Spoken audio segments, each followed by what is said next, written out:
Today's the day everyone's been waiting for. UI day.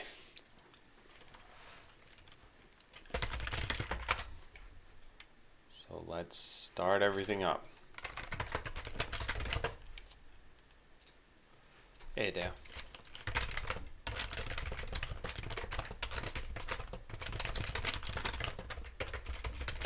Conland, then he'll change this message. I'm an uncle. Hey, Drew. Hey, I'm Perry.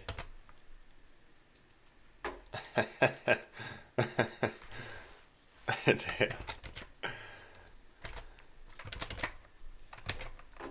Alright, so that is done. Now, let's kick off the deploy process. Gotta make sure things are looking good.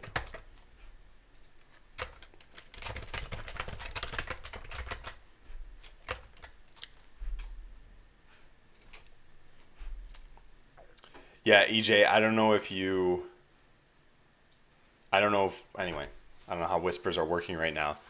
But just FYI, no joking about what happened in the last stream. As in Soul Sorcerer's stream. I done goofed. We'll leave it at that.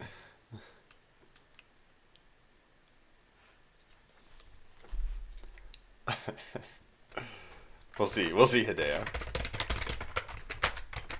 Alright, so where do we stand with this? There's no outstanding code, good. We can connect and hopefully everything's fine. Yep. We should be able to access the store and see all the different images. Cool. So according to this, everything's working. Yeah. Okay, so let's go update the version.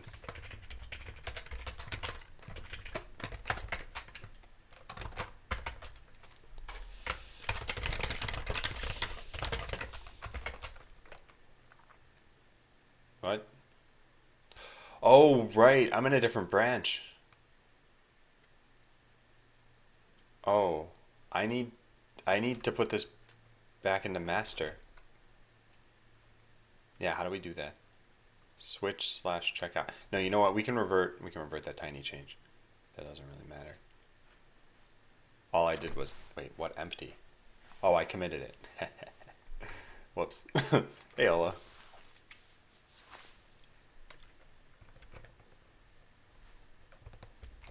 Aw, you guys are helping each other out. Time for me to go figure out how to help myself out.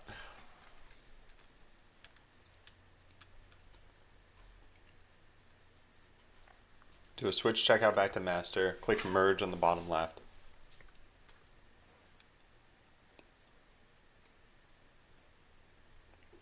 No commit, no fast forward. I don't know about that. But yeah, let's switch and check out. So switch back to master. Cool. And merge.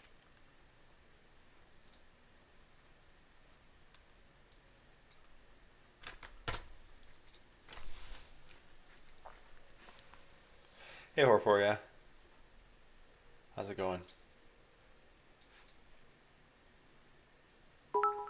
Oh, thanks for the bits. And hey, Echo. Yeah, this is not working quite yet, unless it did what I wanted it to do, and I just didn't realize. Am I back in master with all of these changes now? I don't know. No. What? God, I don't know what's happening. Yeah, this doesn't have my changes from... I clicked merge, though. So I want to merge in optimize load times, no commit.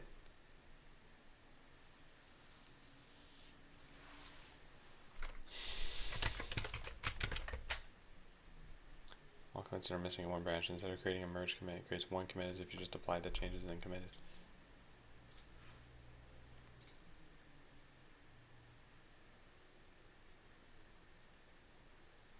Yeah, let's do this. Hey, Zahami. And hey, Liquidor.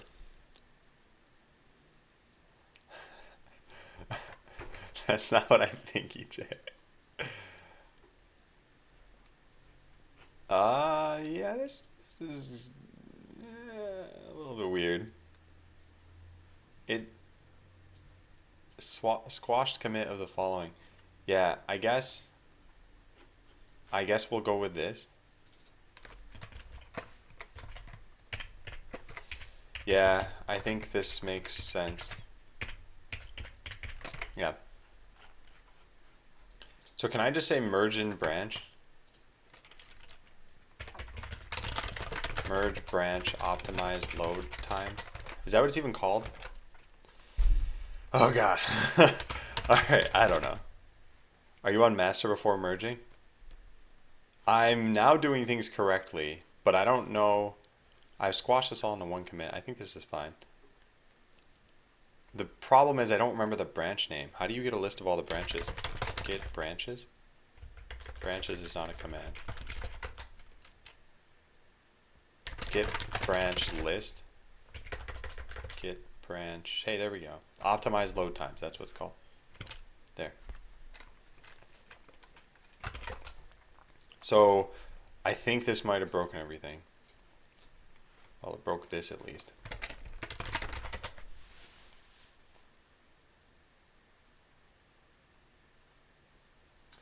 I'm just going to make sure this works. Then we can put it online. It shouldn't be any different from what we just saw. Yeah, it looks like everything's working. And it should say the thing about downloading sprite sheets. Yep, perfect. Okay, cool. Yeah, I think this is all fine. And I think the client version has been bumped. No, it hasn't been. How?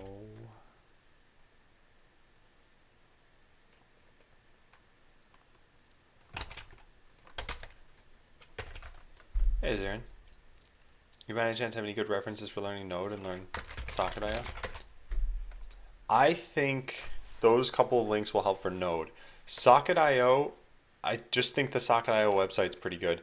If you have any questions, feel free to ask me about that. But I think in general, sockets are mostly just event emitters. So when you want to send something, you call emit, and when you want to get something, you just put an event handler. So they shouldn't be too bad, but like I said, if you have any questions, feel free to ask. Okay, so the only thing I don't understand here is what happened with the commit that I made about client version. And does it really matter? I'll just run this. Oh, the site's been down? Yeah, they've been having some issues, because that happened to me too. Well, okay, I mean, this is like if you ask, hey, do you know any good search engines? And I said, yeah, Google. And then Google's site is down. I think at that point, there's nothing I can really do. Yeah. Got a short task. I had to find the greatest amount of anagrams in a given vector. Tricky part that I had to compute every word with each other. I don't know how to do it with relatively low. Yeah, so I'm going to point you to a certain kind of data structure, Olo. This is something that you can use for quick dictionary lookups. This will help you at least for checking whether a word is a word. It might also help you for making anagrams in a nicer way. But yeah, you should look through this and think of how this could help and yeah, take a look at that, I'd say. Okay, so bump client version, let's do that and let's hope that I somehow didn't do that twice. Okay, yeah, I think everything's working then. Okay, yeah, now I just run a deploy.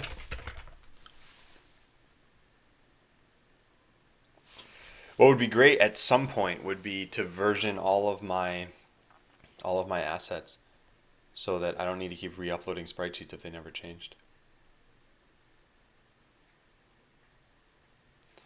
I wonder what just happened here.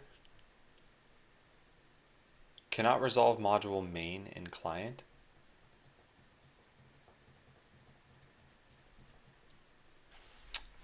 Yeah, that's definitely not right. This is doing a whole bunch of other stuff. But, okay, well, it's too bad. So Gulp published to AWS is failing. As for the cosmetics combiner, I don't really care about that, but this in particular should not be failing. And it is.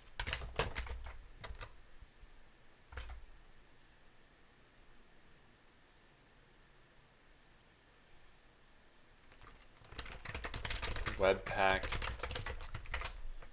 This says entry main. Root asset path is the. Wait, let me see. Hey, Rami. Must be the change to Gulp Webpack. Yeah, it must be. Wow. Well, we'll find out. I think this is just saying that the directory it's expecting is different. Because it's trying to resolve it in client. It doesn't exist in client. It exists in client public JavaScript main. But that's where it is even locally. Oh. It's this root asset path. Oh man. Hey Holyoke, or Holyoke, our Holyoke. How do you pronounce your name? And welcome back. Yeah, so I think I screwed up the public path part of this because on production builds it's going to be set to something that's based on an AWS hash. Now let's just do it this way. Root asset path. This is going to be some crazy URL, right? Yeah. This. So, got it. Thank you. So I will probably call you Holyoke then, since the Richard part won't be obvious for other people.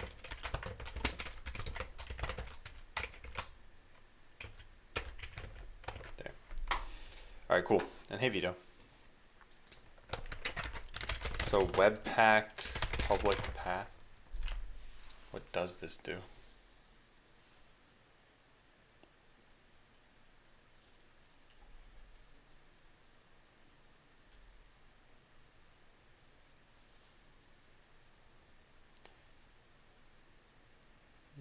Yeah, this should be fine. What if I just always set it to /? Does this start working? Is that even the problem? No. Okay, so it's not the problem. So then this is coming from somewhere else. Okay, great. Well, at least we know that. So then, yeah, why is this failing? How did I screw this up? In the dist directory.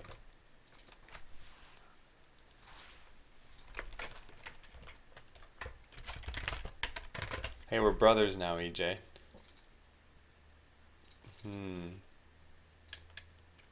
Yeah, there is no main. It shouldn't be main, though. Entry main. Yeah, I don't know. I'm not really sure what's going on here. So it's looking in node modules. And it's looking in... That's it, just node modules. Why doesn't it work this way when I run this in development, though? That's the part I don't understand. So the only place it's looking in is node modules, but it should also be looking here, public/JavaScript, because that's where it actually exists. But for some reason, it's not looking here. I wonder if I should reorder these.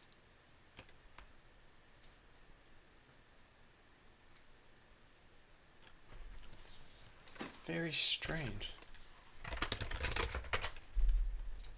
It's like it's not using my resolves directories.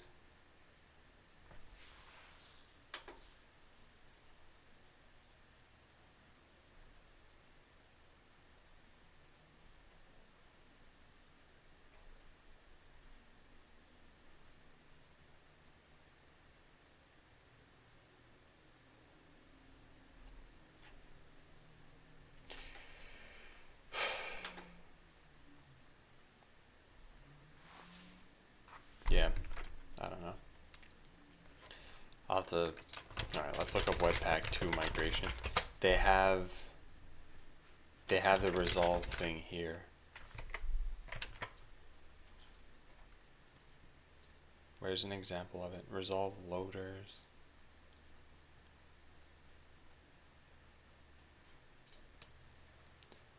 Go for modules, path.resolve. You're saying just path.resolve.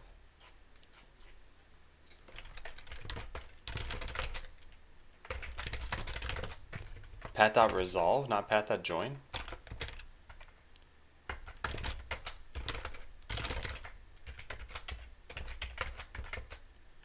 Oh, I see. Path.resolve gives an absolute path. All right, cool. So you can also type something like this, comma, desktop. Yeah, you can. Okay, great. So there's that. So let's try that out. Yeah, maybe this is just... No, it didn't work. Last should be node module. So it's order and it's path.resolve.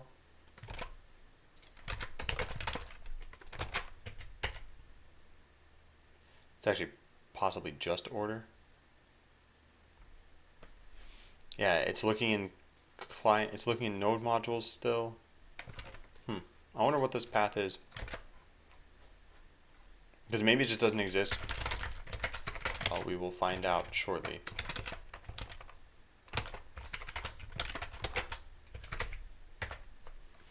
Hey, Monadic Bind, and hey, Pawn. Alright, so it's this folder. Does this folder exist? Yes. It does. Yeah, so I don't know what's happening then. Just trying to find node modules main. Yeah, that's the part I don't understand. So this path definitely points to the right area.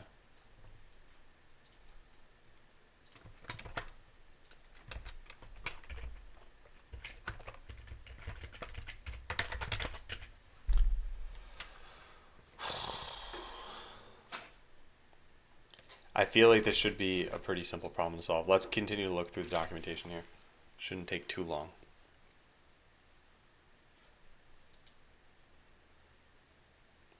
Oh, wait a sec.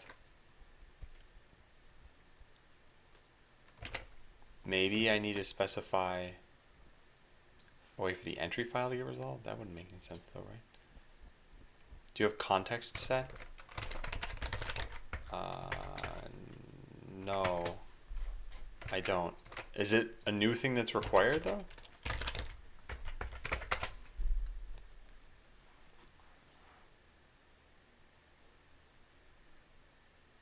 Oh, yeah, it looks like all I need is context. Hey, best allies. Okay, let's try that out. And then I could probably remove this altogether. So we'll just set, where does context go? Context entry. Yeah. There. Hey, Shilbot. Alright, is that working? Looking in node modules.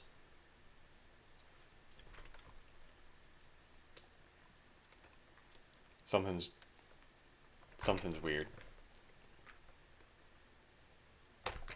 Alright, let's read through the documentation here. So by default the current directory is used, but it's recommended to pass in a value. This makes your configuration independent from the current working directory.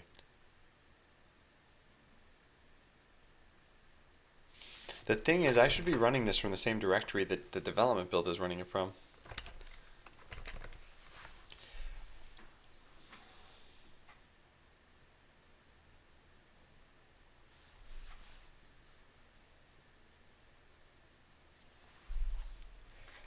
Huh.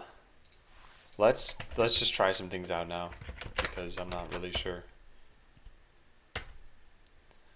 This does pawn. But if you want an expert on fish, you'll need to talk to JBugsy. Yeah, it's still looking in node modules. I wonder if I just got rid of this altogether, is it just going to not search anything? Hey, Spurman. I think Kazoo's was first today. Yeah, it's still searching node modules. So it doesn't seem to matter whether I specify this or not. I'm not sure I even get the issue. Is it looking in node modules in the supposed folder every time? It's looking in node modules in just the base directory. What happened to my sound? Oh, there it is. Wow, 5 months. Thanks for resubbing, Spurman. Yeah, I think one more month from today, maybe you will be the first person to get the icon. I don't know if Wowter is ahead of you or not. But yeah, thank you.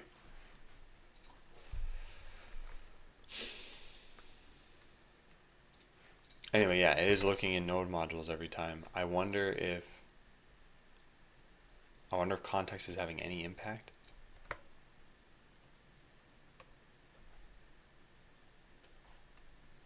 Are you sure it's using the correct Webpack config? I'm pretty sure, because if I console.log something here, like context or option, what's it called? Config.context, it should print that out just beneath the path.resolve that I had there. Yeah, it does print it out. And this is the right directory. But anyway, maybe somehow it's not. You were like the third sub. No, I have this information somewhere. You're right. I could just check that. Yes, you were the third sub.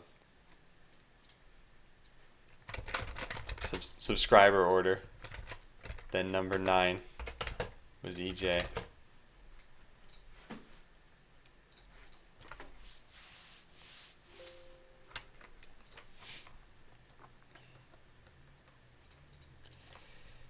Webpack -- display error details. Okay, let's go find that. Oh, you know what might be happening? Maybe? Is that this is going through Webpack stream, which is here. So just gulp Webpack is what's failing. Yeah. And we require the config here. Webpack stream, I don't know if this lets us specify anything else. Oh, also, we source this and pipe that into Webpack stream. That's another weird thing. Excuse me. When all the bugs are implemented. Yeah, I don't know Vesta Alloys.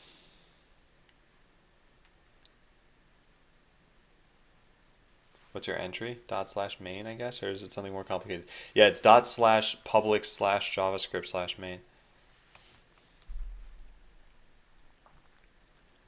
Alright, so let's go take a look at Webpack Stream and see, can we specify any other options through this? Yeah, you can. You can pass Webpack options.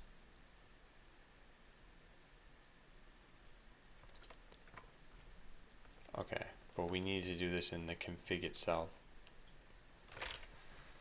Other options? Is there anything about error details here?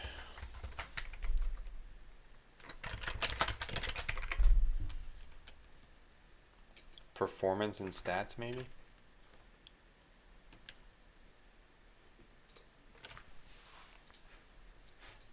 It's using the old Webpack? Oh, alright. That explains it.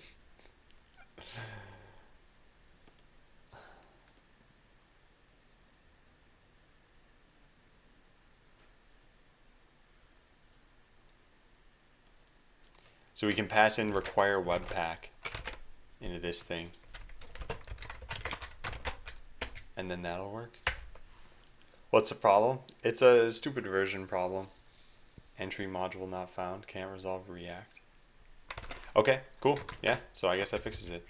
So now we just do this and we're good, right?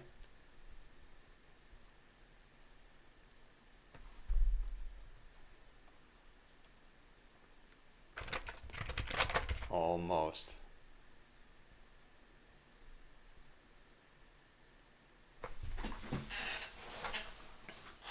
I think this fixed it. I think. Hey, Camo Emma. Is it building? Is it doing something? Is this... Well, it looks like it's doing something. Hey, it worked. Nice. Well, that took 27 seconds though. That kind of sucks. But hey, we got it. Cool, cool, cool.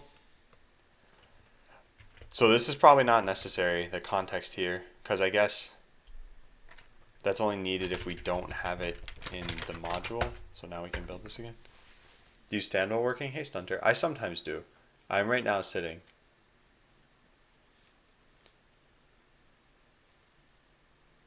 And what, subsequent builds go faster? Yeah, way faster.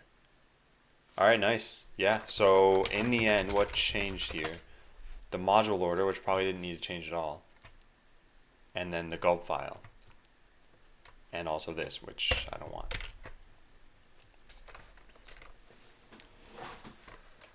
All right, let's go kick off the actual deploy. How about that? So gulp publish to AWS. Shouldn't it be 5 or 6? Yeah, it wasn't running the production build. But now it should be running the production build. We will find out. No, 11.7. Huh. Strange. Yeah, strange. I should probably cut this out.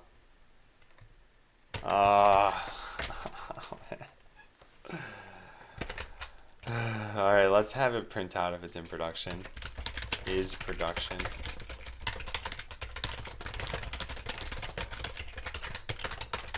Set nodemv is currently production. Gulp webpack. So I need to log on to AWS and go delete that folder just created, which is what? 1.10. Yeah, okay. So sign in.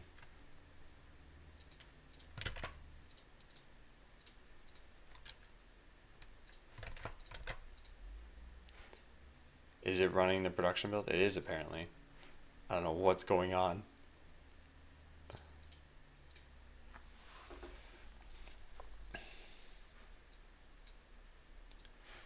Alright, so Botland assets.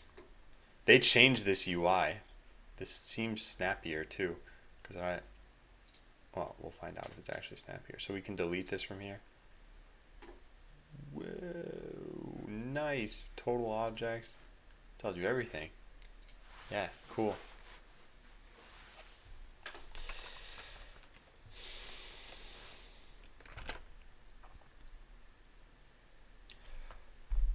So it's in production. We have Uglify.js running. Why wouldn't this minify everything? Like production, we got bundle. Is it just because of gzipping? It shouldn't be, right?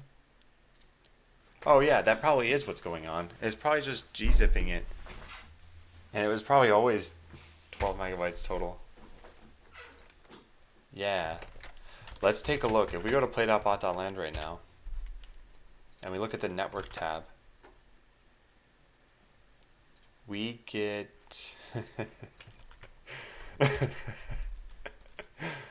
we get an error. Oh man, what is going on? Keeps running out of memory.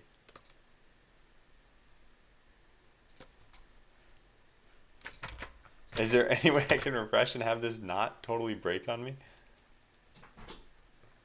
You don't need to gzip if you use CloudFront? No, I know. What I'm wondering about is that why the network tab is reporting a lower size, or is it because it was actually a lower size? Hey, Romania. Yeah, this is just going to keep happening, apparently. Ran out of memory while trying to display this web page. I'm not sure why. Maybe we could just pause this before it gets to that point.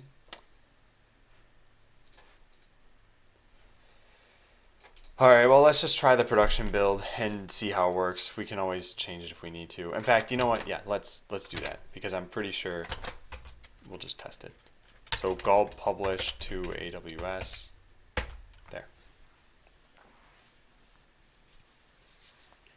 Yeah, this'll put everything online with the new version. Then we'll try downloading it, and if it's, 2 or 3 megabytes, then I guess we're okay.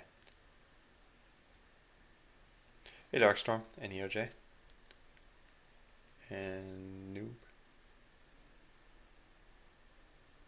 and Samil. Hi everybody, welcome back. Alright, well, let's get rid of that console.log that I put in here.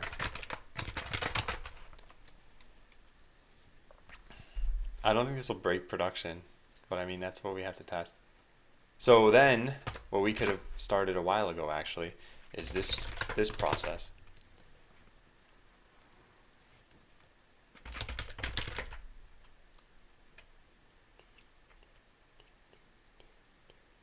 Why is it taking so long? This set nothing. Oh god. Oh, what's happening? Oh no. Oh, whoops. Oh, I ran the wrong command. Oh man. I am just not with it. Alright, let's fix all this. I gotta do this off screen for a second, hang on. There. Yeah, oops. Oh well, this stuff published, so let's take a look. If this tab worked, we could take a look. We probably can't. Where's bundle.min.js? Oh god, yeah, it's 12 megabytes. Alright, I was hoping that would just get gzipped and everything would be fine. But apparently not. Dash VVV. Bundle.min.js is 1.1. Okay, thanks, Motorfama. Yeah, so then I screwed something up. I don't know how, but I screwed something up. Well, it's my job to find out how. Yeah, 11.2. I guess points to Hideo as well. So then we're going to need to delete this. Alright. Let me go do that really fast. Sign in, S3. Do the same thing we just did. Botland assets. We could really wipe out all of these if we needed to. Although, you know what? Actually, let's inspect this for a second. Bundle.min, 11.2 megabytes. So if we go, whoop, how do you go up a folder? Oh, there. So you go up a folder, we can just delete this. And then the old version had 5.2 megabytes. So somehow this doubled in size.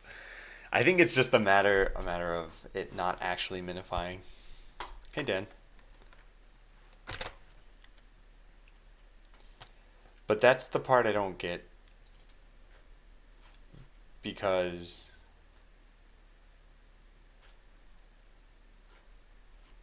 yeah, what would it be doing differently? What did I even change? Hey, Zancro. That it just stops. Alright, let's do this. Node env equals production. And then I have watch here. We can just do this and find out what's happening. We don't want dash watch. We do want progress and colors.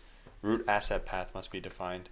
Set root asset path equals dot slash. There.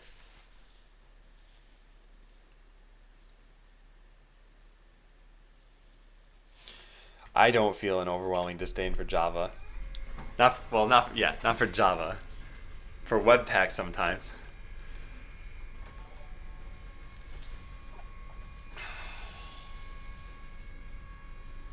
I think it is minified, not sure how minified it should be. Well, yeah, what I find unusual is that something big must have changed here for me to not have a less than 10 megabyte build. But this is publishing to this, and it is producing.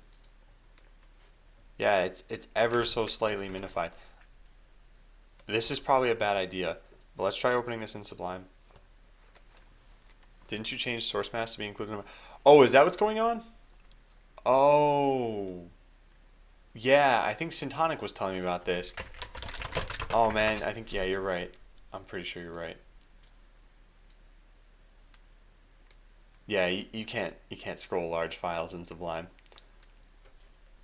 That you kind of can. All right, well, let's close out of this and let's do this. Is production question mark?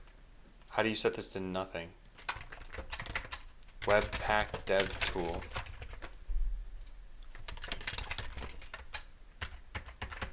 These are the old documentation. Production, no. So no sources source map?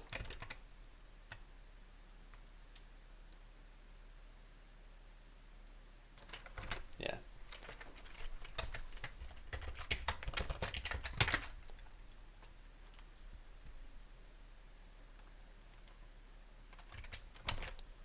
Yeah, so Hideo, I'm pretty sure you are totally correct, and that this is now going to output like a 5 megabyte file, and we'll be totally fine.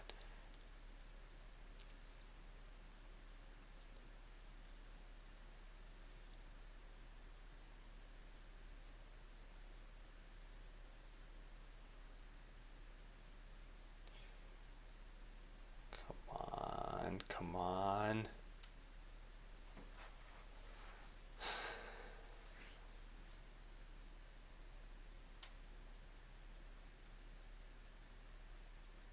Come on. This is taking a long time.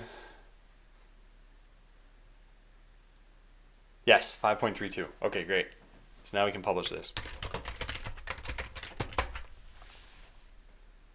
Oh, wait, can we? Yeah, I hope so. All right, nice. Now while that's kicking off, we can do this too. Prod host.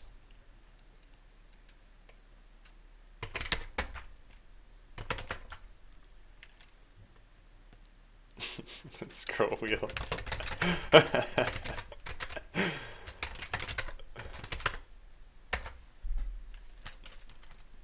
right, build successful. You just gotta go take a look. So we go to play.bot.land, and we really hope that this works. No, it's at 11.2 still. Why is that happening? Why is that happening? Oh, God. Oh, it hasn't uploaded anything yet. The directory did not exist. Yeah, so when I refresh the page, it should...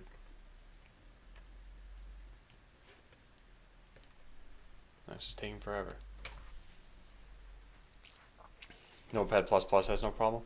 Yeah, maybe I should use that for just large files. Yeah, it hasn't uploaded all this stuff. Now it finally has. But now I think there's probably gonna be some caching on an edge node on CloudFront, and I'll just never be able to get this working. I should use a different version hash.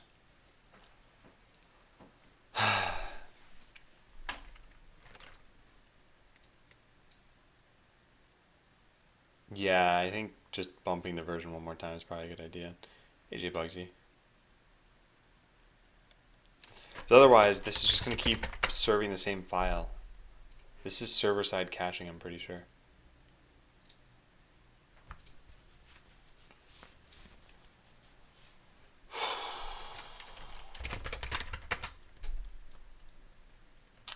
This is too bad. Oh well.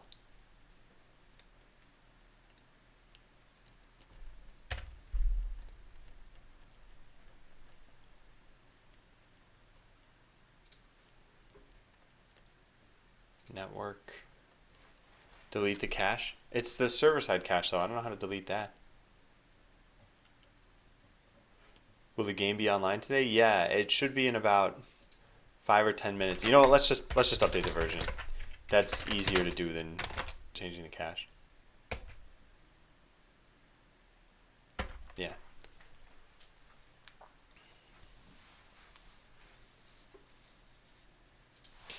Meanwhile, hopefully these things started up. Yes, yes, and yes. So now we just need to do this. Switch to AWS, get health summary. We have an account server and a matchmaker. We don't have any game servers. So set clusters to 1. Nice. Okay, cool. So yeah, we just have to wait for this. The async script loading isn't active right now? No, but the downloading images asynchronously is active. Hey, official.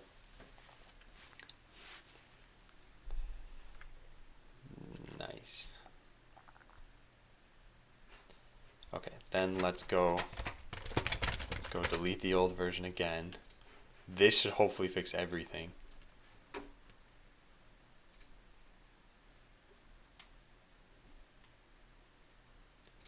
Okay. Yeah, so I'll get rid of, whoops, don't need all that stuff showing on screen. Not that there's anything private there, just Google Analytics in the tab title. So we delete this. And really, honestly, we delete all these things too. We don't need these. 30 megabytes. Goodbye. Goodbye forever, megabytes. And that should be it. And now we're good to go. So let's check it out. Go to play.bot.land, and the bundle size that we get, perfect. Look at that. Nice. And we're loading images correctly, and we can even log in, and then it downloads more images for me. There's a warning here. That's too bad. Oh, nice official games. And hey, simple.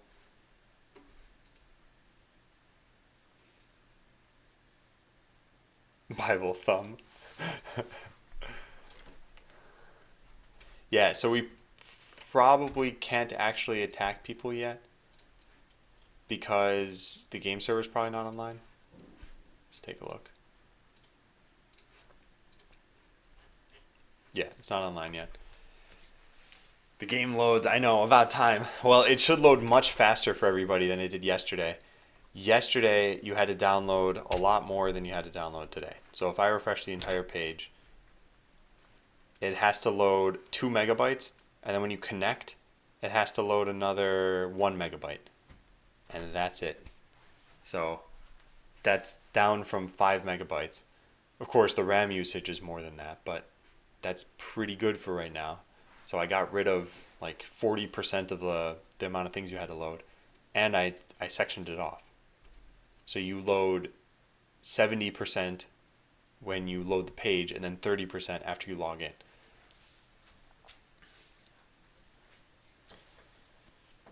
Oh. So at some point, the game server will come online, and then we can play the game. Until then, nothing we can do. I wonder where it is as far as progress toward loading. Okay.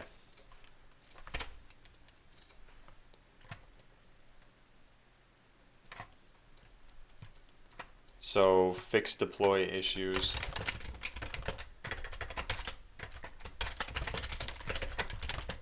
Fix deploy issues. I'll just write that.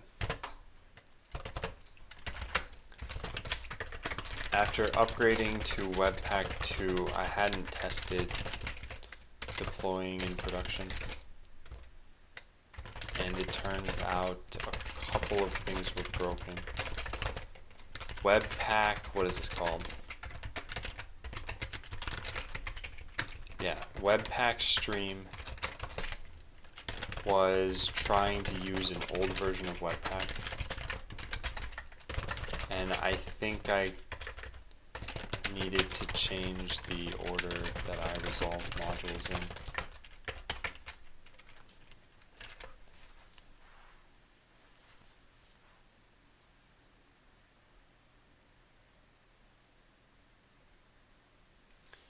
Yeah, okay. So we're just going to commit this, and then we're going to commit another one that says bump client version again. So this time to 0.1.11.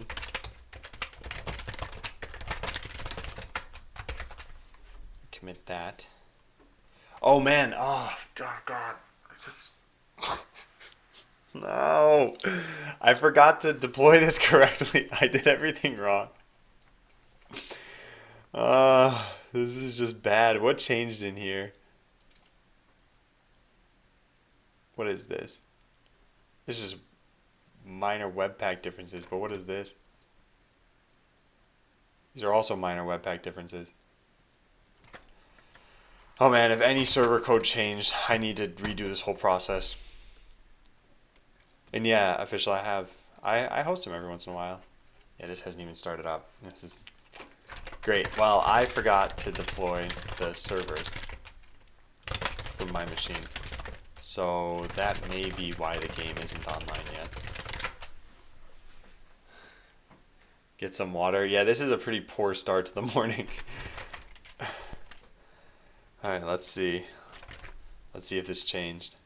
If it didn't change, we actually don't have a problem, but it's unlikely that it didn't change since what? Version 0.1.9? Okay, so far so good. Client, client, client, client, client. Yep, this bug won't be fixed. Alright, let's take it all offline. Hey, Skynet.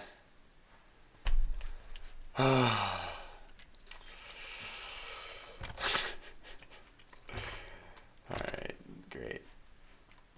So this is 0.1.10, and we're gonna need to update changes, update today.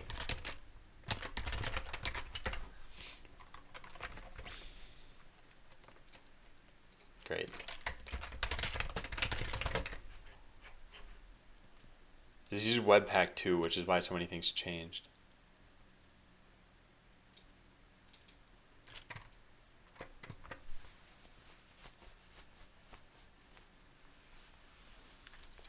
Yeah.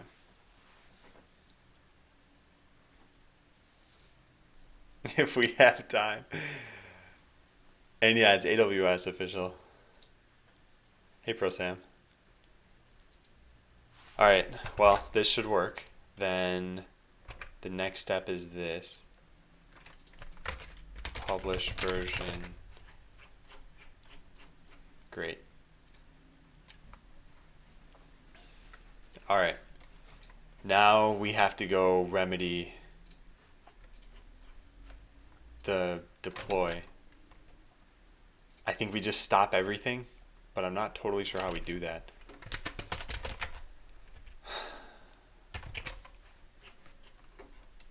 This.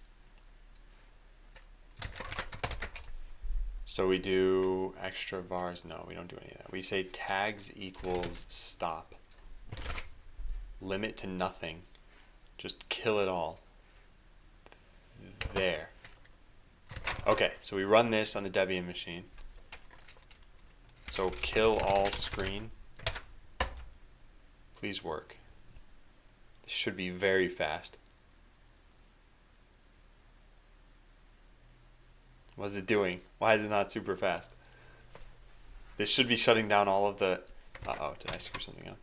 Oh, there we go. Yeah, perfect. So that was pretty fast. Okay, so now none of these things should be online. Great, could not get any response. The one time I want to see that in my life.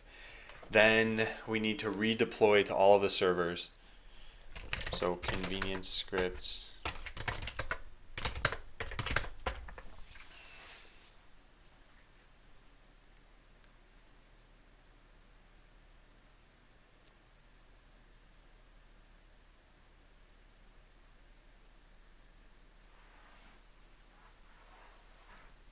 Official, is that allowed in a game jam? Can you start working on mechanics ahead of time? Because then couldn't you have spent like the last year working on the game and then just plugged it in to kind of match the theme? So basically you just make a sort of a blob of a game. I don't know. I guess it doesn't really matter. I don't think that's the point of the game jam. I think it's just to make something. Alright, so these didn't even change.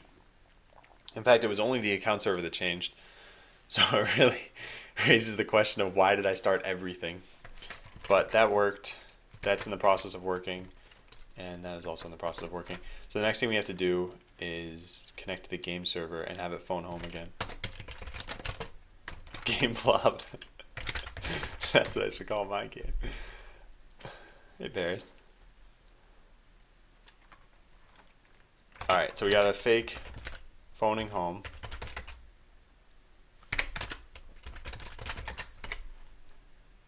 Here. But we can only do this once the health of everything else is good. So let's take a look. Attempting to connect.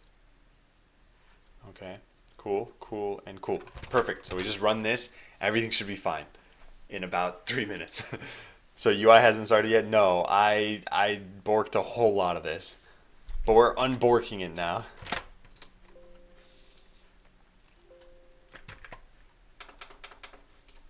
Alright, so we're good. We're finally good. Let's go. Detail some changes. So this was the version you guys last played, and this is the version... This stuff is what I just fixed. So we should have a lot of log messages here. Yeah. Let me just remove this, not that I care that much. Alright, great. So I'm just pasting this in for myself right now. I need to update this for you guys. 0.1.11 February February 24th, 2017. So in general, improve load time. I just need to run unbork.exe.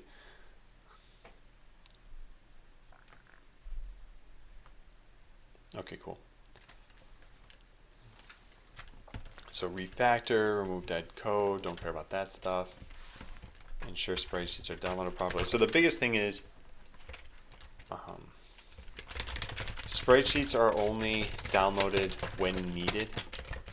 At the login page, that means I only have to download up to 3 spreadsheets. I only have to download a few of them so that we can render a random bot image.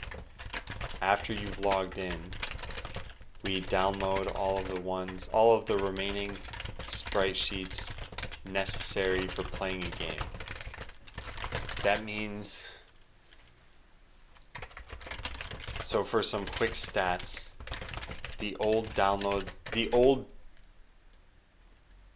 how do I say this? You previously had to download 5 megabytes before the login UI would even show. Now you only have to download 2 megabytes for the UI to show. And after logging in, an additional 1 MB needs to be downloaded. The 2 MB that you're not downloading is sprite sheets that just never show up in the game yet. They're for detailed bot images. And I'll eventually show them in the Blueprint UI. Okay, great. Cool. Refactor, render bot images correctly. Yeah, that's another thing. Fix bug where bot icons in the UI would be stretched. So I don't know if you remember this, but these bots used to be stretched to take up this entire size. Now, we should also have a game server online at this point, so we should finally be able to play the game. We can't. No, of course not.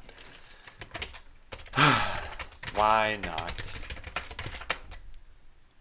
Well, it tried to start up. Service unavailable.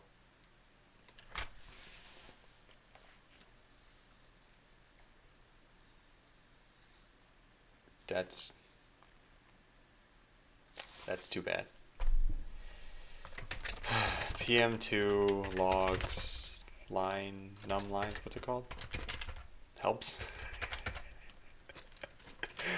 PM2 logs lines 500. What happened? What happened here indeed? Test connection to the account server returned 503. Act.bot.line. It's online. Alright, Monadic Vine. Thanks. Take care. Alright.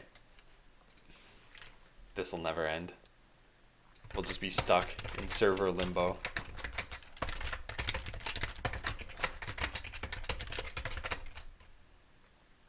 Alright, you ready? You ready for this?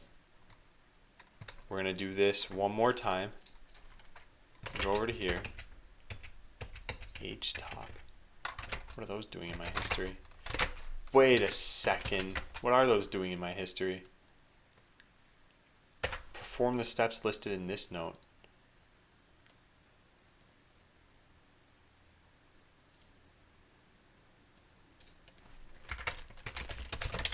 It's a good idea to clear bash history. What's on my clipboard? Yeah, okay, great. So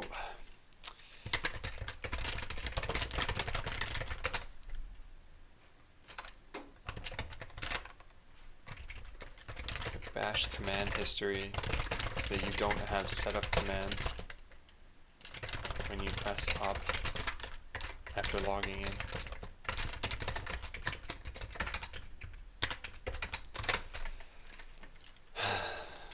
Next up is this. So we run this here. This should kick off, yeah. This kicks off an Ansible playbook. But then something goes wrong. Let's take a look. This shouldn't take too long. I have a feeling it's just going to error out again. Okay, so it stopped. Now it's going to be trying to pull the repository. Then it'll get started up again. This takes some time, but hopefully not longer than about a minute. And then if that works, then I guess great, the game's just playable. If it doesn't work, then I wonder if I introduced an error. Oh, it worked. Okay, cool. Oh, great. Everything's fine. I'm happy again. Yeah. So we should be able to play. Let's try this out. So Liquidor has what? Shield, reflect, melee. I'm just gonna deploy something. It doesn't matter. Yeah, cool. It's working. Great.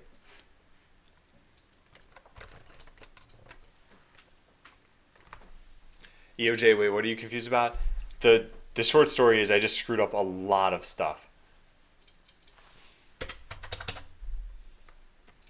Yeah, I don't even know what my bots are doing, but I don't know if they killed a single one of Liquidor's bots. Hey, Harambe.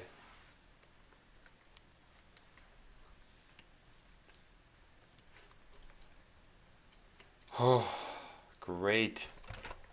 All right, so I think we can finish this and then start for the day, actually doing work.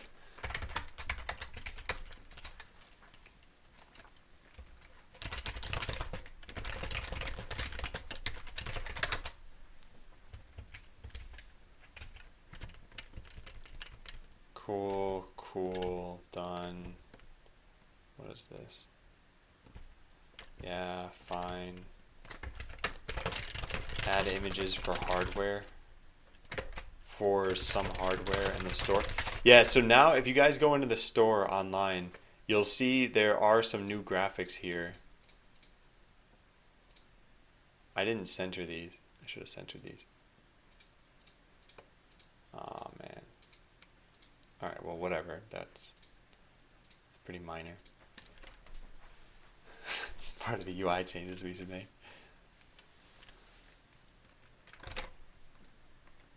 Hey Pickle.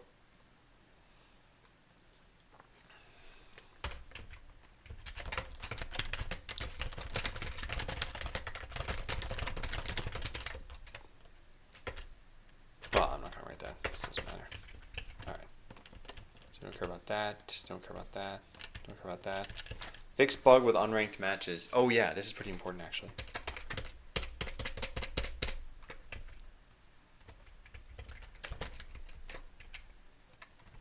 Don't care about that or that. Yeah, cool. So we only really have 4 changes that you guys would care about. The rest of these are all behind the scenes. And I think the most important one is this. Then the next most important one is this. And then these 2. Cool. So let's go add it.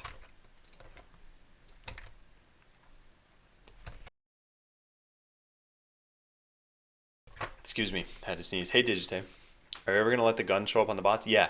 That is a goal. It's just I haven't gotten to that point yet.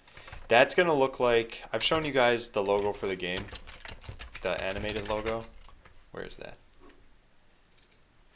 Bots having weapons is gonna look like this. A weapon will just kind of pop out and it'll fire a projectile and then it'll stay out until this bot does something different. So having a weapon out like this doesn't actually mean anything. This is just aesthetic. And it's just to indicate, hey, this thing just last shot missiles or was about to shoot missiles.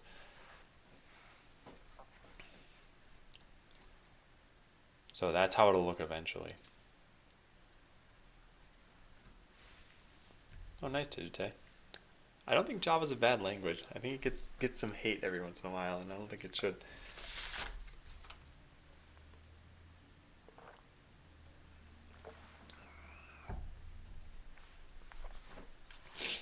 All right. So yeah, we're good here.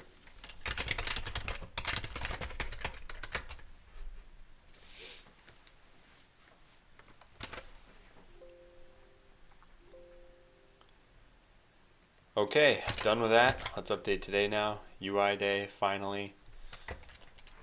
Adam has uploaded, well, Adam will be working on making the UI look nicer, look more like the mock-up document.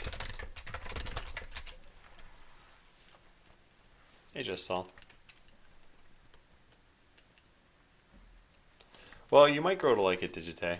Try to have an open mind there at least, because you got to do it.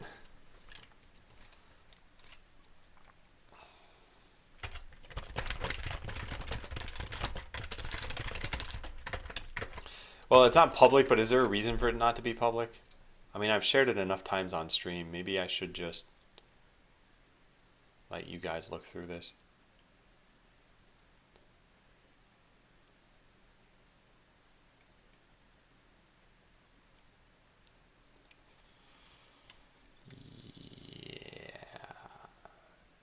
Yeah, I think we'll just upload this. Yeah, that way you guys can see this.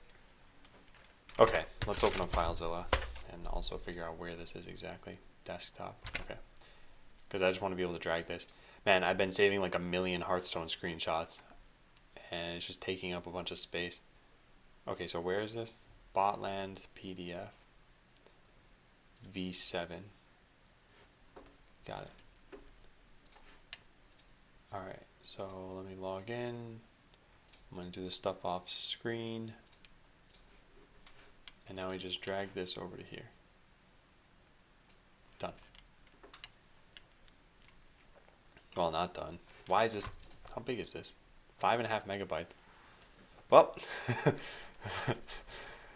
don't load this multiple times, guys.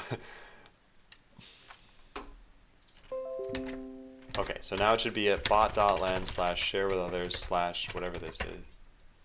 Yep, and then we'll make a short link for this. Copy.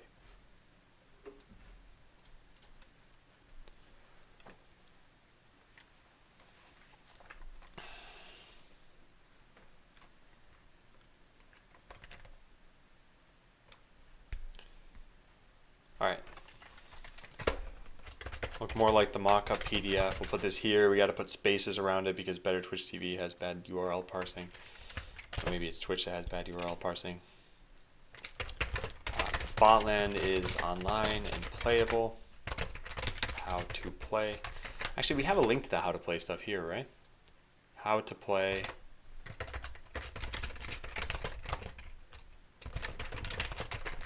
Changes. Where's the changes? This one.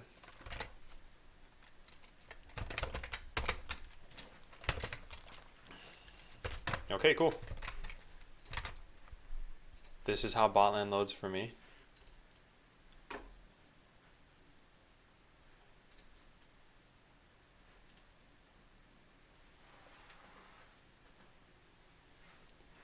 Yeah.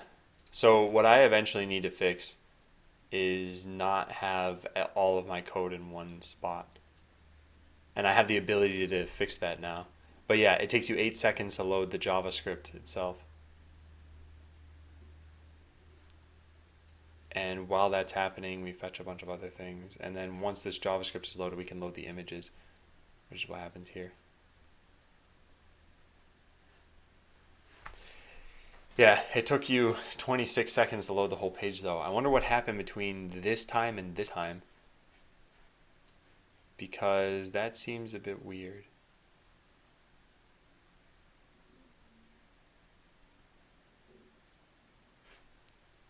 Yeah, what did happen between this time and this time?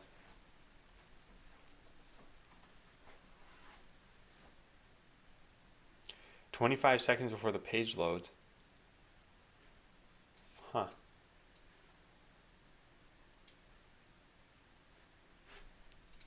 Does anyone else have something like that happen? If you guys go to play.bot.land, like Best Alloys, can you tell me more about your internet and your... Can you share your internet/computer specs at all? Because, or also one other question.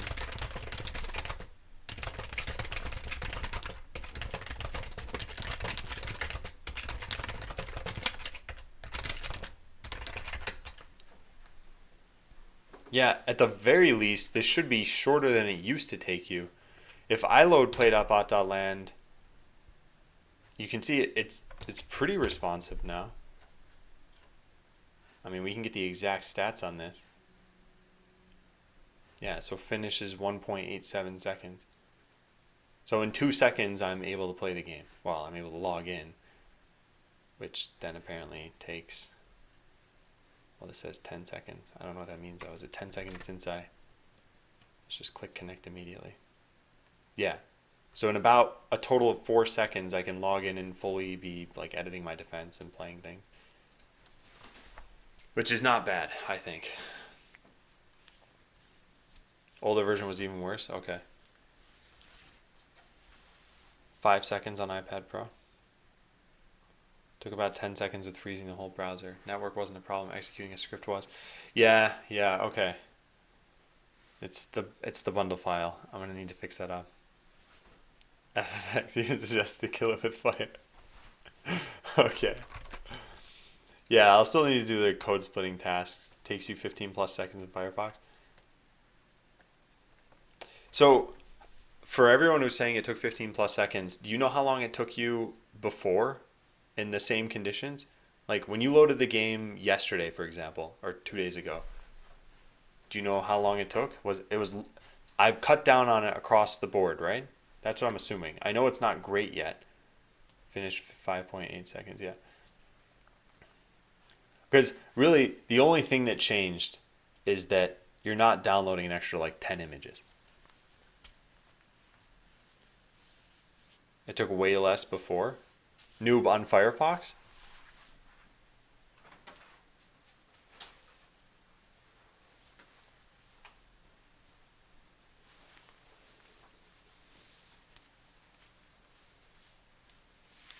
Seems slower. I don't know if there's any possible way it could be slower than it was before.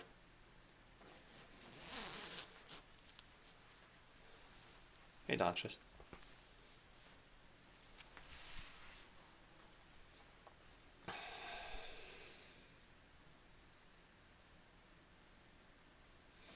Yeah. Huh. Okay. Well, like I said, I don't think there's any way for it to be slower. It's got the same code minus, like, well, plus or minus like 200 lines, which is not a big difference. And it's the images that you're not downloading as much. Well, anyway. You and I for a day. Hey, Soul Sorcerers. How was your stream? So yeah, today is UI day. We're still going to have some bugs here. I'm not going to worry about fixing those today.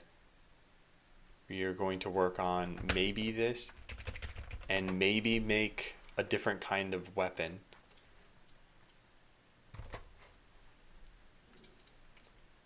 So hang on.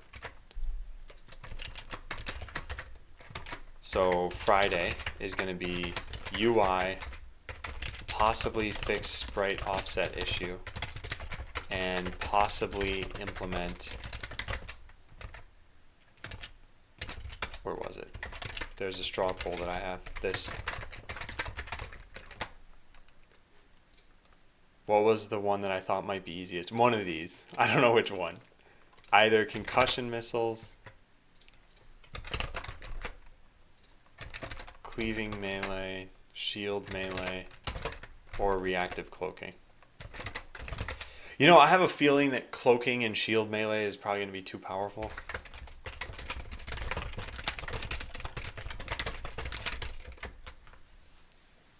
Because it's a very, very good combination of defense and offense.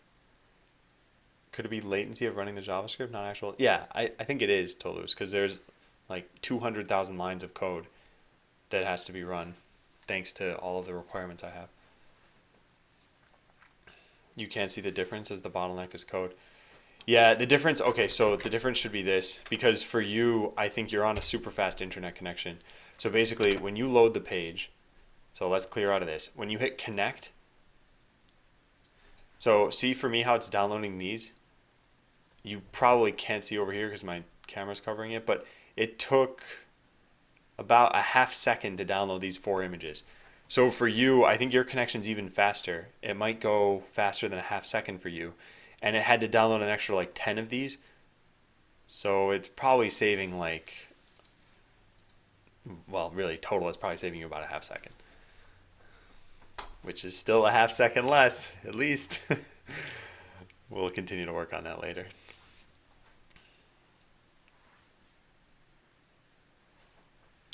No, I think that's it for data for right now. I know what I have to do. It's just a matter of doing it. All right, well, getting to UI here, let's figure out what is best to tackle from this document. So let's start just with what's in the game right now. So I just poked myself in the nose. I was trying to move my glasses. This is what the login page looks like now, and this is what it should look like. However, we are going to have the logo, so I don't think it's worth touching the login page yet. So let's skip past this. This is the main landing page, and the version we have now looks super ugly.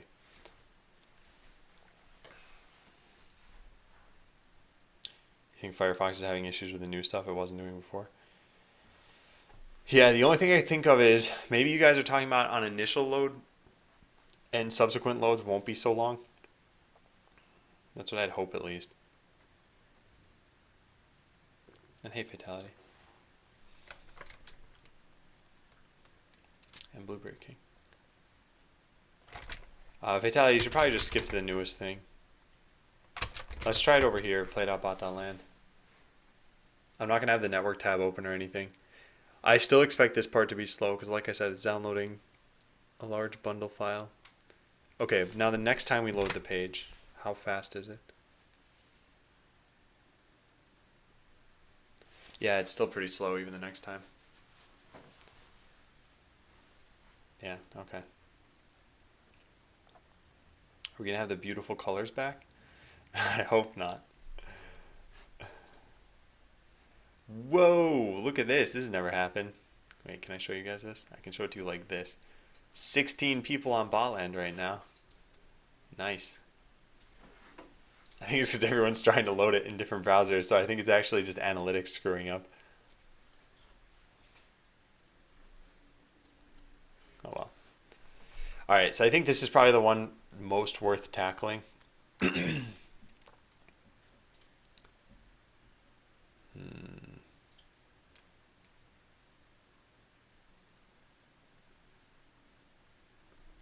So the top bar looks pretty much the same.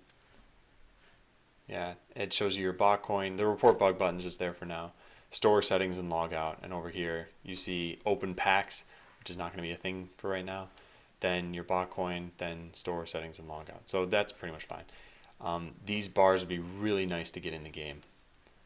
I'd really, really like to have those. The problem is it involves us knowing what rank you are and how many people are in the entire game. And then eventually we probably don't want to show you that information because it would be pretty demoralizing for you to log in and be like, what, I'm rank number like 72,000? That's horrible. And it puts the focus on just upping your rank, I guess. Also, what do we do when this bar is way down here? Then do we show it over edit defense or something? So I think we should show you your ranking information. I'm just not sure how exactly. Okay, best allies. Well, thank you. Yeah, I'll have to update that.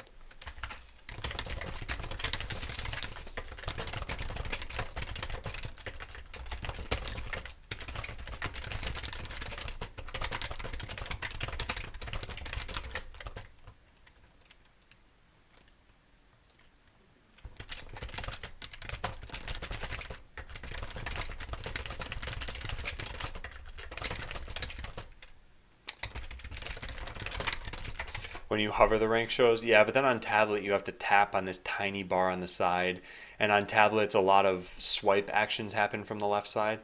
So for example, if you're in Chrome on a tablet and you try tapping on the left side and you move your finger a little bit, it'll be like the back button essentially.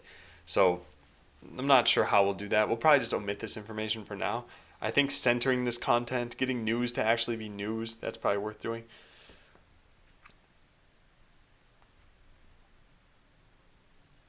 No, there'll always be a ranking system. I'm just saying, I don't think we should show you your absolute rank. That's what you actually want to do to keep people interested in game, aka gaining rank? No, just, okay, so wait, let me be clear here. So a game like League of Legends does not tell you you are this number player in the game. and by that I mean like your ranking.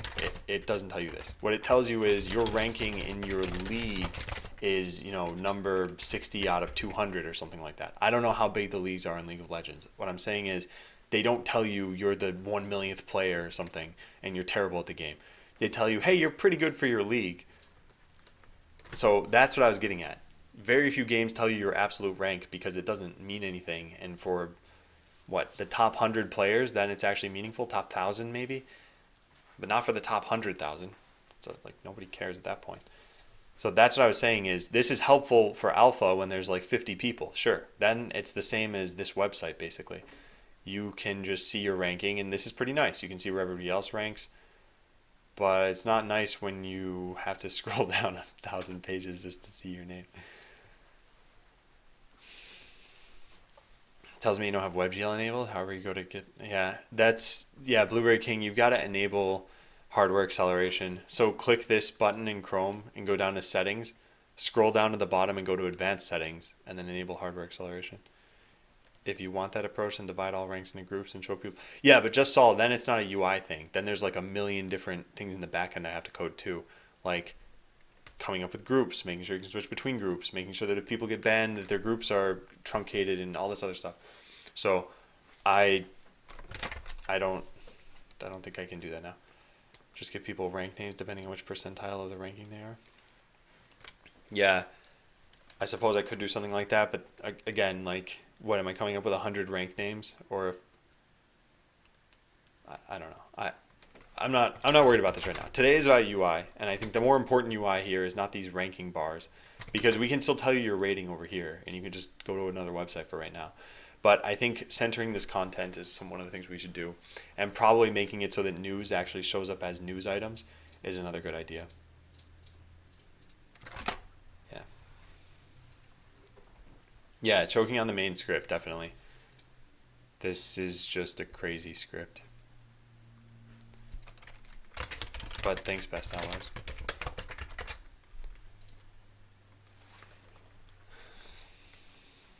Apple's Game Center tells absolute rank for games. And yeah, Aztec Knight, I did go to college and I majored in computer science. Yeah, Kazoon, I think that showing ranking only for a certain number of players means I just shouldn't do a feature like that for right now. If Botland gets popular, you can start to cater to different sections of the player base, like competitive players and maybe super casual players, but until it gets popular, you have to appeal to as many people as you can at once and not make these special features, I think. Alright, so what we'll do is we'll work on the main page. We'll get the battle log centered. So main page, center battle log, put news in the news tab. Because right now, when you log in, you probably ignore this information entirely. And we figured when there's new news, we'll highlight this by default. And I feel like pressing number keys on here, pressing number keys on the main page should switch between tabs. The missions tab, no, that's actually fine. I won't do that. Do you have rank group? Does it have absolute MMR? Let's say 3500 and map it to a range. Yeah, but just Saul, all that does is change your problem from like you are rank number whatever, some large number, to you are rank number, this number divided by 3. This is still a bad thing to do. Granted, I'm obviously not going to have this many players in Botland, but imagine if you were doing that in like League of Legends. You're one of the high group of players, and you still have, what, hundreds of thousands of people in that group. But still, like I said, this is not important. I don't really want to talk about this. I wanna work on the UI that is important, that we can really have an impact on the game right now. Hey, Bother. All right, well, I'll see you for now. You should add ranks from silver to global elite.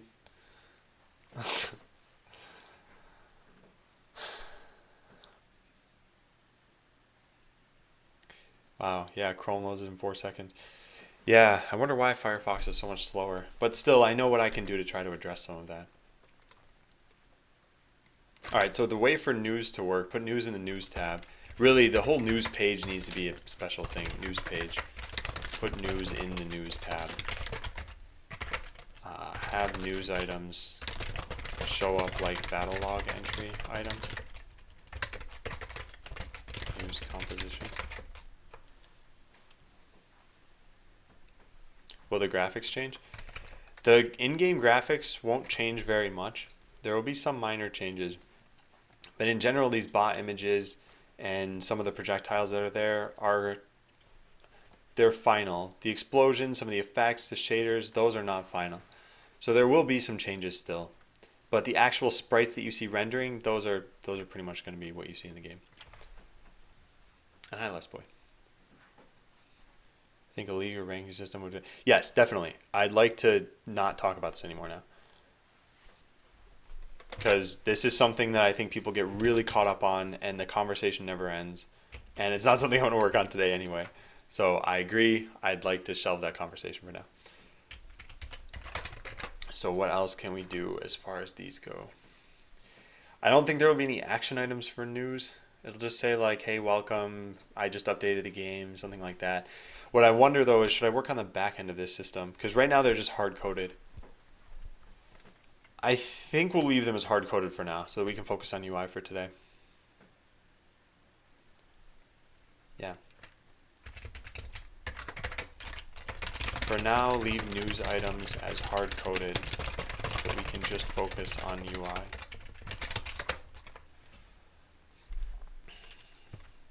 This was from yesterday. I wonder if I should save this. Echo.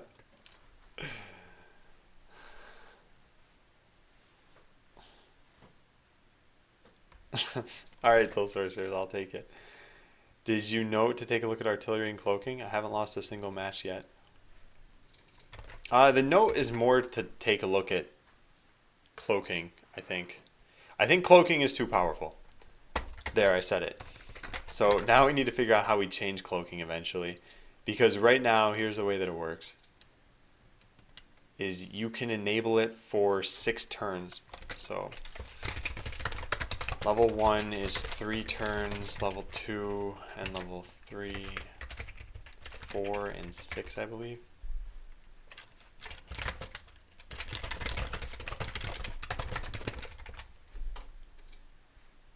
I think hardware acceleration makes my Twitch streams drop frames.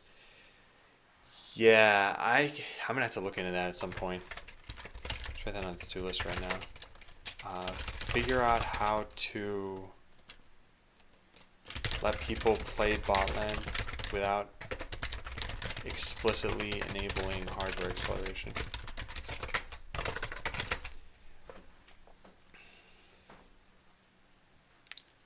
Have it be a random chance to cloak? No, I think that changes the core of the hardware too much. I think it should just be... Well, let me talk about this in a sec. Is it intentional that bot.land/blog and botland.net are 2 different versions? That's a reason why I couldn't see the update in terms of reverse. Oh, yeah, Dano. Okay. How did you get to botland.net/blog? This is my old web server. I should shut that down.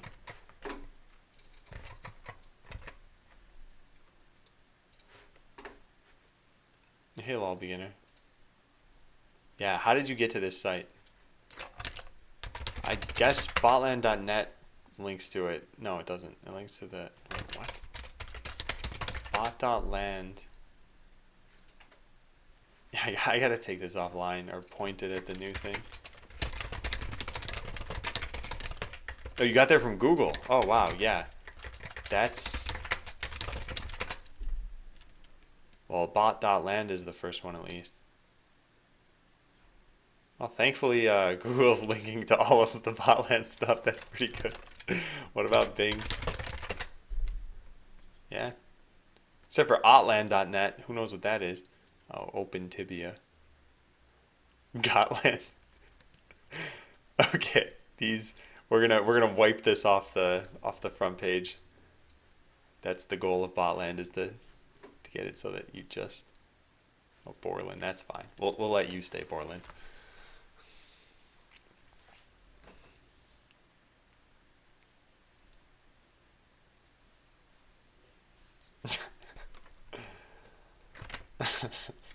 Okay, so potential changes. So option number 1, and these can be combined. I'll just write some can be combined. So is lower the amount of turns it lasts for. Option number 2 is increase the cooldown. Option number 3 is while cloaked, cause all actions to be slower.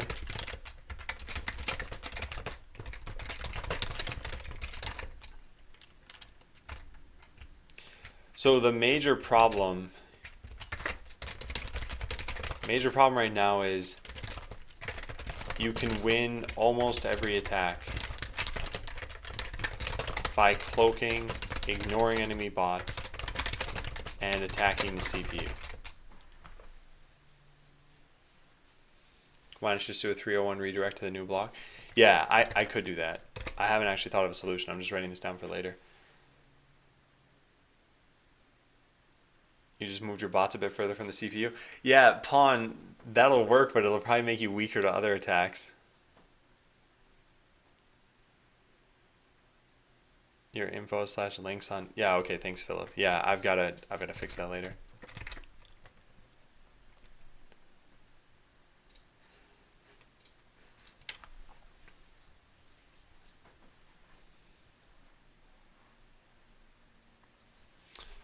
Oh, cool. The search query was Adam Twitch Sublime. Huh, that's pretty neat. You can't attack when cloaked, or attacking removes cloak. Yeah, I think you should be able to attack while cloaked, but it would remove it if I were to go that way. But there were supposed to be a bunch of different kinds of cloaking. Let's go take a quick look.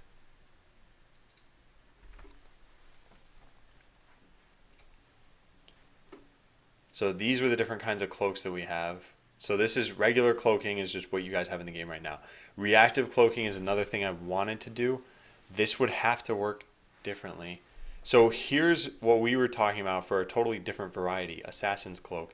Attacking breaks it, but it adds a damage buff when you attack.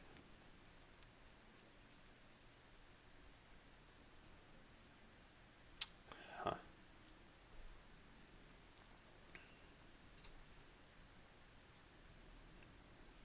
So one of the things, this major problem is caused by, this lasts for 6 turns. So you activate it, you move closer, and you get 5 turns, like 4 or 5 turns of just high damage weapons in. And I guess part of the issue is that defenders don't really have anything to respond to cloaking with. What if cloaking was a support role where you add a cloaking bot and he shoots a cloak at friendly bots? That's probably even more powerful, to be honest. Because, well, depending on the range and everything, you could have bots set up like this, where, let's say I'm placing bots as an attacker. I put my artillery bot in the front, and I put all my cloaking bots like over here. So these will come over here and cloak this bot. Then when this bot is cloaked, it moves over here and attacks. And then it needs cloaking again, so it comes back, and the next one comes over and cloaks it, and the next one, and yeah.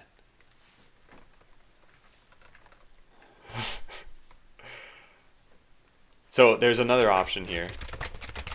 Don't allow attackers to use cloaking.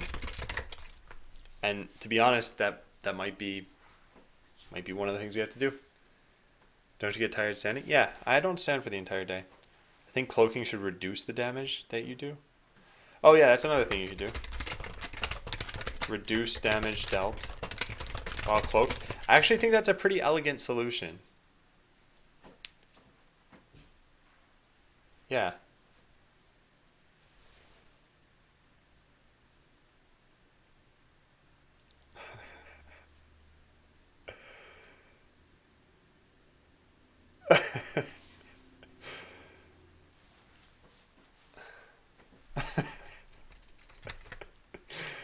Oh, antimatter tape. Yeah, I gotta think about this some more. So for right now, let's.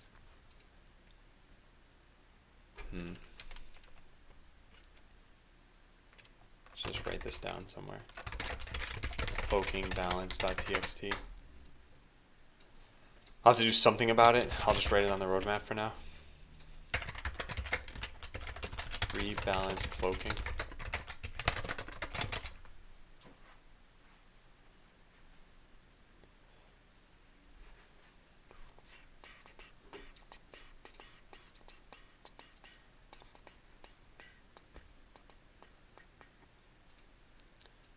Attacking breaks cloaking and the cooldown is reduced to half in response to that.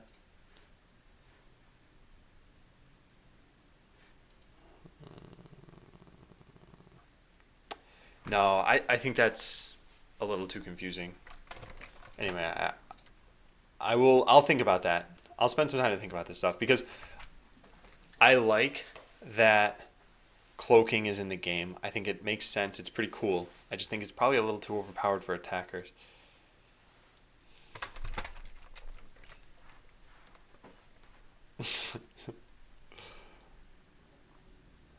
Yeah, I actually took a look to see if I could get the username Adam, and I can't. So that's too bad. And the person with the username Adam doesn't really stream or anything, so they just have a cool username. Alright, missions we're not going to touch. Daily deal isn't really going to exist. This is where the avatars would go. We don't have avatars yet, so it's really just centering this thing. Center battle log, modify. Yeah, okay. All you can do is add more underscores.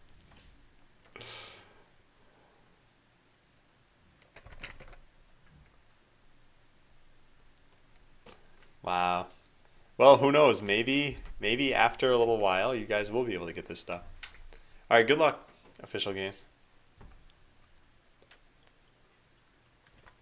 Hope you have fun with the code jam. All right, so that's pretty much good. We could implement avatars. That could be what today turns into, but I don't think that's the best use of the time. So let's go into Edit Defense and see what could change here. So the biggest difference between the mock-up and what we have is that there's this floating panel that you can drag around. And what there's going to be changed to is a docked panel. And I don't ever remember where the picture is for this. It's on page 18. A docked panel that has the edit button and everything. I just don't know about this because the only way for this to really work is for you to have to scroll. Like, imagine if there was a panel here covering the leftmost tile. If you clicked this bot, it would spawn this panel over here, and now you wouldn't be able to click the bot anymore or scroll away. So we either need to move the arena in based on whether this panel is showing, which I also think is kind of a weird thing to do, or we need to allow you to move the arena in such a way that you can have it sort of invisible on the screen. Not sure what's best there.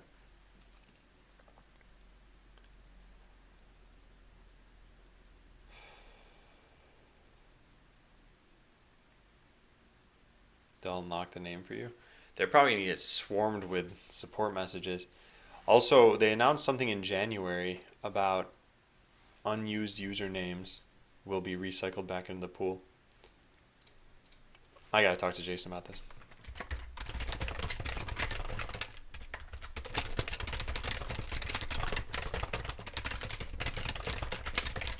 Here, I can type this over here.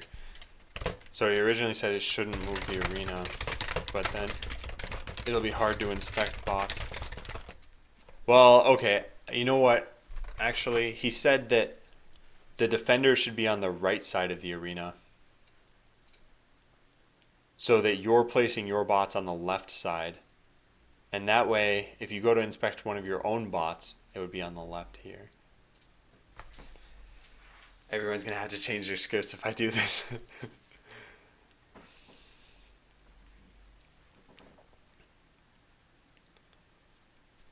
Oh man, yeah. Actually, Jason wanted me to put defenders on the right side of the game so that inspecting them is always easy. There's still going to be a problem here. Maybe this is one of the things we do today. This is actually a pretty big change. Like, a surprisingly big change. Because it's not just as simple as modifying it so that defenders are on the other side. Like, we could just move the CPU over to here. But you all have defenses written with the CPU over here. So actually what I could do is probably just say, too bad, you have to update your defenses. But what that's going to mean is there will be people who don't do it, and then the attacker will just put their bots next to where your CPU is and kill it. So I should probably do that update for you.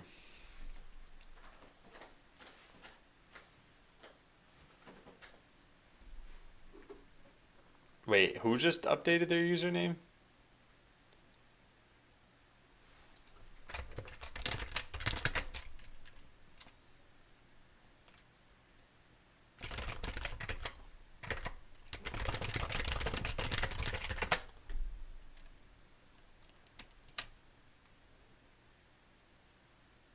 Why would you make this your name?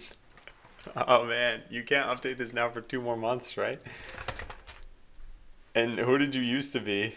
Because I clearly wasn't paying attention.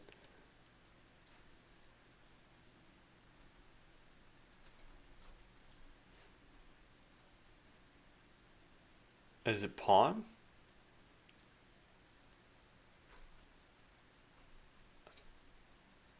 No, it's not Pawn. Who is this?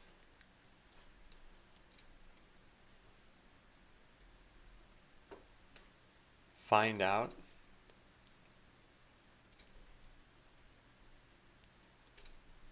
It's Jupiter. I had to find a message that Jupiter typed in order for me to be able to see when the account was created. No, February 24th, 2017.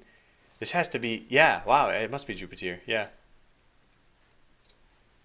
Huh, so now if you click, so there are old messages in chat. If you click one of them, then it'll show that the account was created today.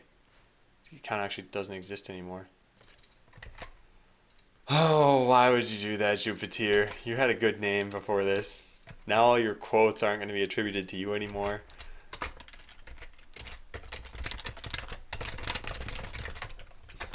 What a bad name. Still, this will be a problem. This will be a problem for any bots on the left side of the arena. You may place bots there, or bots may end up there during a match.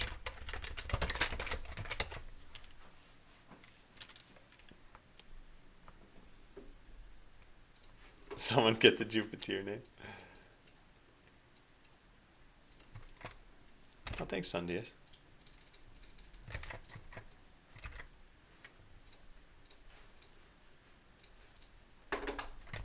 All right, I'm not sure. Not sure if I should make this change then.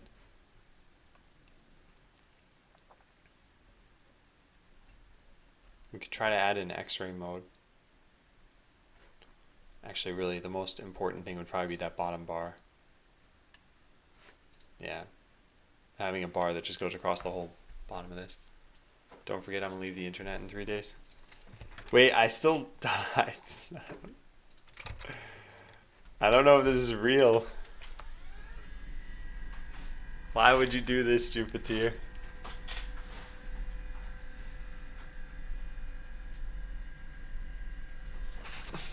If you can't get what you want, just hack what you want. Yeah, I think we'll work on this bottom bar today too. And I think that's enough changes to describe for now. Also, what is this? Civ Humble Bundle? Is this...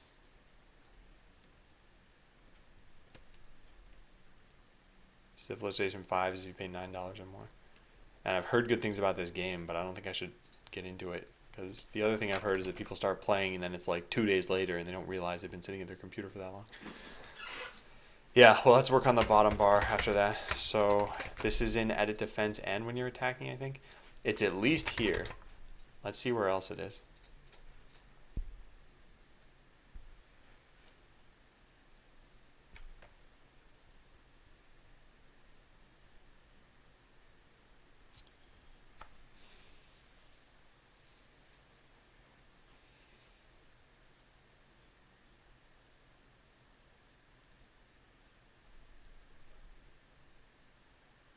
Don't start it. Use your free time. Well, I'm getting a Switch when it comes out, thanks to a friend of mine who works at Nintendo. Yeah. So yeah, I'll probably end up playing that starting next week basically.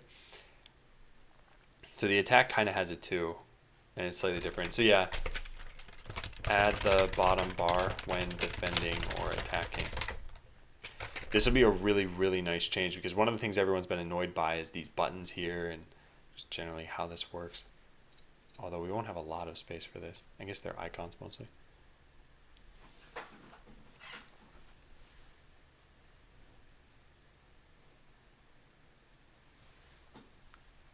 And Jordan, I missed the context for that. Sorry. Okay, yeah, let's start to work on this then. So center the battle log. Let's have it auto log us in. There. And now we can just go to localhost.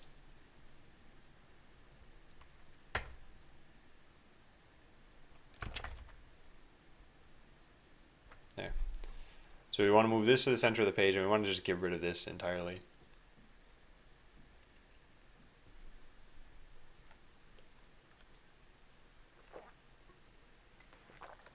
Alright. So right now the news page has a news scroller and shouldn't. Right? Where's the battle log?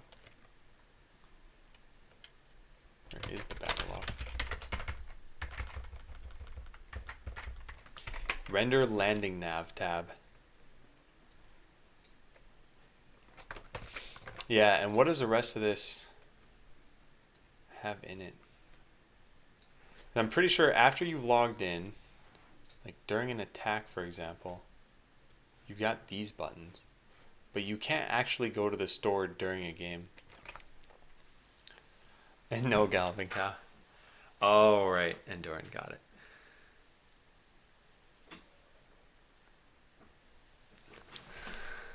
Is your UI using React? Yeah, it is. Is there?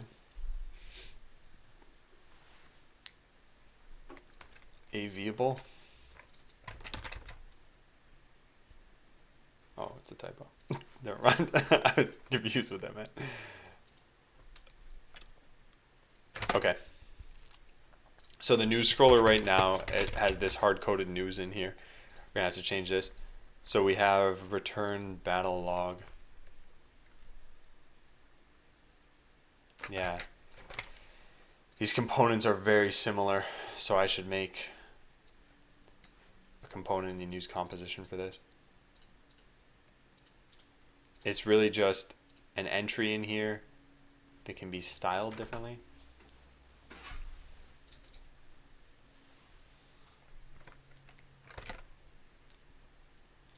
Yeah. Well, we render different things.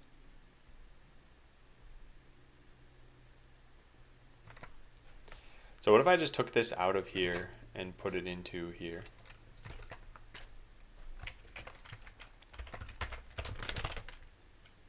So case selected landing nav tab. When do we change this? If you were to start this project from scratch, would you still use React? Yeah, probably, I think. So we set this in this function. And this comes from here, and this is called here. So we need to figure out what this gets set to. Changed. So landing nav itself is what sets this. I'm guessing it's news, battle log, and missions. So that should have been obvious, but whatever, now we know for sure. So we're going to return the news scroller in that case. And now, instead of having news over here, it'll be in the news tab. So let's check that out. So perfect, kind of. Yeah.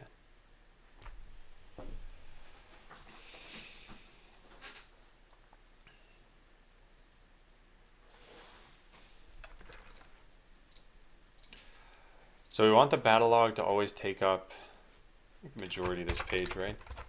That's probably 50% or so. take a quick look.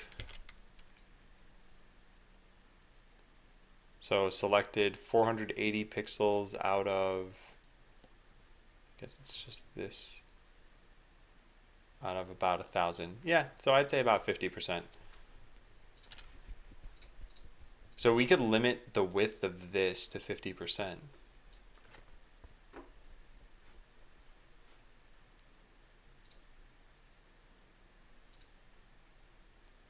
Where is it? This? News content? Battle log, here it is. So if we say width 50%, it's 50% of the, darn. Okay, we need to be 50% of the browser window, which is what right now? 1680, that's not true. Oh, it is, never mind, I didn't realize. Okay, yeah, so 830. So we want to set that to like 415. Let's see what that looks like. Yeah. So we'll have it get set to and set to that. I think that's pretty good. Now if we kept pushing this over to the side. The thing is, I guess this is inside of a flex box right now, is it not?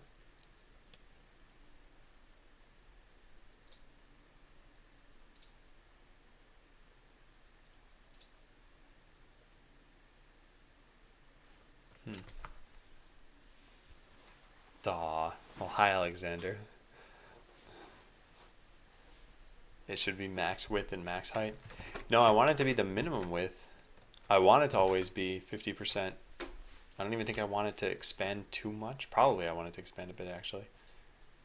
No, these elements could always take over.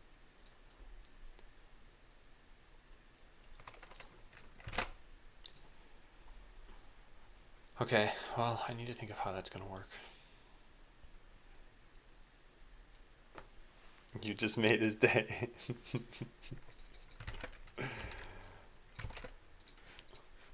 Does Alexander watch Twitch a lot?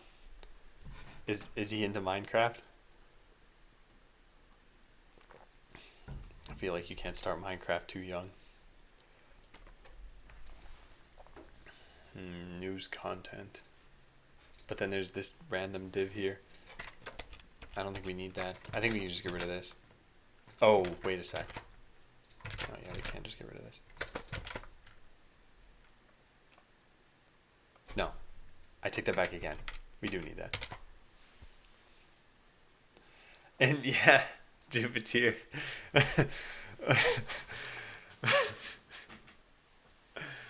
So I was saying it's such a bad name. Tessit 1 2 3 4 5. On mobile that'll be too big. So you should do max so it scales down from there. No, oh, I see what you're saying. You were expecting me to set this to just 415 pixels no matter what. No, what I was saying is I'll figure out how many pixels this should be based on the size of the browser window. So it'll always be 50%. But I could just set it to an absolute amount. Man, I am just so slow at working through UI. Alright, so there's a div outside of all of this. And this is the one where I think we'd have to really just change the width? No. It would be, these need to take up, yeah. Okay, so it is this. And we have the window height. I guess we also have the window width. So here we could say div style equals width, window width divided by 2. So then this should always be half the size now of the page. Yeah. Cool. So this expands correctly. We want to center this on the page too. And then we want this to just show up to the right side of it, which means I guess we don't want any of this main content to be a flexbox any longer. Although we could have it be a flexbox.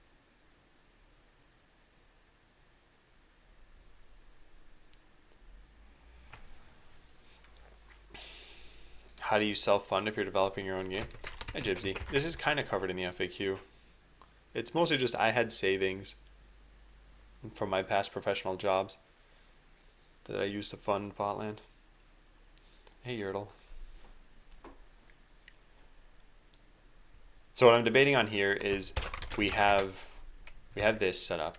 What we could do is we could say this is one section in the Flexbox, this is another section, and then I've got some buttons over here, so this would be another section. Or yeah, I think we still make it a Flexbox. All right, so let's see if we have that structure. Is that the final UI of the game? Yeah, it is. And that's what I'm trying to work on right now, is getting mine to look more like that. So news content, display flex. So we need something for just the horizontal part of this page.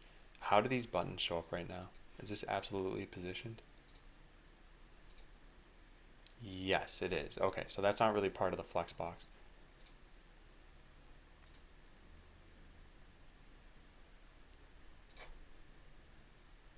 But these both need to be. Yeah, so both of these. So news content, I'm guessing, has display flex. Yeah, okay, cool. So then we can say this will be the, what's it called, like landing nav. And let's look at landing nav.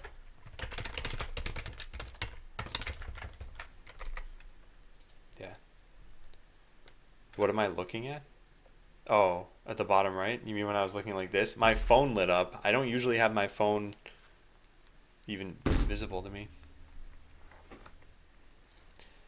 Oh man, everyone's gonna change their names. I'm gonna make a name changes section over here.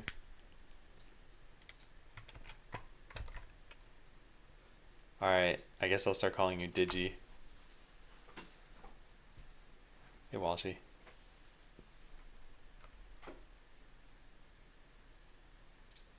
Sugar Mana. Okay, landing nav.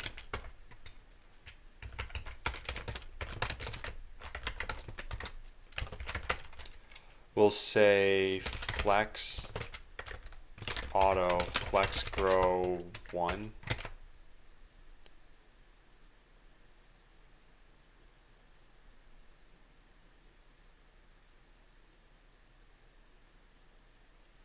You're gonna change your name to Hideo. Oh, please, nobody do that.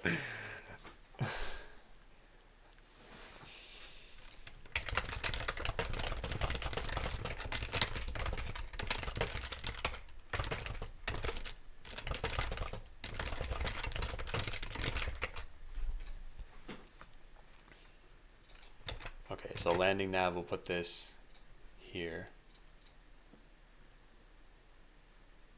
So style, I mean, I guess we could set this.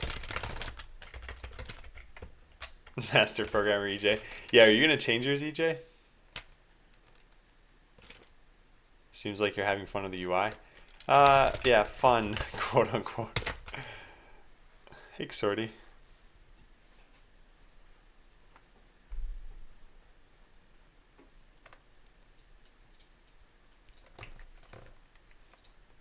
Wow, I'm gonna start referring to everyone differently. If you ever go back to a past stream now, if you're ever like, hey, I wonder who was here 10 months ago. Well, guess what? You'll never know, because everyone's gonna change their names and you won't know what it maps to. Probably won't change this one. If I ever stream, I'll end up just making a new one. Okay.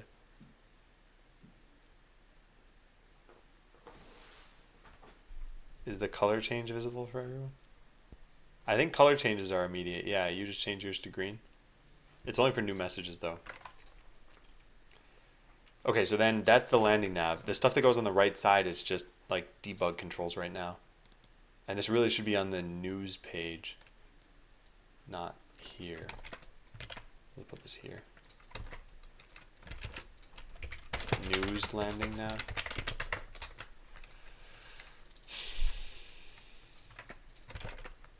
And then news debug controls.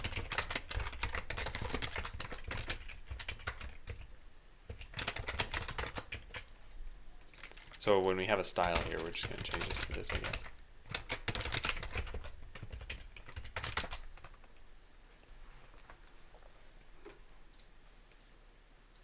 Who changed their name to Batman?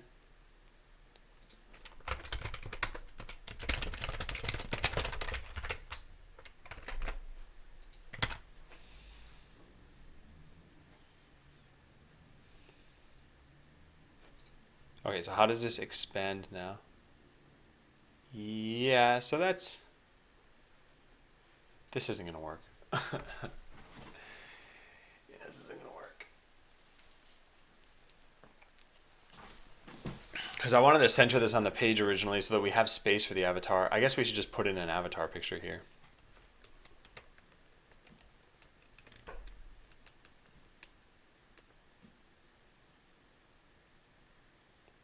How many name changes do people have? It's once every 2 months, isn't it?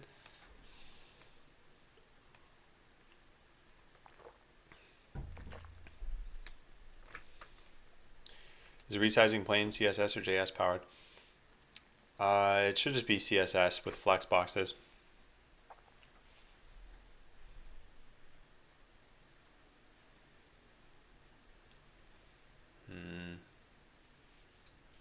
Yeah, I think we need to put in that avatar.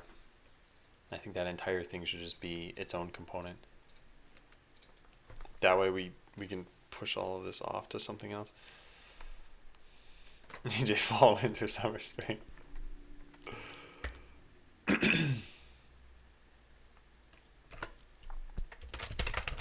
Class name equals styles.news avatar.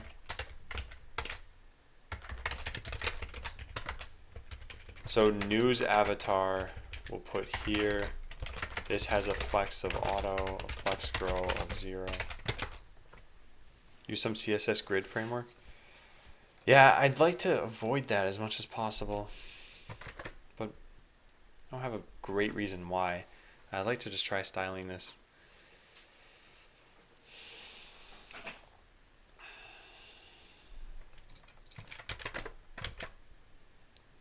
Okay. So we're going to put in an avatar image here. We don't really have one. So do we have get base64 data? No, we don't. That's never passed into news. Right? Nothing? Yeah, nothing.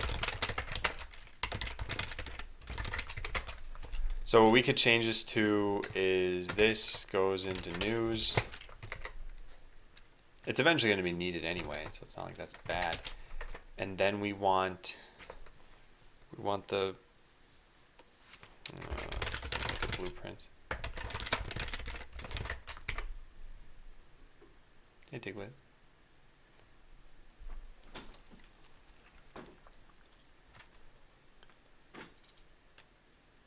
Oh, no. This file shouldn't exist. I deleted this file on the other branch, and it still exists in the master branch for some reason. I don't know why. Merge branch, optimize load times. One of the things this should have done is... Oh, God. Oh, man. Yeah, this is not good. All right, let's... I don't even know how I would fix this. So where did that go then, if not there? Shouldn't I see... Yeah, remove dead code. All this is... This is bad. This is really bad. Origin. Yeah, there are 2 things that didn't make it in. I gotta merge this into master.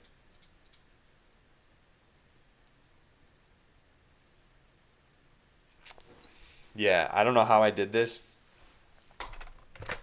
but I have to fix it. So let's do this. We will stash save. What changed actually? Let's take a look at that right now. Because I didn't do too much yet. So if I had to redo all of this, would it be that hard? No. I hardly changed anything. But we are still going to stash save this. And hopefully we don't totally screw this up. So stash save UI changes to 24/17. Alright, now I want to merge in what I had on that other branch. But apparently that doesn't work.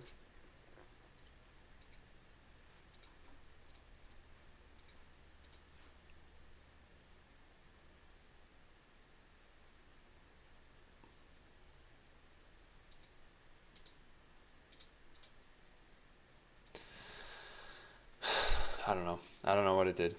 So let's just go figure this out. So I'm in this branch. The log of this branch says remove dead code. So what, do I have to push this or something?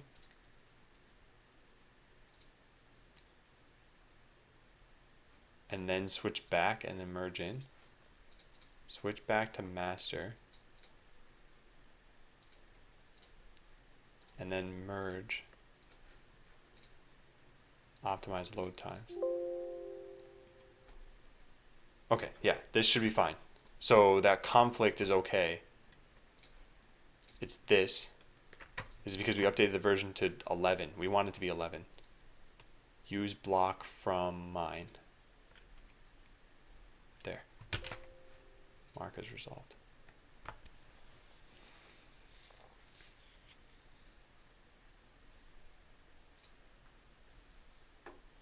And that's it. The rest of this should be fine. Oh, okay, so commit this, not end push, just commit. And now this should be good. And now we can stash pop and get our changes back. Good. And now we should no longer have a blueprints file anymore. Yes, it's gone. Okay. Oh, that was a little bit worrisome. Yeah, so what I wanted to look at is edit blueprint. Uses get base64 image data. It passes it into bot podium, which I think just uses your colors. Yep. So we can do kind of the same thing over here. So we'll put this avatar here. Image source equals this dot props dot cosmetics. No, we're just gonna make up an image source. Say fake avatar equals. What does this look like? This is stored somewhere in here. I guess when you go edit a blueprint. Yeah, there. So we go over to the state, blueprint or workbench. Here it is. Editing. There should be cosmetics here somewhere. Where is this? Bay Cosmetics. Here it is. So it's these three things. How do you back up your code? I use a bunch of different methods. I use Bitbucket, which is just my central Git repository. I use OneDrive. I use an external hard drive. I use my laptop. You should have a bunch of different backup methods.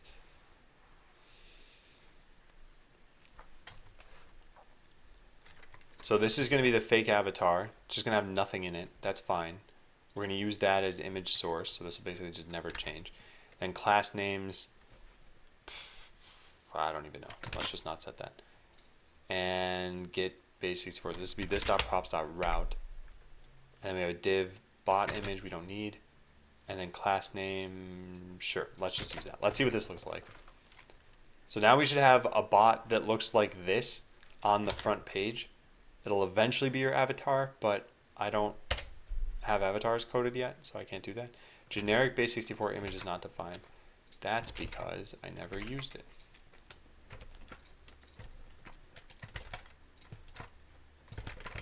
There. That's right, Yertle. That's the safest of all of them. Cannot find. It's // components. There.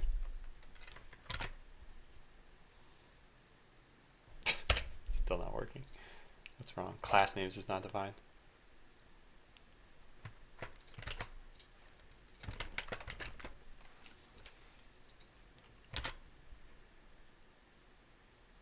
Okay. So why is it not showing up? And also we got to fix this warning at some point. Get or download sprite sheet. This happens probably every single time I log in, does it not? Yes, it does. Fix warning that shows up when you log in.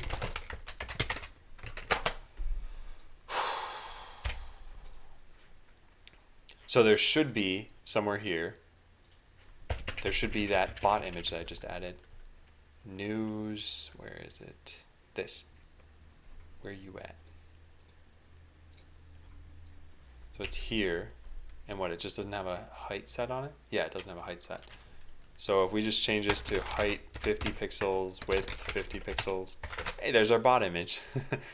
Hello, avatar. Good to see you. Okay, so we just need to set a size on that.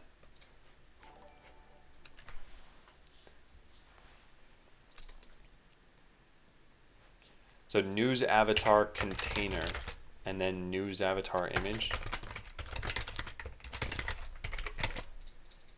So container, and then news avatar image.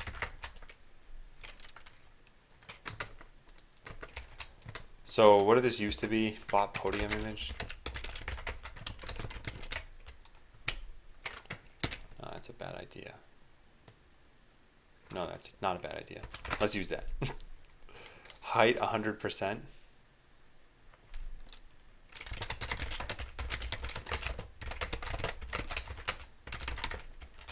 I think contain had that, doesn't it? No, it doesn't. So height 100%. What if we just did this? What would happen? We probably still need to set a width on this. Yeah, we do. So if we say width 100 pixels or something. How many players does Botland need to have in order for you to consider it a success?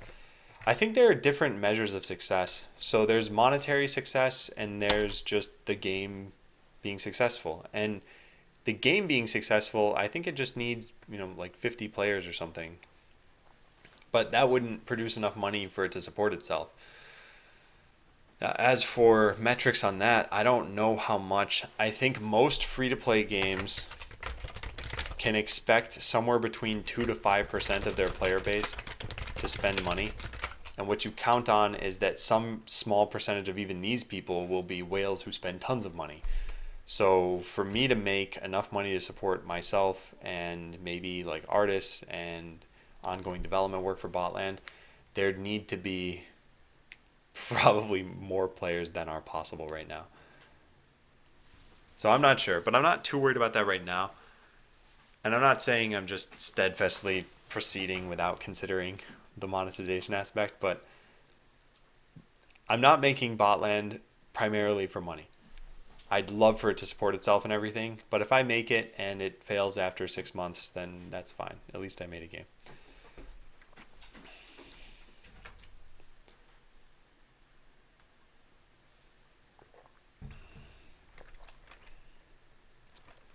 Okay. So this is still not showing up. Yeah, it's this container div that has this. I guess we need to set the class name on the right thing.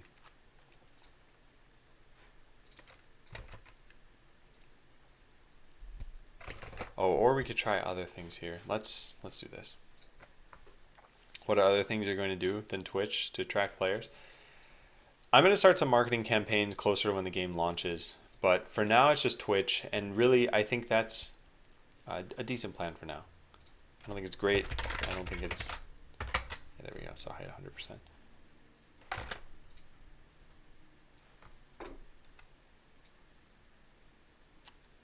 What did I do for the bot podium? I think my primary concern is just making a good game at this point. I think I'll be able to worry a bit more about marketing later.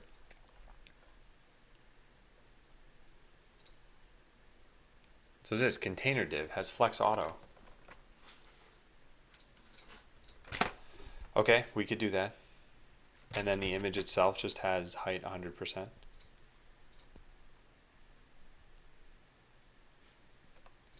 Yeah, that only works when this entire thing is a flexbox though. So back to the news page for a second. This does not show up.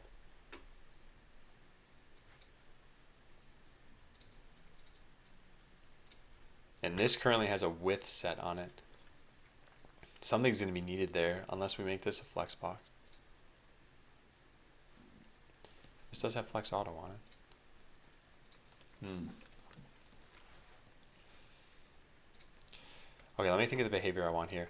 I pretty much just wanted this to take up about a third of the page. I guess we could set that. So we get rid of this. And then set this to be width 33%. There we go. So then this needs to be what? Display flex. And this has flex auto on? Not quite.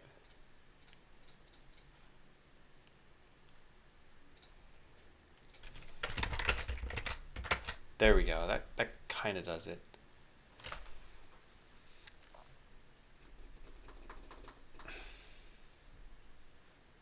So then will we get rid of this? No, we can't do that.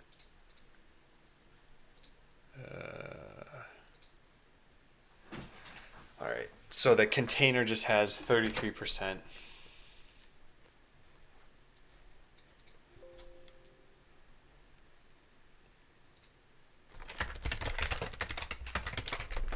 Then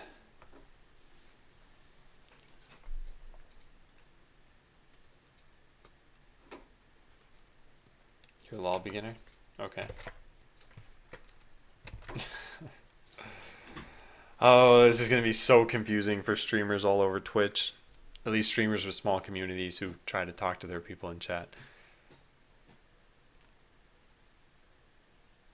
I have so much associated with your names, and I know this is already the case for myself because sometimes you guys switch accounts, or at least you used to have to switch accounts.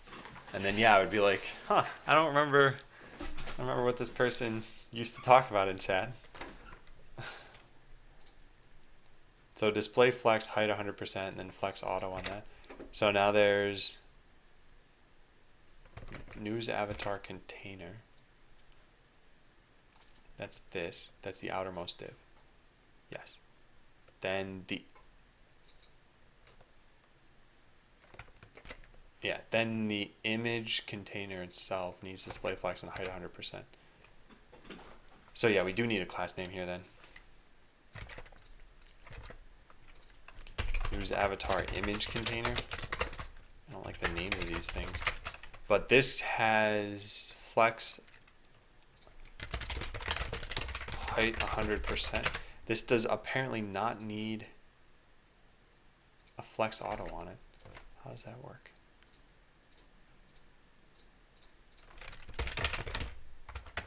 Huh, yeah, it's not necessary.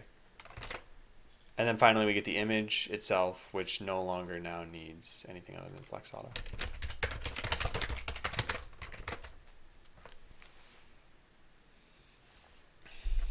No, it's not. It's not like that. Okay. So yeah, this is way too large. Is this taking up 33% of the page? 547.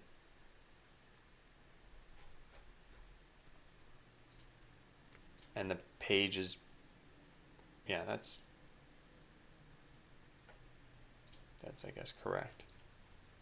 But I didn't want it to take up this much, so we gotta change this somehow. I don't know how. Background size. What is this set to right now? Contain. Yeah, I want it to be contained.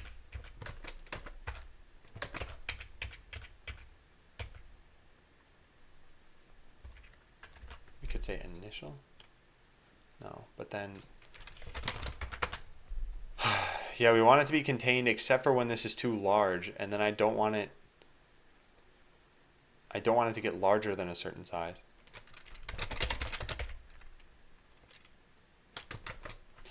That's where I guess we set the size for its container to not go beyond a certain amount. Yeah, we could say something like max width 500 pixels or 300 pixels. And that way as this grows, yeah, this stays. I mean, it still looks kind of weird, right? Maybe not. This is at least closer to this. So we would just need to center it on the page. In fact, what was the height of this thing? So the total height is 733, of which this accounted for 370. So yeah, it was about 50%. So if we just limited it that way, we'd probably be fine. Yeah, instead of max width, if we said height 50%, or at least max height 50%. Yeah, that's pretty good. I like that, height 50%.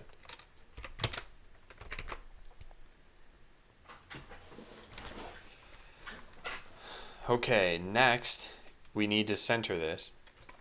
Now, if I've learned anything about CSS, it's never try centering things without just looking at someone else's guide on how to center things. So center vertically and horizontally. We probably want it both, right? Yeah, it's centered within this, I'd say. So both. Is it a fixed width? Can you use Flexbox? Yes, we can.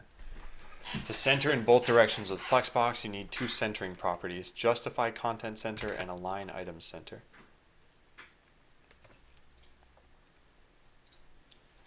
So justify content and align items. And this goes on something that has display flex. So this, I guess. That did not work. What happened to our content? I don't know. It's align items that it didn't like. Maybe put this somewhere else. Yeah, what did I do wrong here exactly?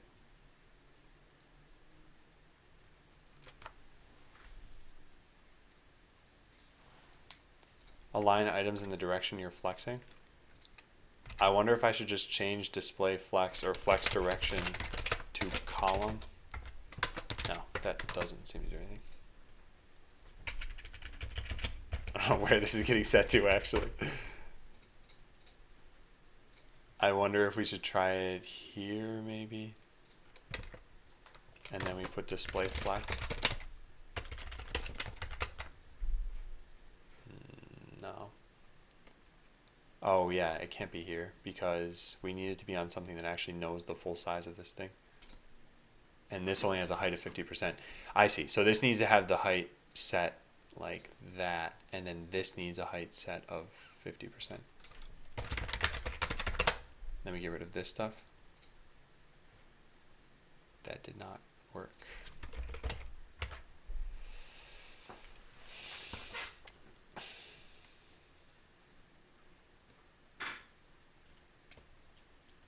Display flex on the parent. I think what I did wrong here. Yeah, this needs the flex property set. So that's here. So justify and align. But then this can't have a height of 50% anymore. In the item itself, you do align self.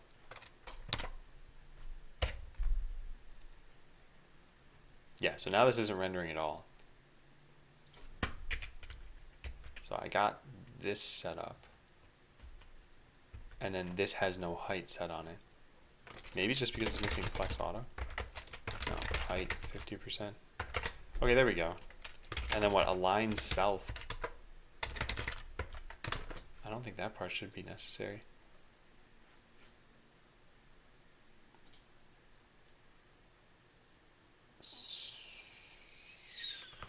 Yeah. So here's where I'm lost. This is the flex box. You can see its height is the entire page, or like most of it. That's fine. That's what I expect. And then I want this to be centered vertically in there. And I don't know how to do that. I wonder if I gave it an absolute size. No, it's still not centering. Maybe it's because Whoop, that disappears. That disappears probably because this doesn't have a height.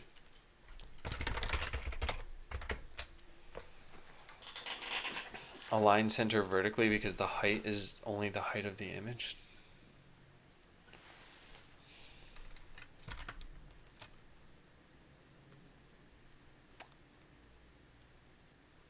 No, that's centered horizontally, sure. I'm trying to center it vertically as well.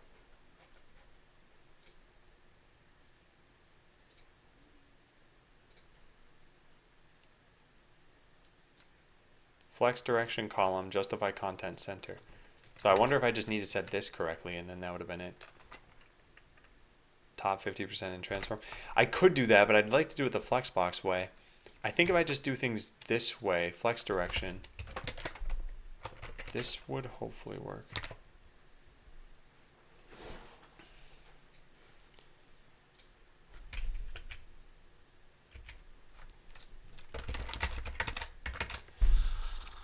Is the container the same size as the image? So the image is vertically centered in a same size container? Well, okay, so there are actually three things going on here. There's the outermost thing is a flexbox, so div. This is the flexbox. Then there's a div.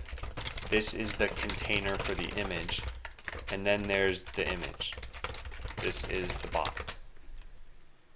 So this is the style that I have where this is a grandchild of this, the flexbox. So I still got to figure out how do I even change this so that, like, okay, what if I expanded this to 100% and then made the image size smaller than that? No, it's still not centered vertically. The only thing I can think for that is to make this a flexbox.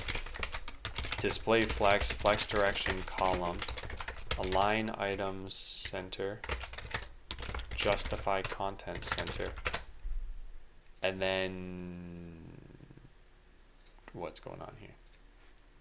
This has a width of 0 now. Oh, that's centered now. Flex only works on direct ascendant. Okay, got it. Thanks.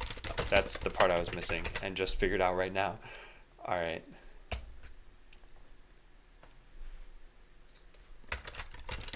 So it's centering the container for the image. But that's the thing. Was it even centering the container for the image? Like, I think that would have been fine.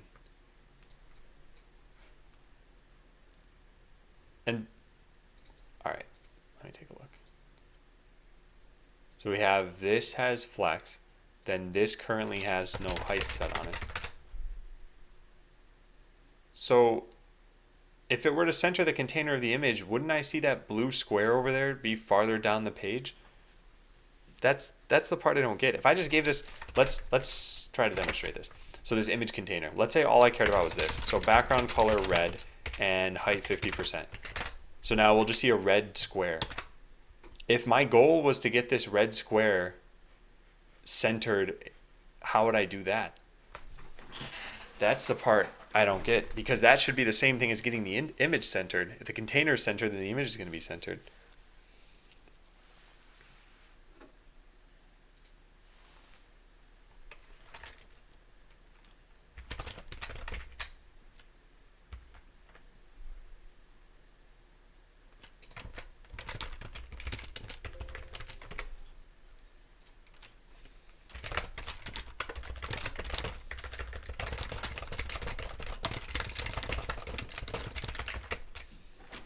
Your navbar container has display block. It should have display flex.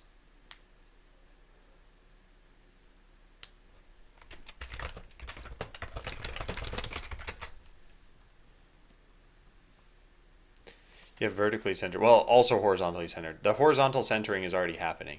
I'm pretty sure this is like the same amount of space as this maybe, or close enough. Yeah, it is, because it's actually the antenna that starts this graphic. So it's horizontally centered, definitely. I can't figure out how to vertically center this. So like I said, ignore the image entirely. Let's just put display none on that. So now we won't see an image here anymore. We'll just see a red square. And I want this red square to be farther down on the page. Outmost container, flex direction, column, justify center. So yeah, let's take a look at that.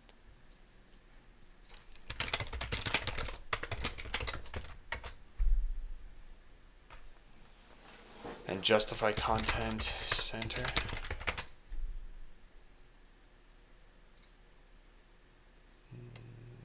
No, this doesn't need to be a flex box at all. Yeah, how do I center this? Because you can see the outer one here has justify content center, flex direction column, and its height is the entire page. Are you using any CSS frameworks, or is it all bare bones? It's mostly bare bones. And yeah, see you, Dan. Thanks for dropping in. Yeah, this is the part I don't get. I'm not sure what I could be doing wrong, because if you look at just these two elements, is there anything that's off on them? Maybe we should just do this in a JS fiddle or something. How do you access developer tools? You just press F12. So if HTML, if we have a div, hello world, we click run on this. Yeah, cool. Okay, so yeah, we have a div. This is the parent, we're gonna say. Change display block to display flex. Does it have display? Oh my god. Oh wow. All right. Yeah, I I don't know how I screwed that up. Okay, so then yeah, what happened to this? Now it just doesn't have a width. All right. Yeah, that was I'm pretty sure that's right. What you just said.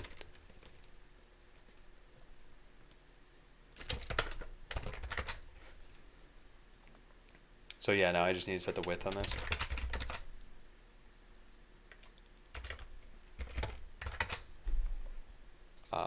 What is going on with the height of this thing?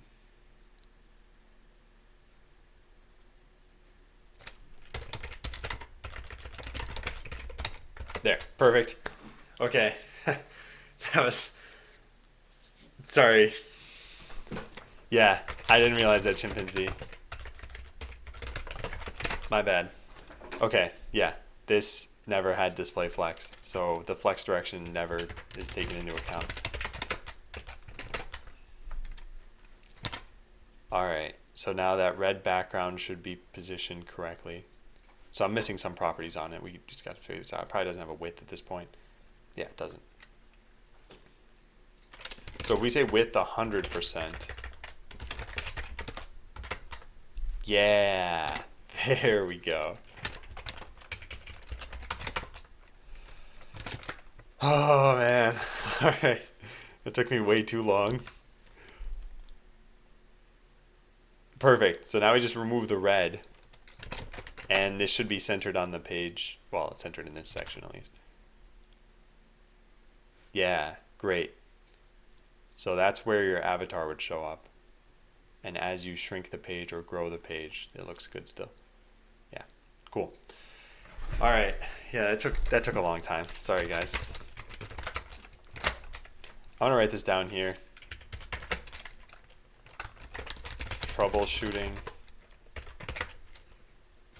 If you're using Flexbox, are you sure you set display flex on the element? Is your flex direction correct? It defaults to row, so try out column as well. I don't know if that part was necessary, to be honest. Let's go check that out. It should just be really simple to change this. We go to this, where is it? This one. We change this to row. Yeah, I don't think flex direction actually matters there. Remember direct descendant, yeah. Flexbox only centers its direct descendant. This isn't always a problem if the descendant, if the grandchildren take up the full space of the child element, which will be centered.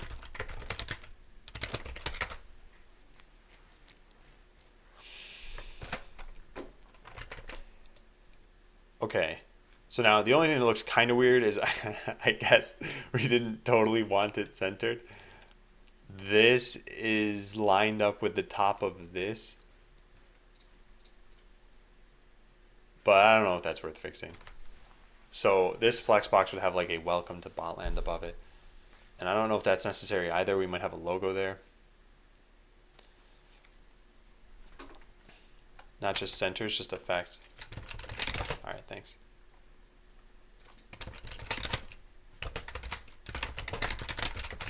Okay. All right, so what do we have? We have this. But for most people, it would show up.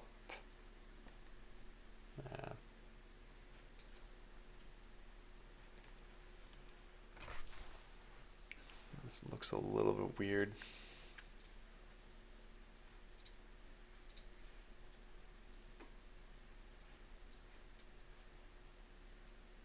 I think there's just too much space over here. Yeah, I think we give this entire Flexbox a max width. this news avatar container.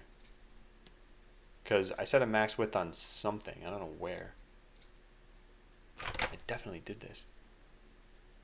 Oh, I said width here is 33%. So I think we just give it a max width. Yeah. Max width of 300 pixels. This is probably how you want the page to resize. So when it's really small, we probably just remove that altogether actually. And when it gets larger, we only let it get so large before it starts expanding the battle log. Yeah, I think that makes more sense. Max width 300 pixels. Because the avatar is not important information.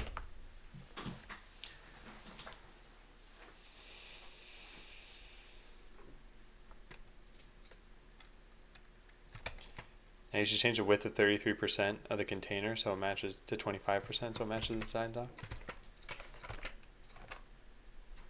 Yeah, I could do that. I think this is probably fine. Yeah, I think this looks pretty good, right? Because here's what we have in the design doc, and then here's what we have over here. So other than the vertical positioning on this, which we could change a little bit if we wanted to, we could just bump this up.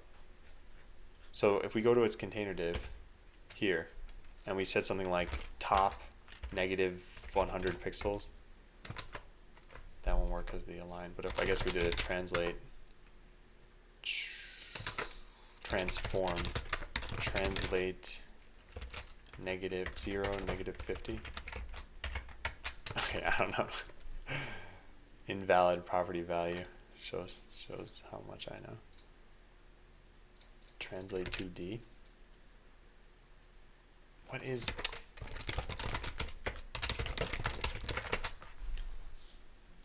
transform oh, you need pixels.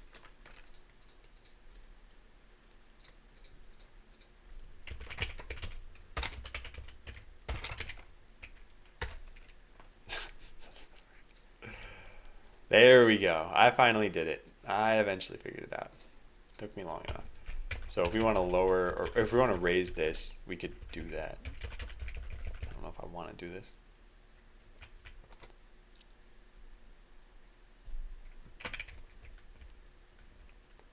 Yeah, I don't know if I want to modify this though. Okay, cool. So we have that. These tabs should be centered because that's what shows up over here, right? Yep. So let's go center these. Inspect. So it's this div.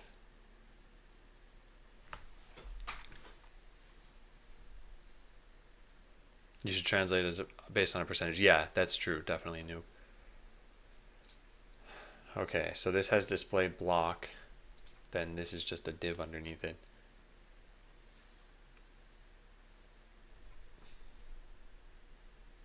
Yeah, I think it's definitely the white space above it that makes it look off.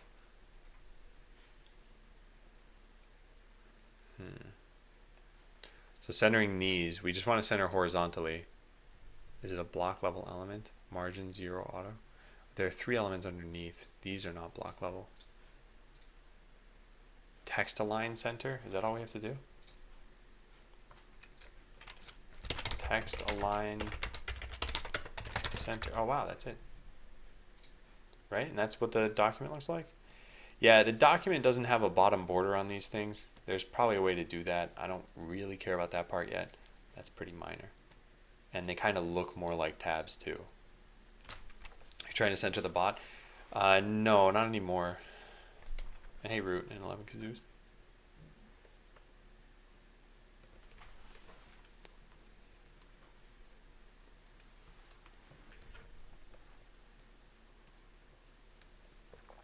Border bottom 0px. Oh, if it's that easy, I could just try this out now. Whoops. Border bottom 0px. So that probably worked, but then I have a border on the top of this thing, so it's really hard to tell. So let's say border top of 0px here. That is the totally wrong div. It's this one. Yeah, I can't really tell. It looks like I'm pretty sure there's still a border around this, which means I probably screwed that up. border bottom 0px. What if I set this to larger? No, it's not doing anything.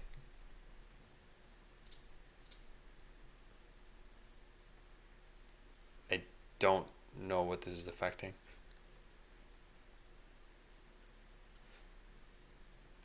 I guess it doesn't have a border.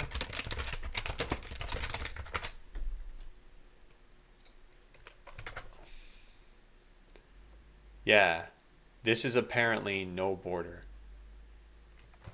So I would need to say, wait, what?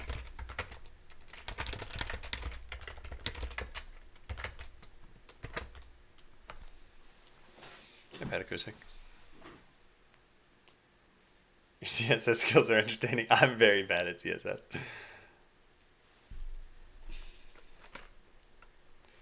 Okay, so text align center on this particular div. Let's go get that set up. It's coming from the landing nav tabs, which are where? I have no idea. Here. So we'll just put a style on this for right now. This is text align center. Outline none. Oh, that's what that is? Yeah, so this is now aligned. It should be border none.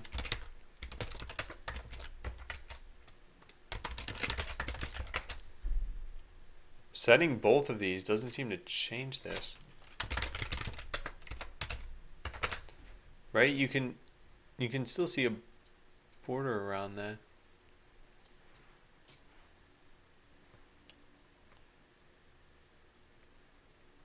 But yeah, what's causing that? Let's just change, let's figure out what it is first. So outline color red. It's not that. Border color red. Okay, it's not either of those apparently. Try adding important.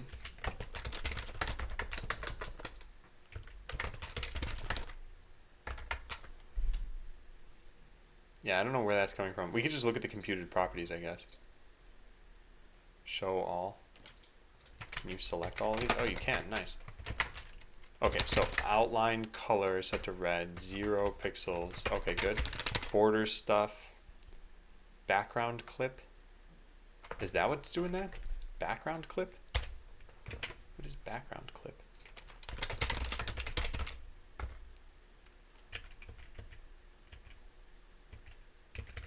No, I don't. What was it then?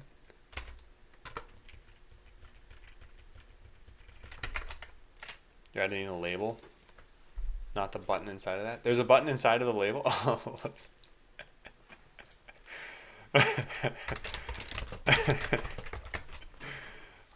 Oh my god, I'm so bad at this. Hey, I push obese kids, and thank you, Ski Dog. Yeah, my bad. Okay, so here border none and outline none. What am I modifying this for? Battle log.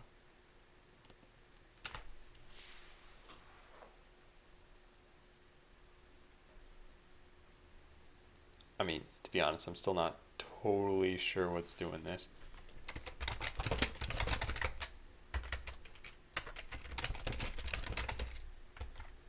Yeah. How's alpha testing going? I think it's going pretty well. I don't know how many people are playing right now, which, by the way, if anyone watching wants to play the game, you totally can. You're doing news there, not battle log? No, this says battle log over here. Value equals battle log. I think it might be that this is throwing everything off. Why is this highlighted? It says value battle log.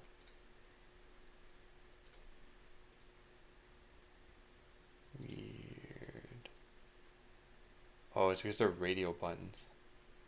Is it shadow effect? I don't know. I don't know what's doing this. What other things do we have here?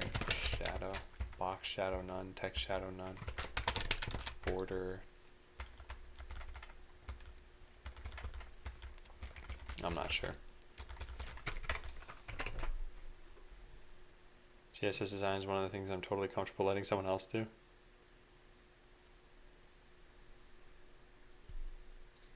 You're using WebKit appearance.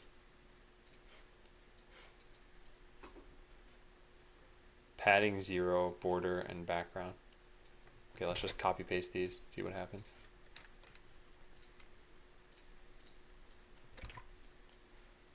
That wasn't exactly what I wanted.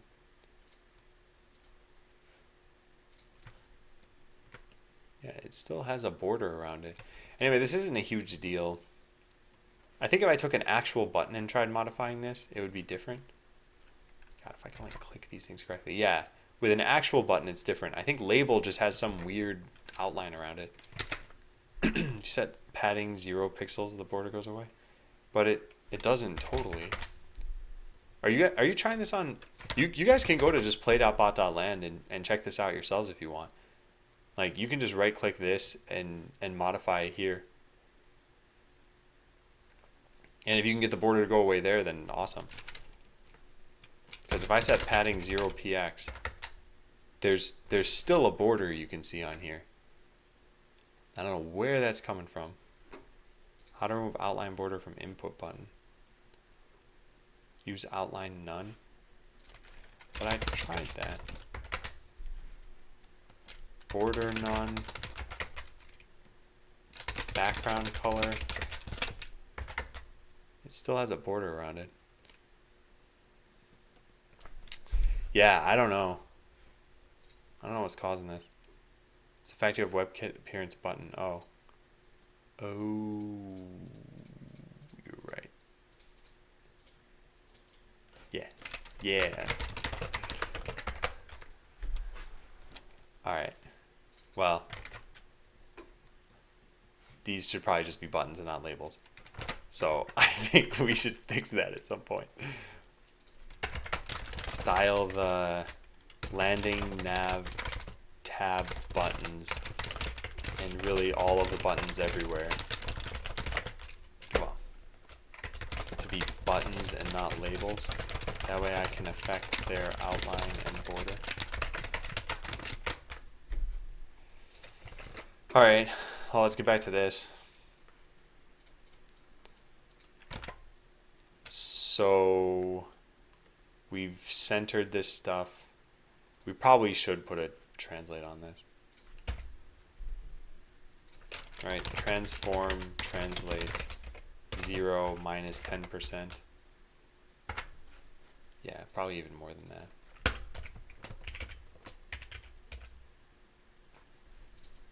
Minus 30%. How does that look at different sizes? Yeah, we could do that. This is on the image container.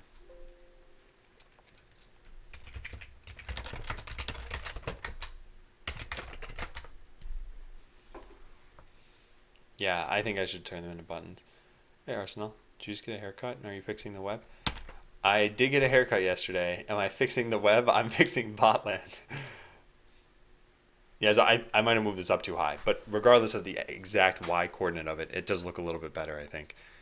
So the next thing is getting this to look correct. I'm going to need to make a React component for that. And you know what? We should probably have this go all the way to the bottom of the page now. What is controlling that?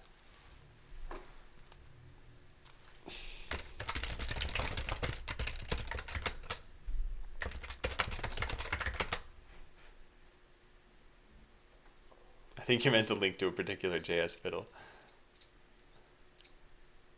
Does this have... Oh, wait, no, this is not... Huh.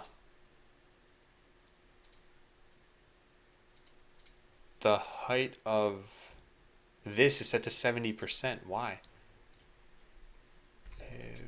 Okay. That is interesting. I guess we do need to set a height on that, but I don't think it should be 70%. And 100% is too large. Yeah. So like 90% apparently. Does that look like this? Sort of.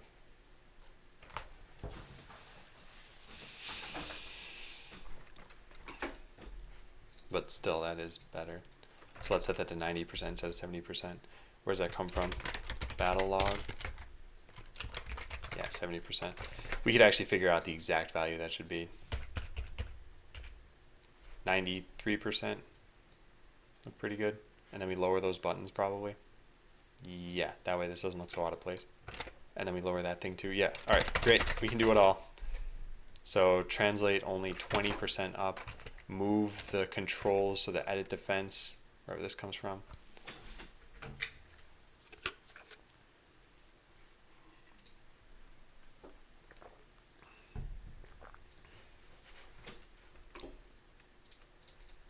Yeah. But this is because you made them buttons, which I should be doing too. I just haven't done that yet. All right, so what about this? Nav page, big nav icon. Somewhere I'm setting the Y coordinate of this. Where is that being done? Here. Bottom 80 pixels. Why did I do that?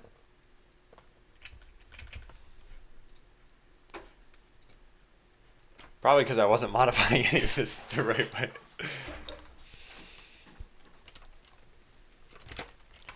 Alright, where does that come from? Edit defense button.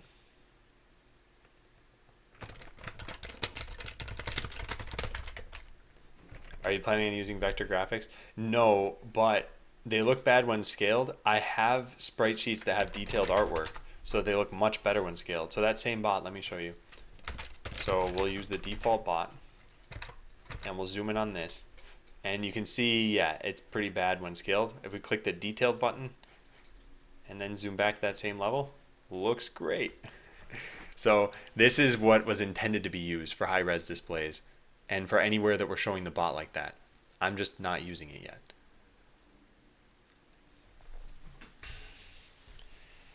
So your whole graphical material is just a bunch of PDF files or just images, no GIMP or Photoshop files?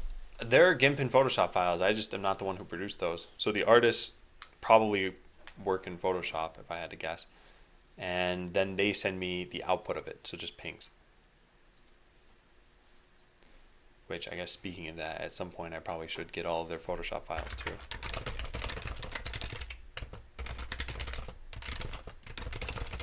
This guy, Exec, and Simon On Demand. How about scaled down? Scale what down? Oh. Yeah, when scaled, like if I do this and I zoom out enough, it will look kind of bad. That's something that I'm going to have to eventually use anti-aliasing for in WebGL.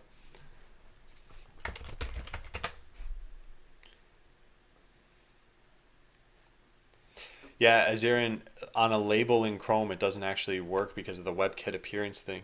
So I just need to turn them into buttons. But then all the rest of the properties you said would work then. So we'd be fine. Alright. So yeah, right now these buttons are just in the middle of nowhere. Look at the borders. Yeah. This is a problem with aliasing right now. I will need to fix that at some point. Or generate even smaller images. Is the designer working in Photoshop? The UX designer was doing that in Balsamiq. Okay, so let's try to make it look more like this. This is pushed in some number of pixels or some percentage, I guess. And it's also farther down on the page. So we can do that. The farther down on the page part is coming from here. So these should both extend from the same like dot. What is this? Page nav buttons.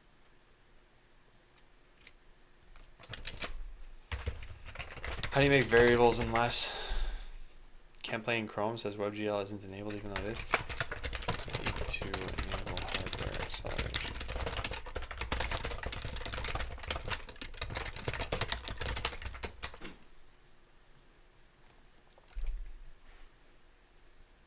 Find straight Photoshop files easy. I don't have Photoshop though.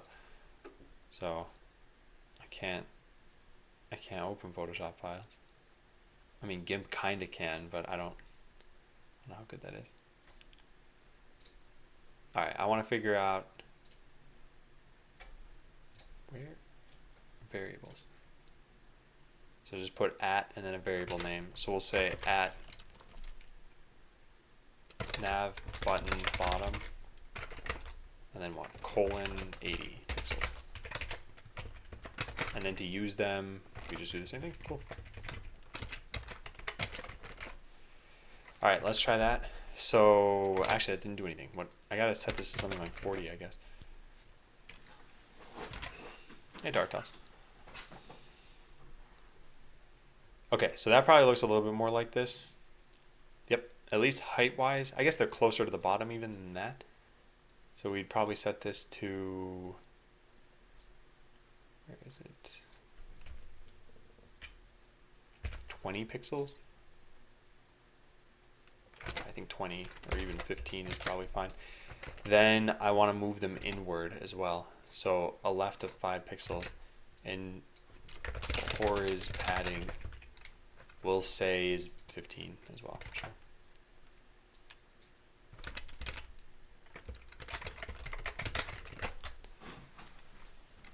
It's enabled as well? Huh.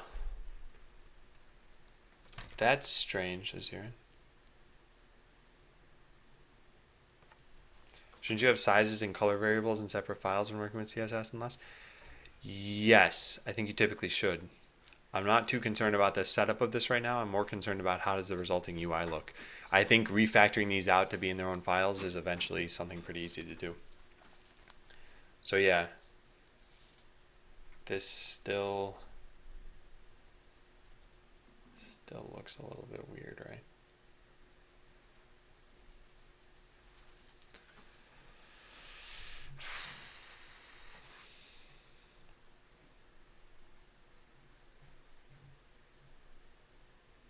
That's strange, Arsenal.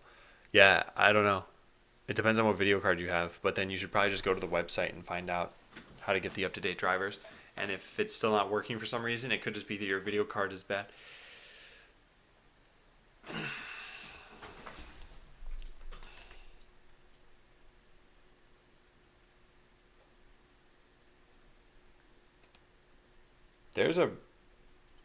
There's red coming in from somewhere. Where is that? Is that just me? No, there's like some tiny pinkish color there. Where is that coming from?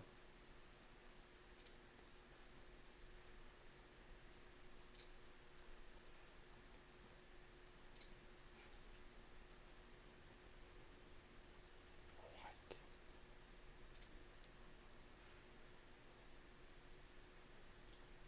It's either coming from this pink. Why would I have ever? Oh no! Oh no! Solid pink borders. These have just been in the game for forever. Oh my god! All right, this is why no one should ever trust me with UI. Okay, so the something we could do here is just remove that border. Let's just work with the news page for right now. Yeah, this pink. Let's set it to black. And let's set it to something gigantic, actually. That way we can just see it. Yeah, that was from the Fisher-Price UI.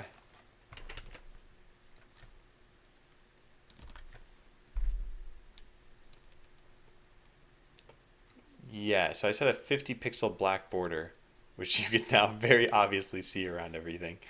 And if we just uncheck that box, yeah, so I think we just get rid of this border everywhere. So everywhere that we had this pink border, let's delete it. There. Pink border is now gone. Nice. Okay, so what else can we do to try to get this similar? There's actually no border there. So I guess on all of these pages, we currently have a border and we just shouldn't. But that's coming from the pre-game header here, border. Yeah. So now there's no border. We refresh the page. Yeah, there's nothing separating this. So this should look more like this does. I mean, you have to ignore, there's a border around all of the pages, but you have to ignore that because this is a UI mockup. So you really have to look at it from like, I can't scroll that exact pixel amount. Not easily, at least. So anyway, you have to start from like there. And yeah, there's a different background color too. I'm not going to worry about the background color yet. Then this stuff at the very least could just have some padding around it probably.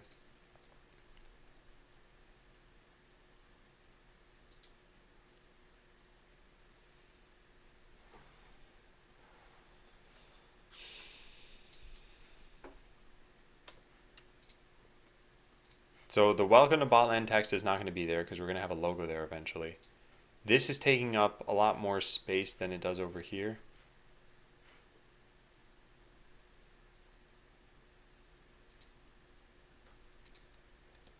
How about I shrink this a bit?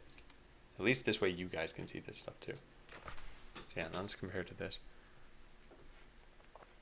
Yeah, so the battle log is much smaller there.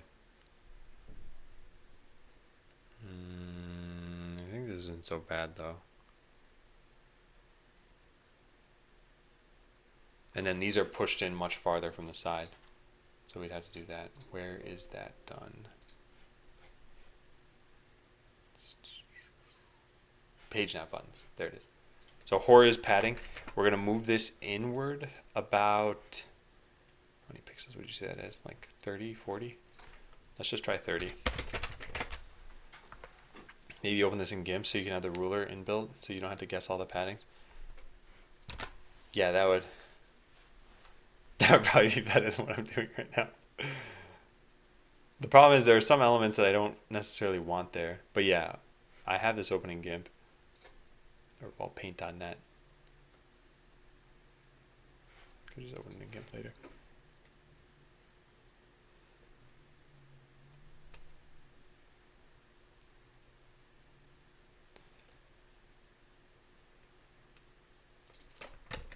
So wait, Azarian, you're saying that the GPU blacklist thing is what fixed it for you?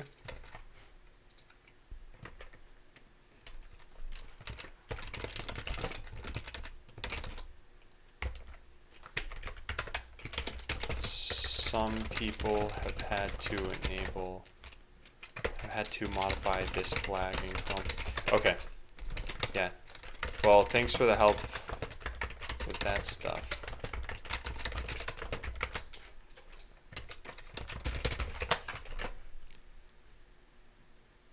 All right.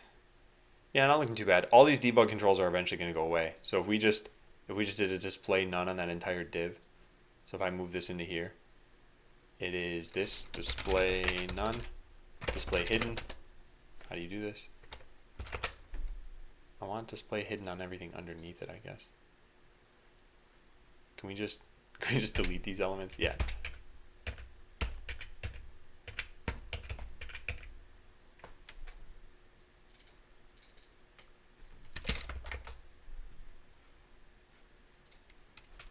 Yeah, so it's just trying to kind of hack this together, but ignore this text for right now. This is kind of how this UI would look. So we can make this take up more of the screen. Yeah, not bad. Now we had originally said you'd have your defense in the background of this. I like that idea a little bit. I don't know if I want to do that exactly. Will you add those defense and attack ratings? I don't think so. I need to still figure out how this is going to work. So the other question would be, let's say we took a picture of your defense. So we did this. And then we took this. Let's save it like this. This is what the defense looks like. So now we're going to save this image as just, sure, untitled.png. Really doesn't matter. And then we're going to put this into Botland. Where do we put it such that it's usable by this thing? I guess just in here. So now we have untitled.png. And then we want to load and show that. How am I going to do this?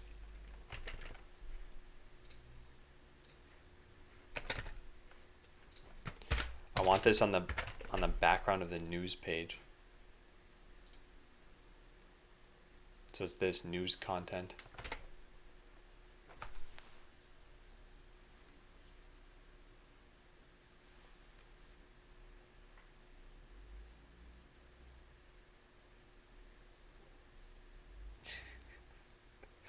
Fatality. Oh,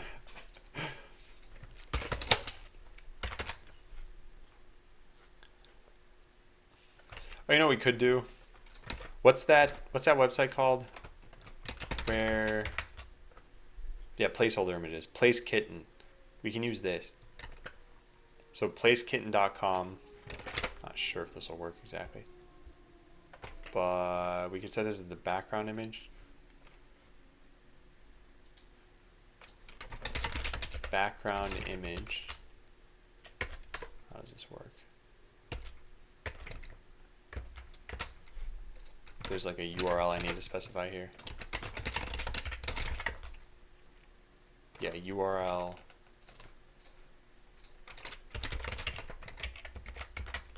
That doesn't work, does it? Whoa, it almost worked. What happened there?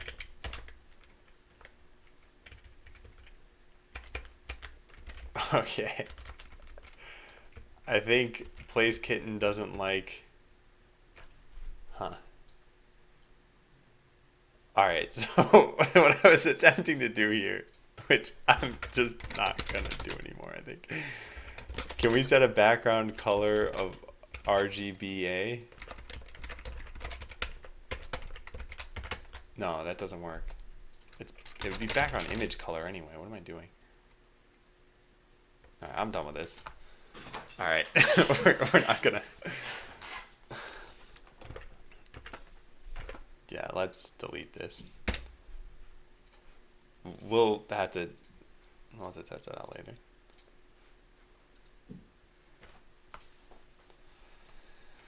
So this is Catland. Let's get rid of those cat images. Just said no repeat. Well, I wanted to test something different actually, but I don't think it's worth it right now. And yeah, White Widow, that's what I was doing, but at 200, 200, it didn't seem to work. Gotta add the div in another div, then you set the background color. Yeah. I'm not gonna worry about that right now. So what I was trying to accomplish is you could actually kind of see your defense in the background here. That I don't know if it's worth doing. Like, imagine if your defense was visible in the background, then pressing edit would just kind of bring that into the foreground for you. Acapella view cat.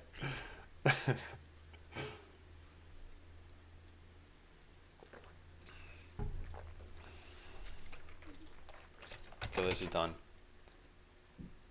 We're gonna have to work on the news page.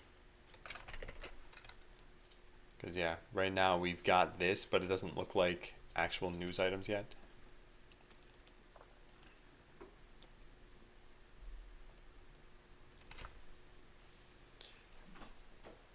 Yeah, Arsenal, it would work. This was really just for the sake of mocking something up. But it wouldn't be an image in the actual game. It would be your defense in the background. But there's a lot more that would have to go into that, so I'm not going to worry about that right now. But yeah, I think this is a better landing page so far. So I'll probably check that in and then start working on the news page.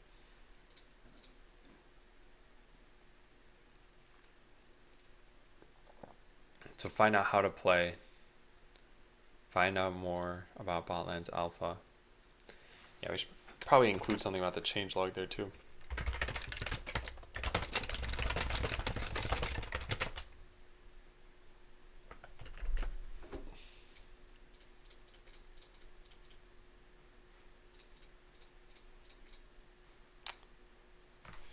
Yeah,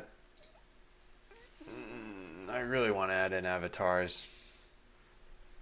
The problem is customizing them. See this little wrench here? This UI is not what I want to use for this. But maybe it wouldn't be so hard to just throw in this UI. Like we have these components already. This is what it's probably got to look like. You should just be able to, drag these things over and be like, oh yeah, this is what I want as my avatar. And then done, there. You've got your avatar now. And we save that in the database. We modify a bunch of tables. We spend like 4 hours doing this. It probably would take about 4 hours. See you, Zirin. Thanks for joining in. Thanks for the help.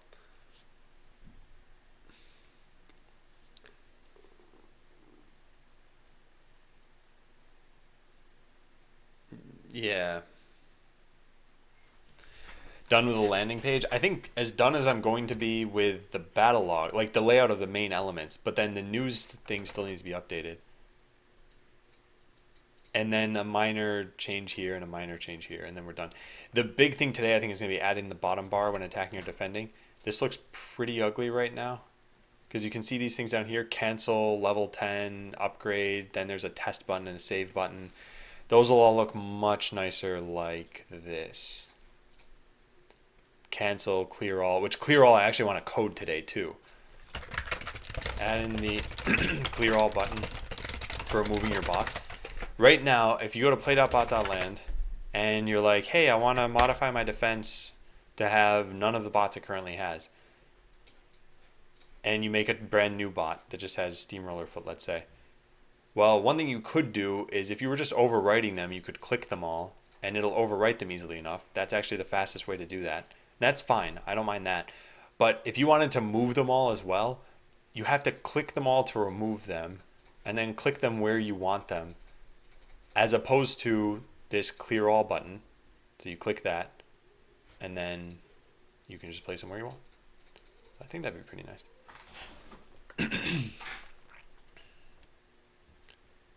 Yeah, I'll make the game look better.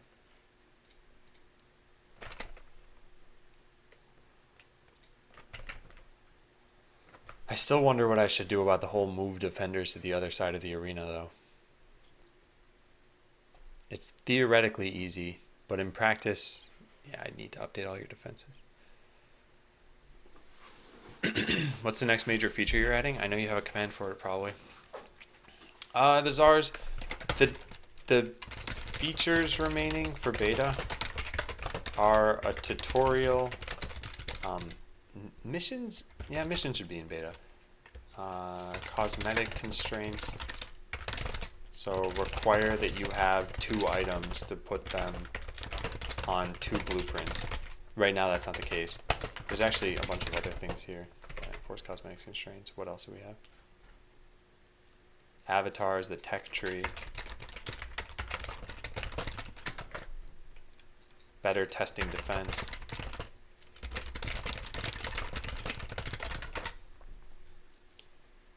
What else?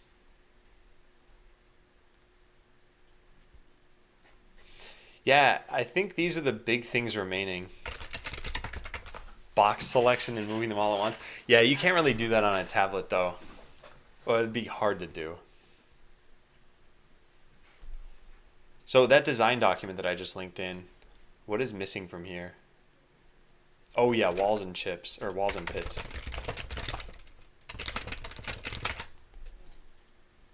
And that's about it. Yeah. So these are the things that are missing from the game.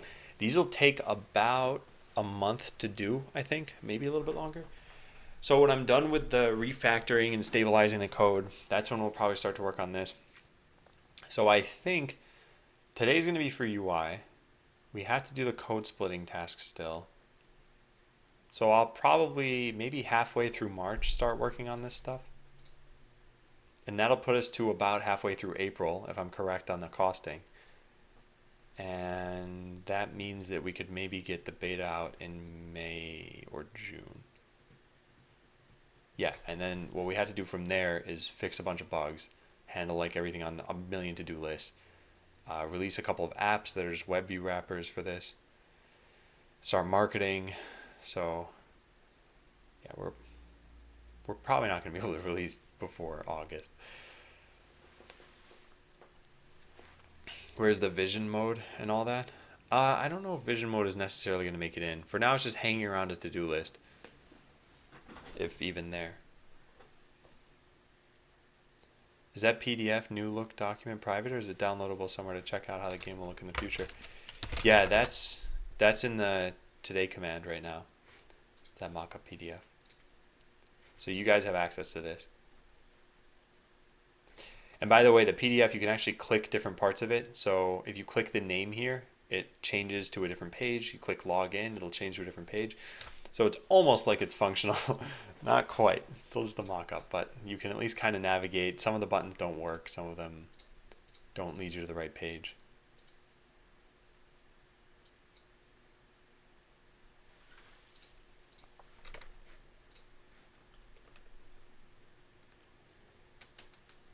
But yeah. Yeah, one of the other major UIs that we wanted to work on is replay controls. There's a lot of UI to change. So anyway, next major feature, I think the most important one for beta is the tutorial, but I will probably do that last. I'm not sure what we'll work on exactly first here. But yeah, I'll write this down somewhere.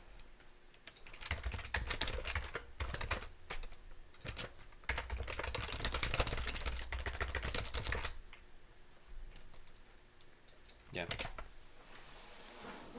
Wonder how many weeks it'll take to implement the final UI. Well, thankfully, that's something that can happen between beta and release. I think today we're going to get a little bit closer to the design, but we won't be all there yet. So I'm going to check in what I've done so far. Let's lint everything.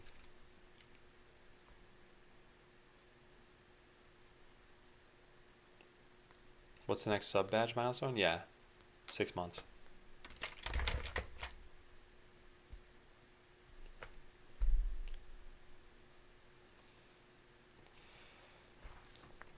Okay, everything linted.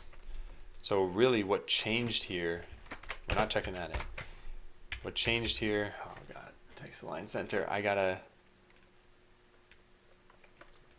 no, let's just leave that there for now. Yeah.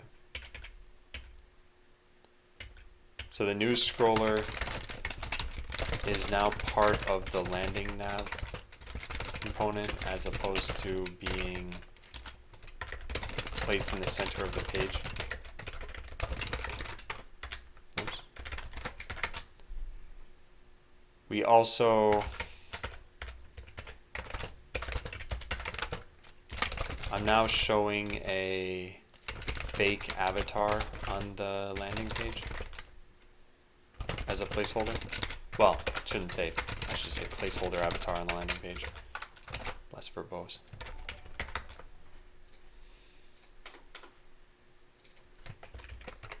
Okay, looks good. Fix the styling of a million different things. That's probably what we're gonna have to say here for the majority of this. Yeah. Got rid of a pink border that I had inexplicably left in. What else did I do?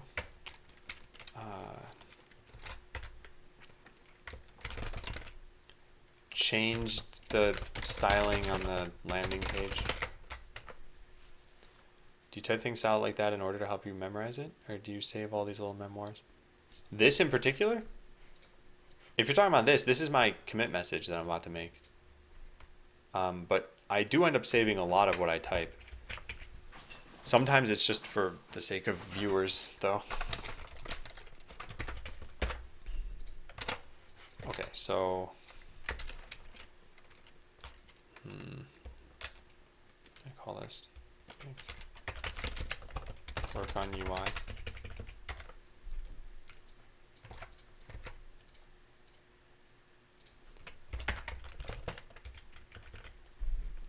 Yeah, that's about it.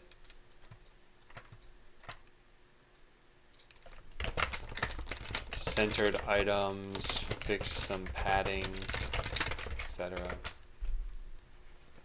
Yeah, I think that's good. Hi, Zippy the Quick. I'm working on a game called Botland. And what is this? Oh, a tab style button. Yeah. I'll write that down. Thanks, Noob. I'll tell you a little bit more about the game in just a sec. Let me write this down. Yeah, there. Noob linked this in.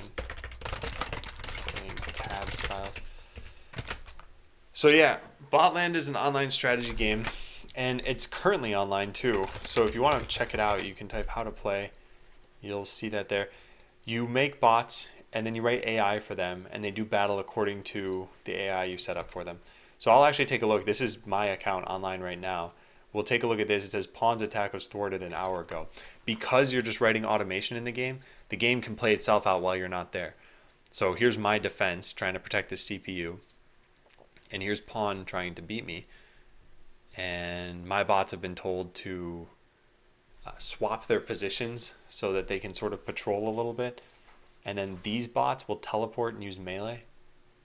So as soon as these are visible, yeah, they just get surrounded. Man, teleport is super cool.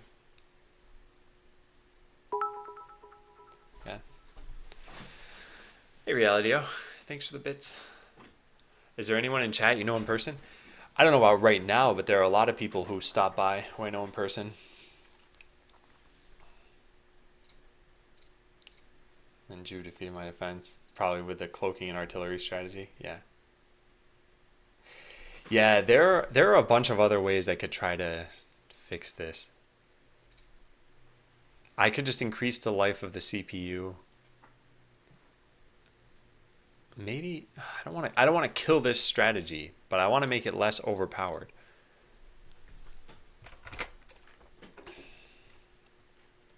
Anyway, I've got to get lunch. Is the arena rendered in Canvas or actual DOM? It's WebGL Canvas.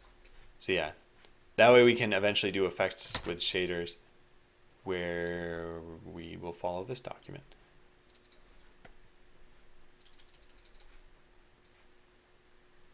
So yeah, we have some different effects planned that I haven't really... Why don't you have a donate button? I originally didn't want you guys to have any way of spending money on the stream because I figured you get the entertainment regardless of whether you're paying or not. So why should you be able to pay money? Then I became a partner and honestly, I did it because I think it's what's best for Botland. I figured Twitch can advertise my stream more if I'm a partner because then I'm making them more money. But I don't push cheering or subscribing at all. So yeah, I just don't want to allow you guys to donate. Never knew there was a Boatland. Yeah, just watch that video. It took me a very long time to make that video. That was part of the April Fool's jokes for last year. The world record video is the other part of the joke, which some people didn't know that was a joke. I'm very surprised about that. But they said, hey, is this an actual category? Can I try to get the world record? I said, no, it's not a category. All right. Yeah, I think it's lunchtime. It is 12:06. So here's what's going to happen. I've been online for 3 hours and 18 minutes. I usually get this number up to 8 hours. So when I come back from lunch, I'll be back for another probably 4 hours. And we'll still be working on UI the rest of the day.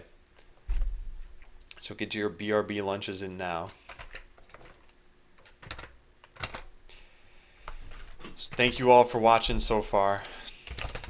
I'll wait until these die down a bit before I kick it off.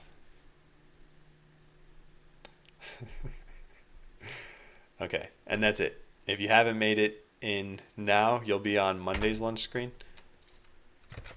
So here we go. Type in this command. Oh, whoop, not 45 minutes though. No, stop it. I'll put it for 35 minutes, right? Yeah, 35 minutes. I'll probably be back after 30. I have never once in the entirety of my time streaming exceeded this ETA. So you can be sure I'll be back in the next 34 minutes and 53 seconds. Thanks again. See you guys later.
All right.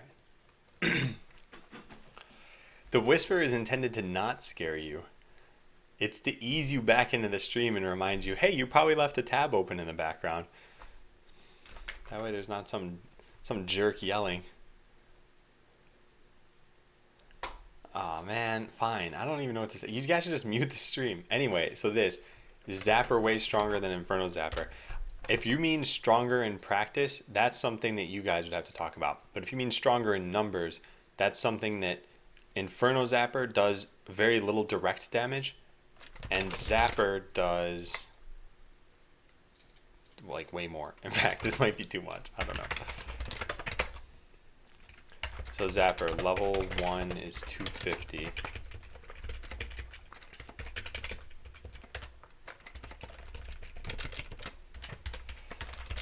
And then Inferno Zapper.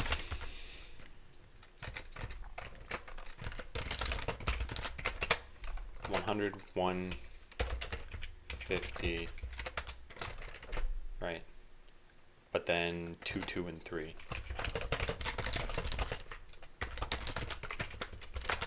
Oh, 2, 2, and 3? Yeah. So total damage here is 300, total damage here is 350, and total damage here is 450. How many subs do I have? Let's see, 97. Use an air horn. So I don't know if Pawn is still here, but yeah, the way Inferno Zapper works out is that it actually does more damage over more damage total. But because you're in melee range to do that damage, you're probably not going to get as many hits off as you would with regular Zapper. And regular Zapper could kill your enemy before they're able to retaliate. So I think, in theory, it's balanced.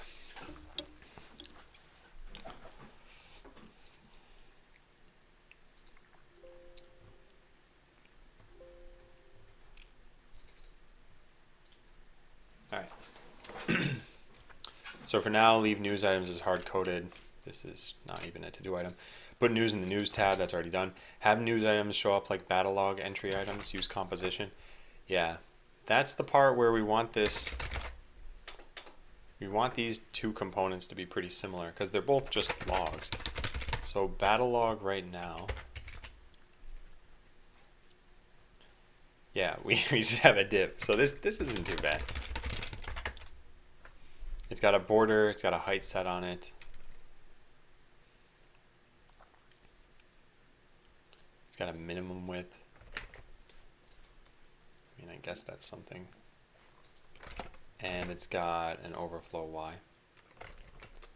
Yeah. So news needs to be the same way.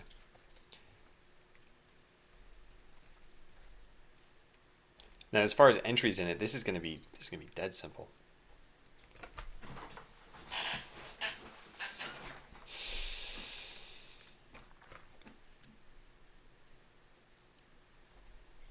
And I guess you could have one selected as well.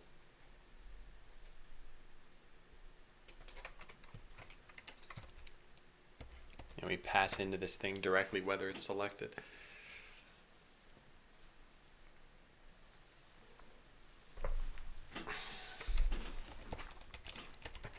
Okay, well let's make this news log.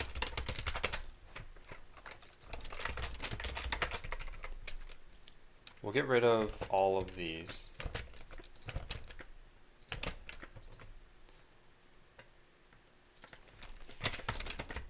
I guess we'll just say news item. No, we don't have this in a reducer. We'll just hard code this.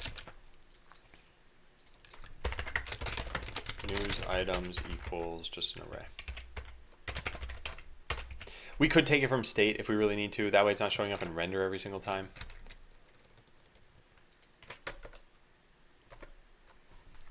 News items equals, what's our news? What news could we possibly have here? It's this stuff. Dot use hard-coded news items. Yeah, there. So it's everything in this.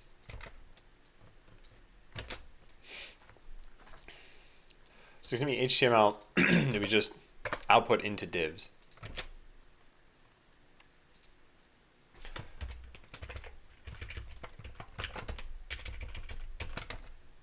Oops, there. Cool. Okay, so we put these into here. Done. We'll make these.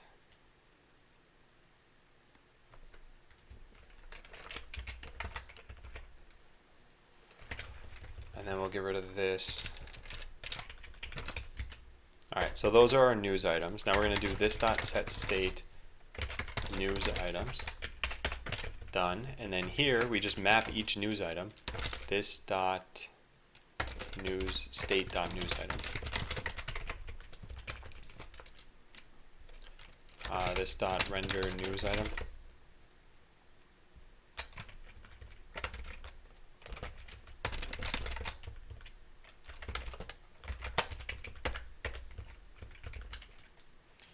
Okay. You don't plan on using hard-coded elements for prod, right? No, news will eventually be dynamic then, but in order for that to work now, I need to have news items get stored to the database. I need to have an API for me to update them, for me to invalidate old ones. There's a lot more to it. But the UI isn't going to change very much. We'll just, instead of pulling from hard-coded items, we'll just pull this from the server. So that's what's nice about this, at least, is that the UI can stay pretty much the same. Hey, Spider Dead.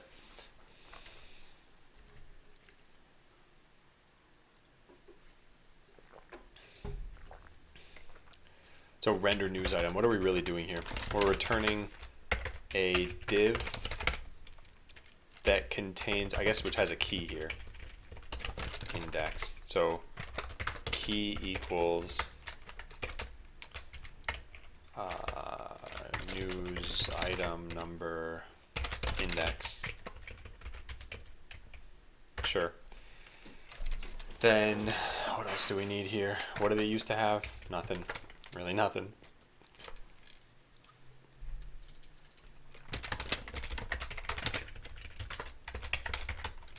And it was just the news item itself.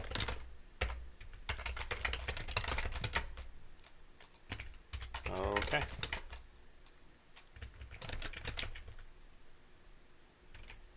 So nothing can even be selected here. So it'll just never update. Well, there's our news log. Now this is very similar to this particular thing, to the point where they really should inherit from the same thing.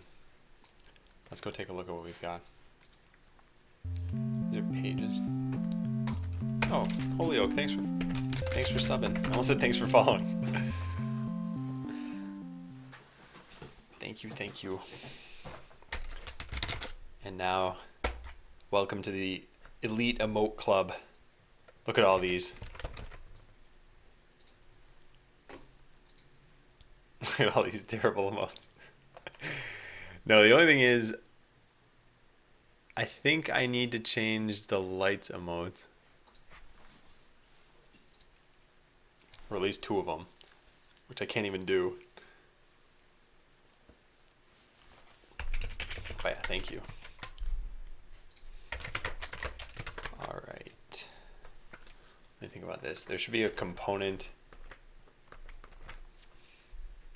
that probably has these. We could just say something like, we could just pull it from landing nav maybe. That's gonna open in Sublime too. Wow.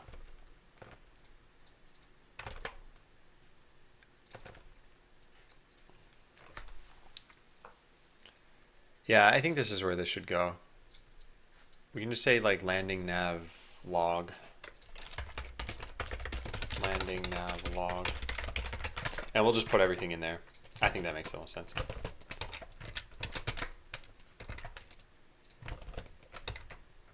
There, so we can get rid of this, and then this can change to landing nav log, and same thing with battle log, bagel log.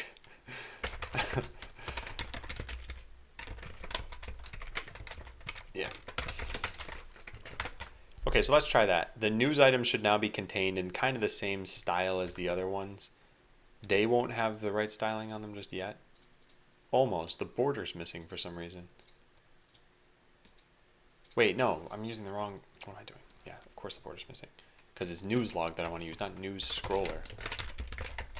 This whole class should just go away. Fine. Right, or should I rename the class into newslog and repurpose it? Because that's kind of what's going on here. Does it make a lot of sense to do that? Yeah, it does. Okay, fine. Then we'll do it that way. So we'll rename this, get renamed to newslog.js. And then what? No, that can't work. What just happened?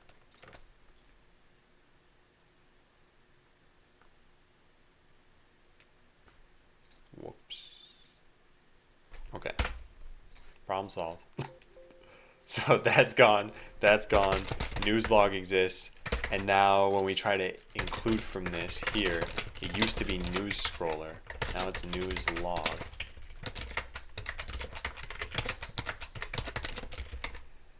So there's a concept called semantic satiation, which has just happened to me for the word news. It's where words stop looking like words. They temporarily lose meaning. Ah, it's weird when that happens. I think the first time that ever happened to me was when I was a kid and I was looking at the word skunk and it just stopped looking like a word anymore. Alright, what was I doing? I was changing this to news log. Yeah, so there's an error here. Where is it? Return. I need curly braces.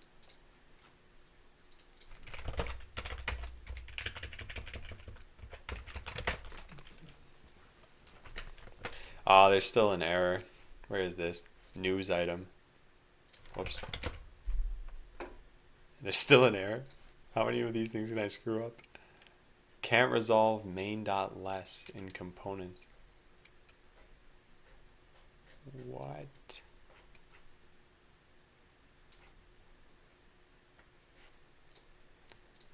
There's a replay log entry. Yeah, I shouldn't be trying to use this stuff. There. Does that build? Hey, cool. No, almost. What else is wrong here? Can't resolve main.less. Did this thing break? No. In news log. What? Is it because of this? Yeah, it's because of that.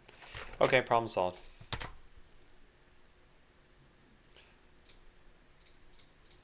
Almost. Almost did it.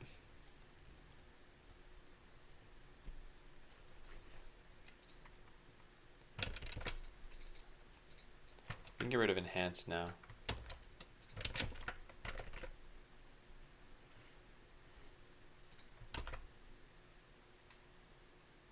Ignore the first one? Oh, yeah. Okay. Even I was confused there for a second. I'm still screwing this up. How am I screwing this up, though? The news page links to news log. That's returned when you're on the news tab. That goes over to here. We have a render here. This goes through all of the news items. What if... No. I think I know what's going on. I think this is going to give me a warning about how I'm not using a key for these. So it can't tell that it changed. Oh no, this is totally different. What is this? Oh, trying to call set state on an unmounted component. Sure, fine.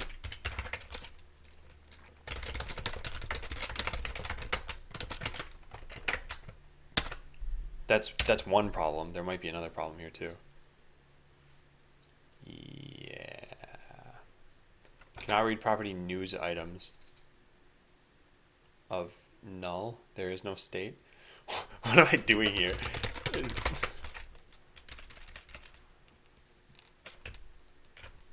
Let's look at anything like this. Handle submit, this dot set state, and then when I go to use it, this dot state dot blah. So what did I do wrong? News items is an array of HTML strings. Just put a breakpoint here. I guess the first time this mounts, it's just not set. But I was pretty sure you could do this from the constructor. I guess that's the part I'm confused about.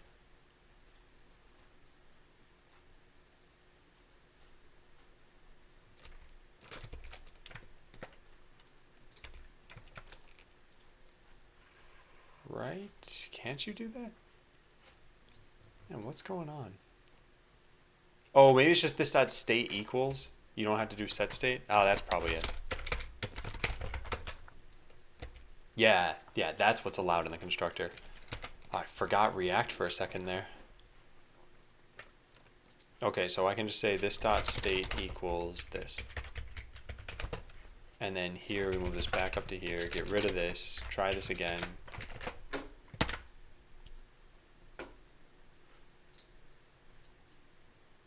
Hey, cool. Whoops.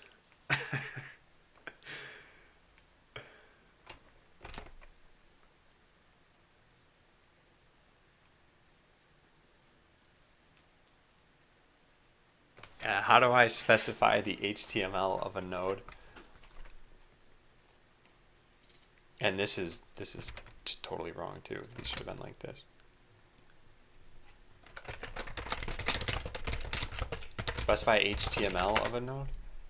I'm not sure what to even search for to find this.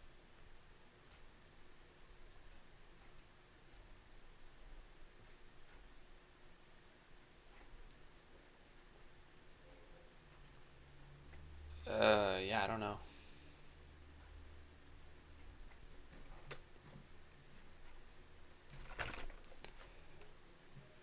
What if...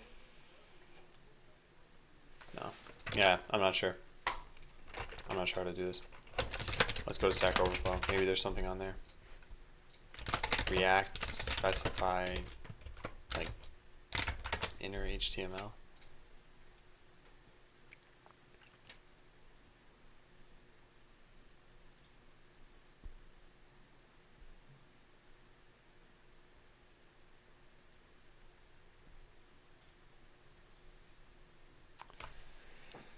Online example is here. Hey, 3D extended.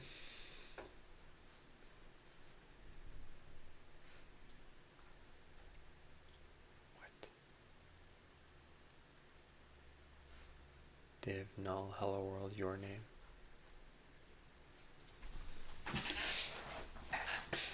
I guess that's what I need to use is react.createElement, and then I can just specify things that way, huh? Let's go look at the arguments for this.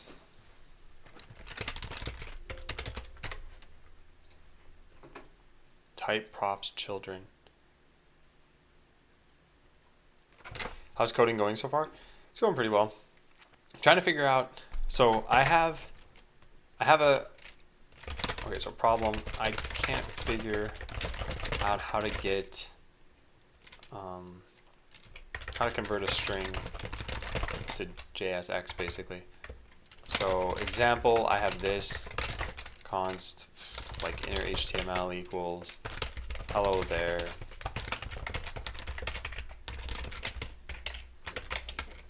Click this.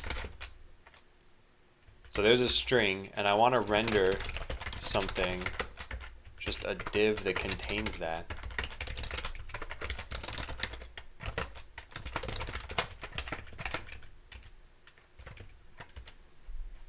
Oops. But I can't figure out how to do this and have this thing be clickable because it's just rendering this string right now. So there's probably a way to do this.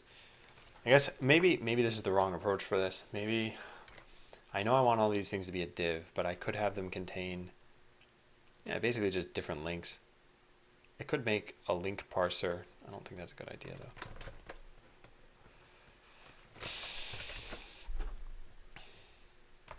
You have to create element either with document or react.createElement.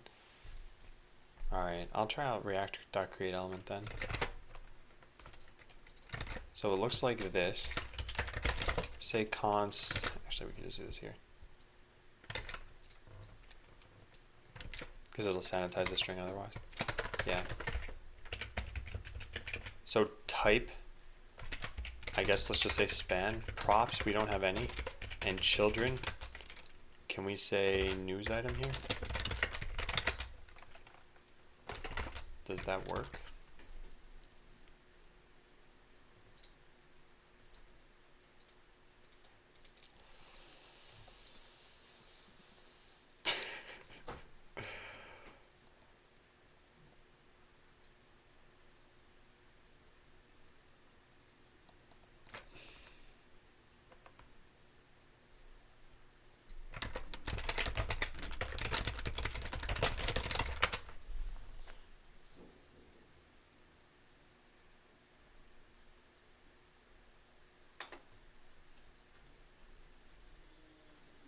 Dangerously set inner HTML. Oh, there we go. Yeah, that's all I want. Okay, cool. Easy peasy. So we get rid of this entirely and we just say this equals news item.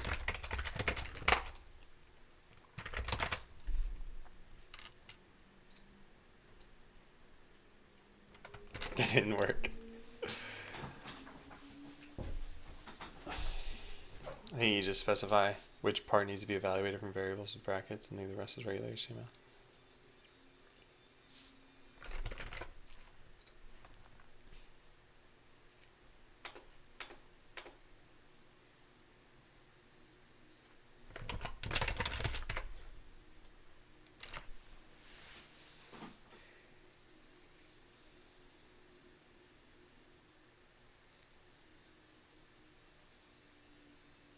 Object with an HTML key to remind yourself that it's dangerous.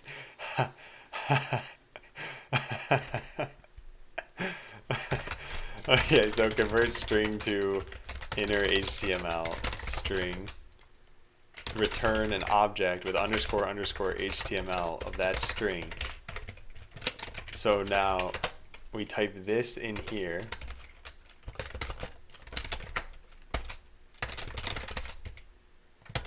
And then everything works. Let's try that out. No, it still didn't work. Must be in the form underscore underscore HTML. What did I do wrong here? Oh, I'm saying it's a function. Whoops, my bad. There. And hey, Forguro.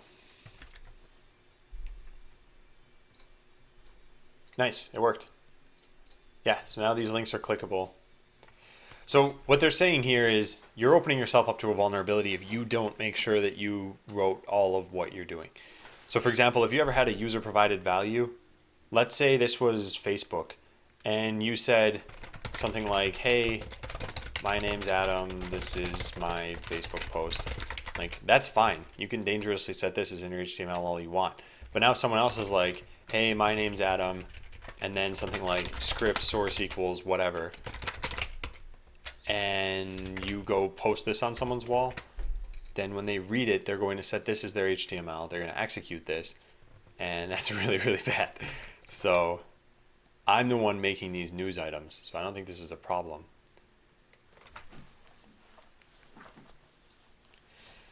Yeah, but thank you guys for the suggestions.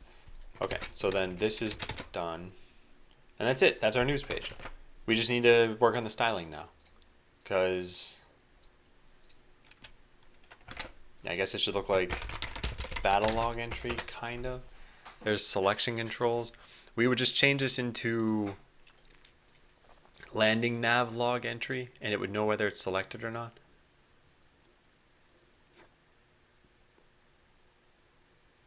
We can't trust your game anymore. I mean, I'm writing the JavaScript, so I don't need to inject JavaScript in my own game.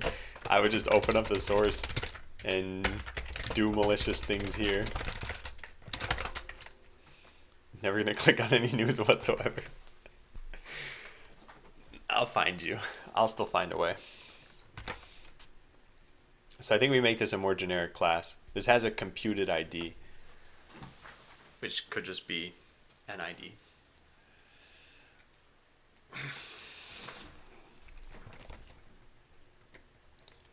Has an on select here.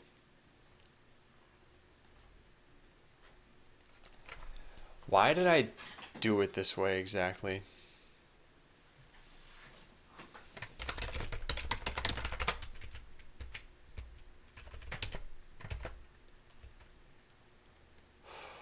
I guess because all of those other ones could be selected. I'm not sure about this.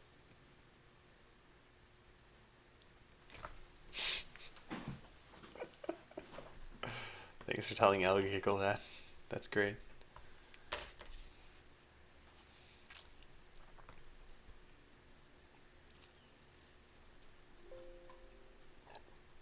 Yeah, so the only question at this point is how far do I want to go with the styling of this stuff?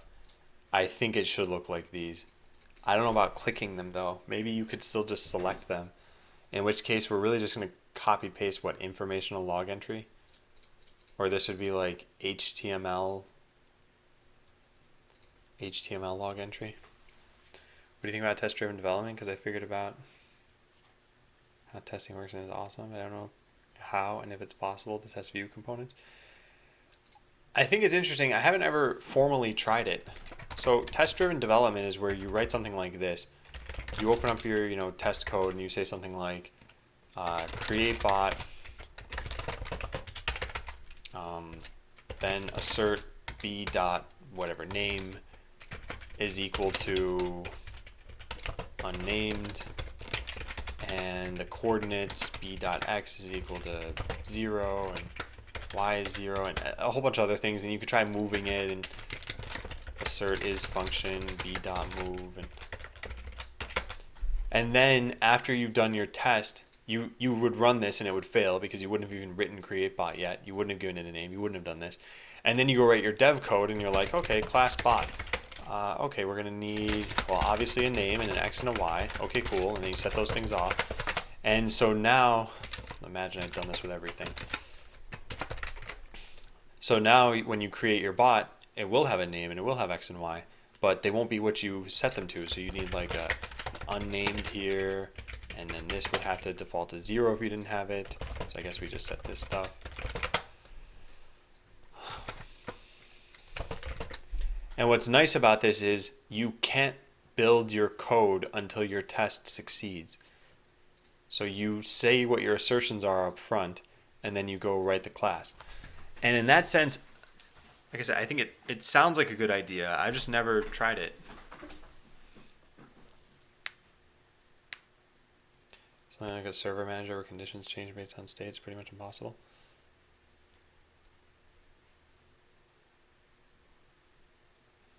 Yeah, so I'd say give it a shot, Olo. Try writing the next unit for whatever product you're doing. Try writing that in test-driven development, and if you like it, then hey, there, you learned something.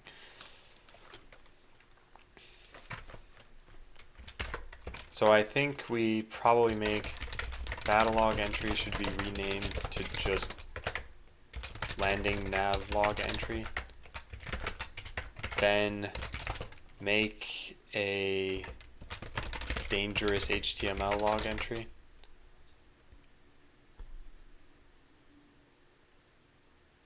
And then that's it, I'm done.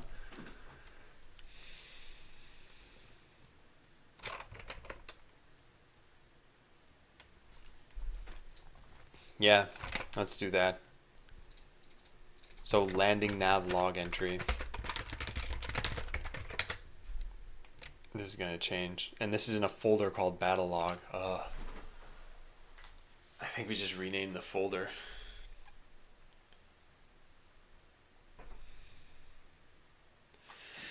Yeah. I think we renamed the folder. I don't know why I'm so hesitant to do this. This is like the most superficial change I could possibly make. So let's go do it. JavaScript, React and Redux, components, battle log. We rename this to... Oh, okay. First, before I get into this, let's take a look at the UI mockup. The battle log, the news, and the missions all use the same style. They can be selected. Oh, and there's also tutorials, so eventually tutorials as well. They can be selected. They could have an action item underneath them, like replay or revenge, and they all show up with generally the same style. And that's it. So I think we just say that this is landing nav log.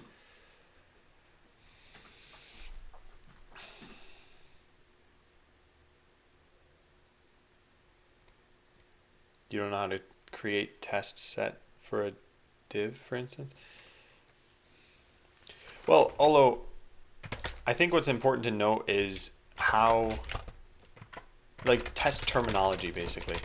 So there's unit testing, there's integration testing, there's end-to-end testing. The thing that test-driven development is for is just unit testing, I believe. So you wouldn't necessarily use it for, like, have I created a div unless that's a unit of your code. So it's for something like, let's say I want to make a bank account. Like the test bank account code would probably would be something like this. Account equals new bank account, and then assert dot equal account dot get balance 0. Then we do something like account dot deposit 50, and then assert that the balance is 50. So here's a dead simple thing, and you use this to go build your bank account class. Constructor this dot balance equals 0. You make a deposit function amount, this dot balance plus equal amount, and you make a get amount or get balance function. So this becomes a unit of your code. Bank account on its own does practically nothing, right? You probably need a bank class that keeps track of bank accounts and a database that stores them and people who are represented by these as owners of the account and everything else. But this alone is one unit of this.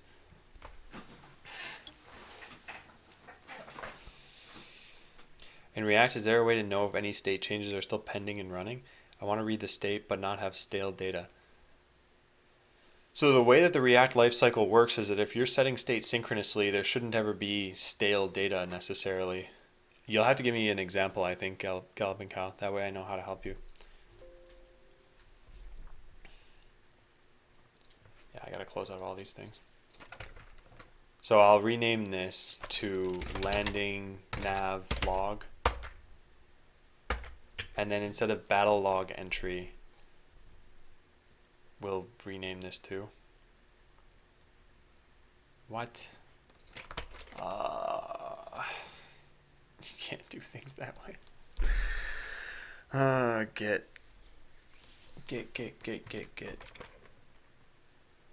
Oh, I broke everything.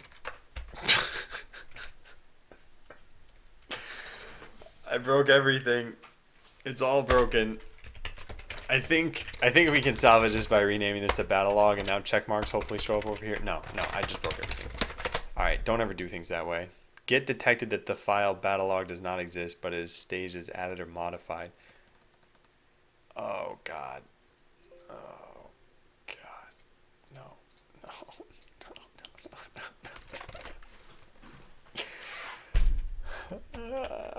I thought set state was always async. No, what I mean is, so let's say you do this dot set state color red. I mean, if you're setting a state that can be done immediately, the React lifecycle is going to end up pushing the state change through all of its lifecycle events, like component should update, and then render, and then component did update. So it'll always go in that order. So there should never be stale state, because by the time you rendered your component, you'll have gone through the lifecycle events. What I was getting at was more along the lines of if you tried doing something like this, like contents equals this dot fetch post from server.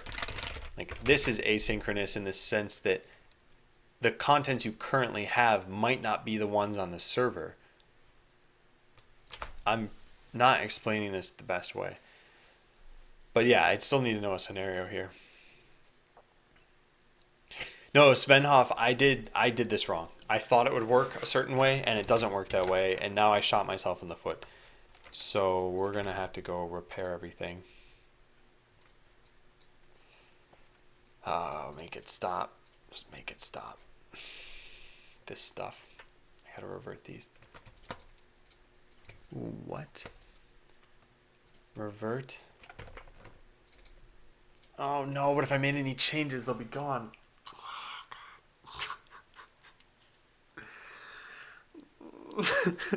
I really shouldn't have pressed that button. Why on earth are you using Winbows? I actually have that in the FAQ now, right? Yeah, why do you use Windows? Look at that. So yeah, Zach, you can go check that out. Alright. Let's not panic. What is this? Added and deleted. New scroller. Okay, this was renamed. Yeah, except for it exists in a different folder. So we need to rename it and we need to make a new folder. Okay, this shouldn't be too bad. Let's go try it out. So components, we do landing nav log. And then we rename everything in here. So this is where it's pretty good to just use the command line. So we have all of these, and they're all in this directory. Yeah, so what we're gonna do is we're gonna make a directory here called landing nav log. I think I already did that. And then we're gonna git rename all of these, which is what? Git mv. Yeah, git mv. So we're moving these from here to here. Cool. So we just copy paste these commands and everything should work totally fine. Perfect. Fatal errors for everything. Anyway, there, that worked. So now these have all been moved. And they should have their history set still. Apparently they don't. Which means I borked it again. No, they're marked as renames. This is marked as a delete and add though. I guess this was just a folder change. Maybe changing the file name is what makes it a delete and an add. Then immediately reading the value like the next line, but that's kind of silly.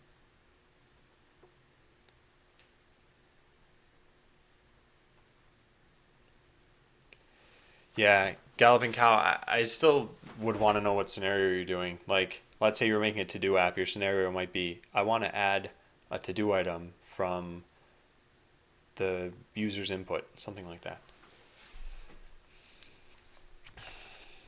This really, honestly, this should be one of the easiest things I'm trying to do here, and I'm like screwing everything up. So battle log entry we want to rename, which we just can't do now. So let's check it in, I guess, and then do this in another commit.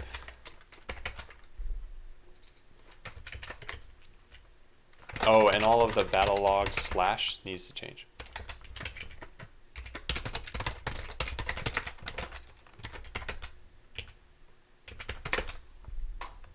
Just validating a field. Yeah, that shouldn't. Yeah, I wonder what your problem is then. If you can include a code snippet, that would be nice. I can help you out.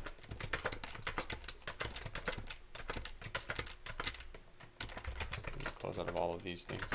I don't need a million of these tabs open. Alright. Where does this put us? I think it committing and then doing this. Try.github.io. Alright. I can probably do this. Initialize, type the following command. Alright, easy peasy. Oh, why doesn't it work? Yeah, I think the website's broken. We'll check in, and then we can do the next step here, because otherwise that shouldn't be checked in. So all I did so far is get the news page to look a little bit better, but it's still not great.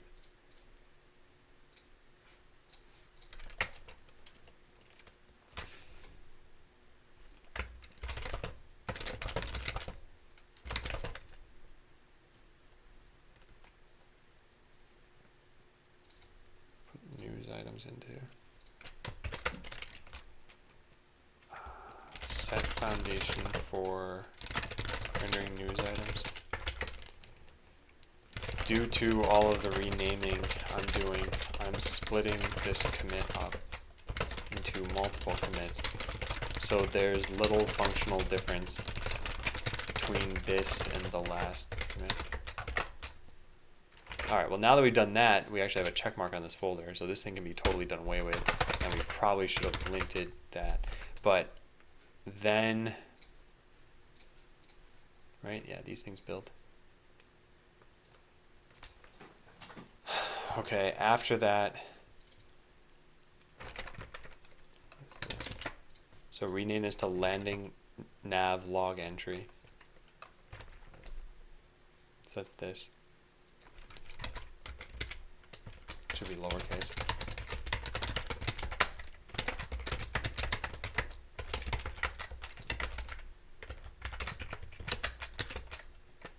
Styles.battle log entry. So this needs to be renamed everywhere.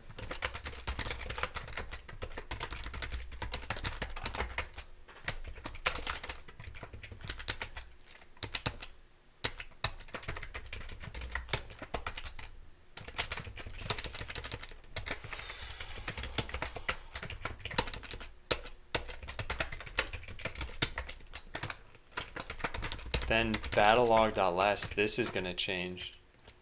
We should probably put this into landing nav.less. Battle log entry. Yeah, this will just be landing nav entry.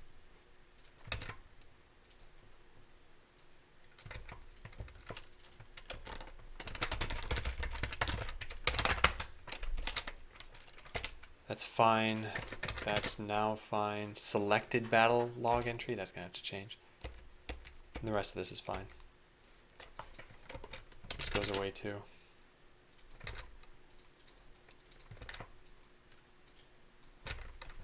Landing nav. I wanted to change the capital letter there.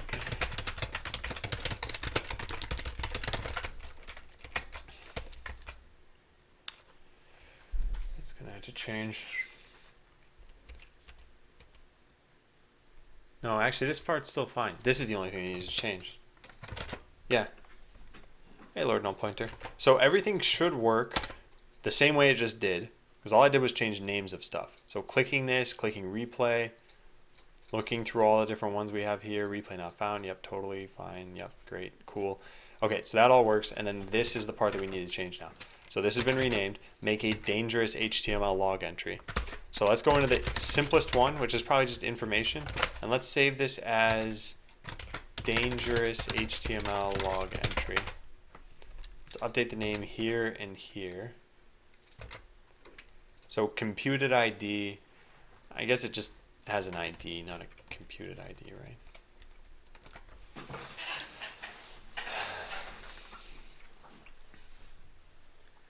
No, it has both. I should probably write that down, why it has that.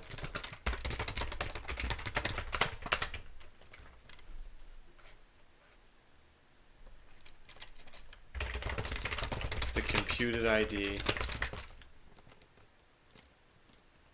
is an identifier that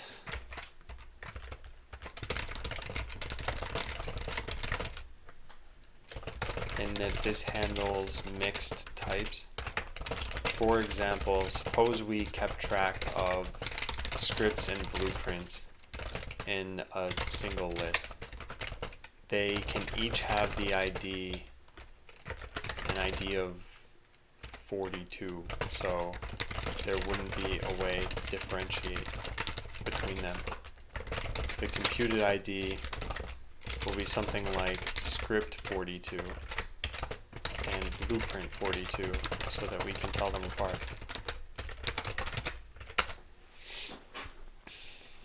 Alright, so then this still has it, is selected, and then we, I guess, have the news item itself in here. So information data used to have a message and a date time. Yeah, that's probably still pretty good. We say HTML data.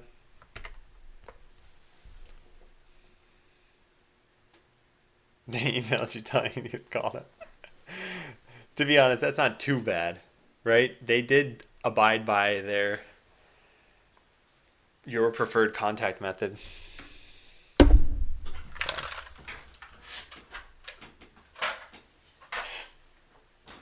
just want to move that. All right, so computed ID on select. We don't have an on select.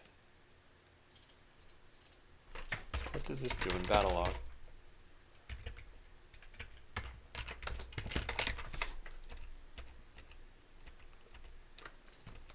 On select battle log entry.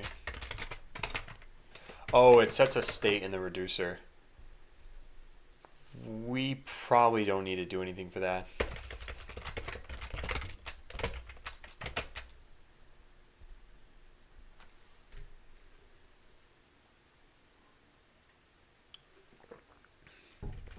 That's too bad, Ski Dog.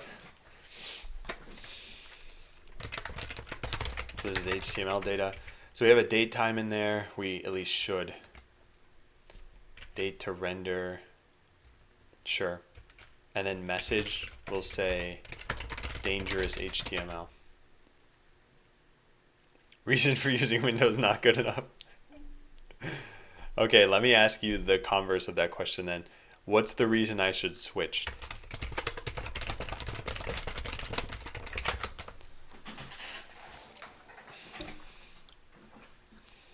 Because I think it goes both ways, right? You should tell me why you think I should switch. I should tell you why I don't think I should switch.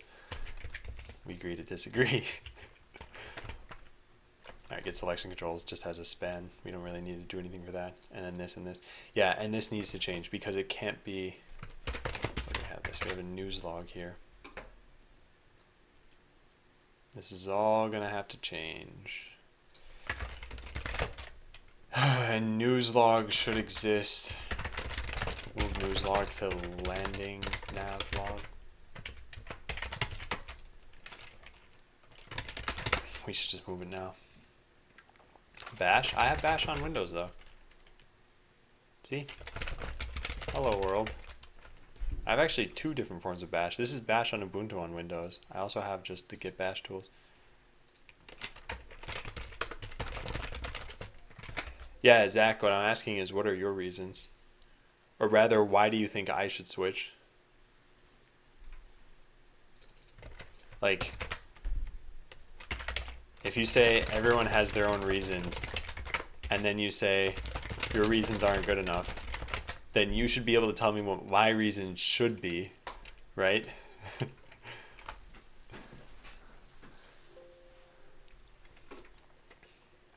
I said okay. Alright, let's move this now. So we'll move it from wherever it is. Yeah, to this.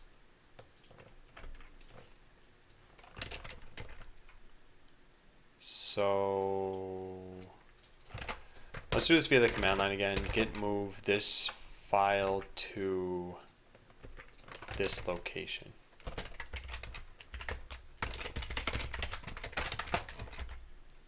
There.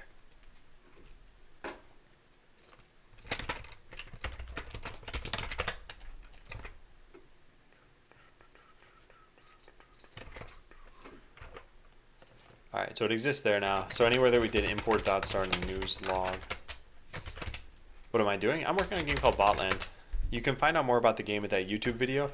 And if you want to play, you can check it out at that link there. There's a how to play doc.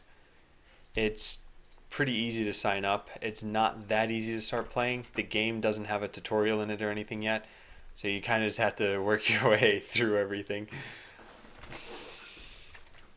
So this changes. This is now in components, landing nav log, battle log, news log. There we go. My reason is I hate Windows. Okay, well, I think it's worth it for me to ask this question whenever anyone says that I should switch. Out of curiosity, why do you hate Windows?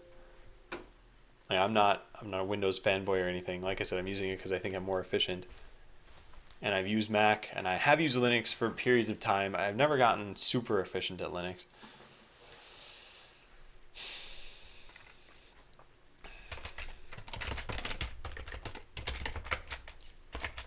Okay, so we have this. The news log now needs to import, what's it called, dangerous HTML log entry from here, and then go make dangerous HTML log entries out of all of these. So this changes to this. We follow roughly what we did for the battle log. Yep, we have a key, we have these three things, and then the data itself. So it's going to be like the information log entry, which has otherwise no actions you can take.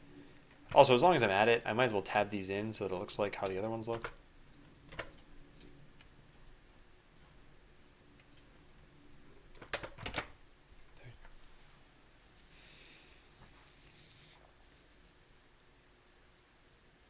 What's the difference between require and input? I see you're both using both in the same file. There isn't a major difference. The import and export syntax is ES6, and require was built into Node since version like 0.1. So it started as I was only able to use require. Then I started transpiling code, and I was able to use import. I just never settled on a consistent way of doing it. In my mind, it has very little impact. So we need HTML data for this. And we need a, let's just do this news item for right now. That goes away. On select, we don't have an on select.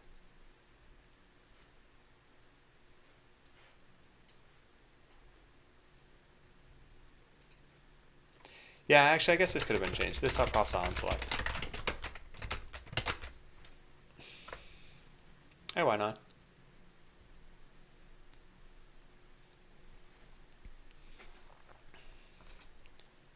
Okay, looks good. Is selected. We don't have any, we'll just say false for all this. Computed ID is just going to be a news item number. Index. I think that's fine. This is all kind of fake. Hi, Bosik. There's a lot of hate in chat right now. And it's on technologies that I'm using. So if I'm transpiling ES6, there's no difference, and I'm confident with import, there's nothing wrong about it. Yeah, that's it. You can continue to use that. So we need to change a couple of things. Convert string to inner HTML. That needs to be here. And this was a span. We're going to put it as, what's it called? Dangerously set inner HTML? Yeah, that's what it's called. Dangerously set inner HTML equals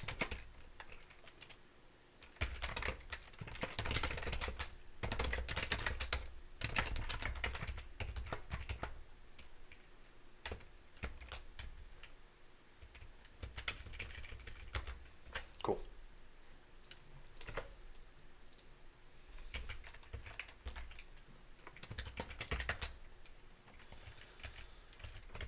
There we go.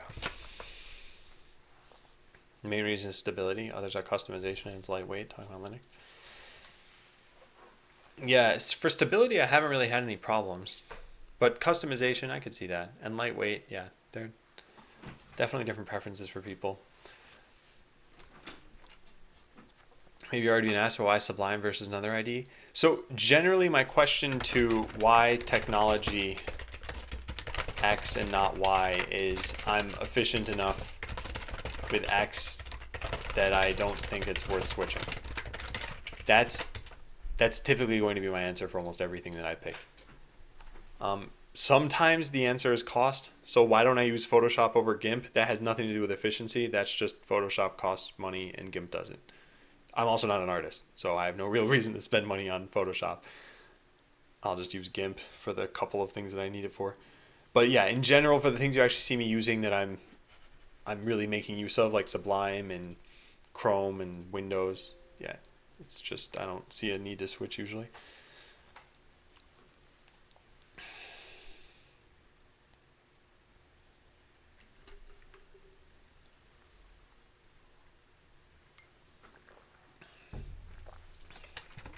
So convert string to inner HTML, that's fine. We have the date to render, and yeah, okay, so we could do this up here actually. We could just say inner dangerous inner HTML and just do this here. There. Now what are we missing? We're missing these news items being formed correctly. So that means here we just have their HTML. We also need a date for them. So I guess what we'll do is we'll just form these properly. This dot form news item will make a, how am I going to do this? How does this work in JavaScript? If I say new date, I get this sort of thing. If I make a new date out of that, I can't paste. I can't paste. This is Nkanimu, where I'm pretty sure I will be able to paste. There. New date. Yeah, cool. Okay, so we can paste at least. That's good. So if I want to make this, let's say 12 days ago, so February 12th. Yeah, okay, good. So we just need to keep that format. So we'll do that. You would have 3 functions that did pretty much the same, just a different function. Do A object, do B, do C. Each does something slightly different. Would you leave them as is or change them to a function that takes in a parameter like do A object? Yeah, I think to remove code duplication, you said they're pretty much doing the same thing. So yeah, I would probably make a function and try to reuse as much code as I can there. Now, granted, you will find counter examples of that in my own code. And the reason why is because it all depends on how long that's going to take you to do. So just to contrive an example here, if for some reason doing what you said and splitting them into, or well, combining them into one function, if that took you an entire day to do, then no, the answer, I wouldn't do it. If it's going to save a day in the end, yeah, I would do it. JB is free. What is JB? Oh, JetBrains. Oh, yeah. Yeah, unfortunately what I'm doing is for commercial use, but I guess you weren't talking to me. So form news item, we'll say dangerous HTML and then the date. And we'll just return something that has both of those. So it's really HTML data, form HTML data.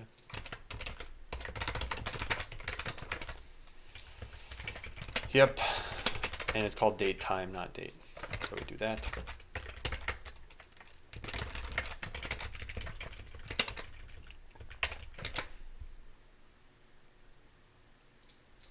And that can be a string, it can be a new date. I don't know what I'm going to do yet. So as for this, find out how to play here. That's this.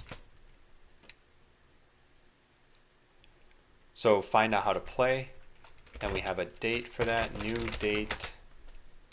Let's just pass this in. I guess this was technically on January 29th. Who knows what time it was? 1:33 sounds fine, so let's just go with that. And one more, which is this one. Read about Botlands Alpha here. So we paste this in to here, capitalize read, same date, put a comma, and we're pretty much done. Let's try it out. Well, let's fix the bug and then try it out. Can resolve main.less in landing nav log.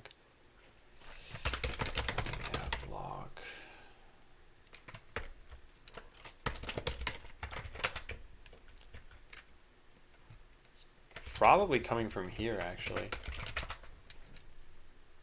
Yeah, build successful.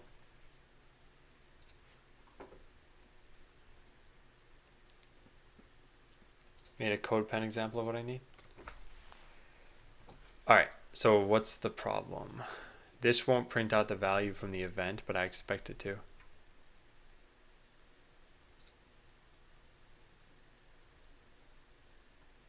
Oh, I think I see what you're saying. Yeah, but if you did it in render, it would.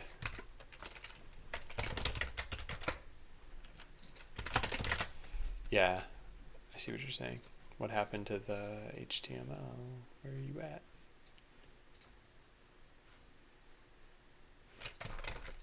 What did happen?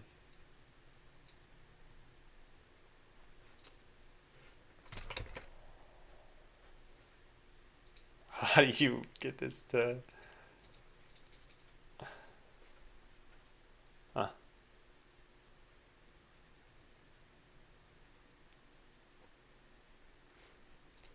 What happened to the... Oh wait, container. No, this was... Oh, you have CSS for setting this? Where is... Okay, I don't understand this. Where's this first name thing coming from? I see you have a container here. I guess you're rendering it from React. But then why does it not work for me? Wonder if I did something wrong. Yeah, I did something wrong. Render plus this dot state dot first name. I wonder why that's failing. You can't console.log from inside of render. Or one of these things is not working. Oh, I see. I know what it is.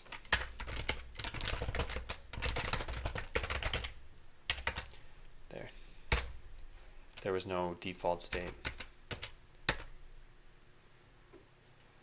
Yeah, I see what's happening. So, if you want to have this work, if you really want to make use of what the new state is here, you could just use e.target.value. But in general, I still don't know what you're trying to do exactly. Like, I recognize that printing out this line is not what you expect, but why do you need it to be what you expect? Why can't you just make a function here of something like, what is it, React lifecycle?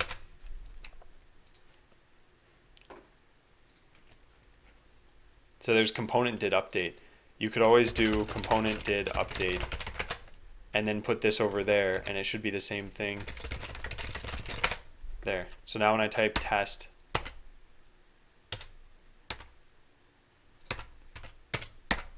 you can see that render and component did update both have test, but handle change only has test. So yeah, you're probably just not using the right lifecycle event that you want. But like I said, I'm still not totally sure why you want it to be set here. And if you really do, you could just use e.target.value.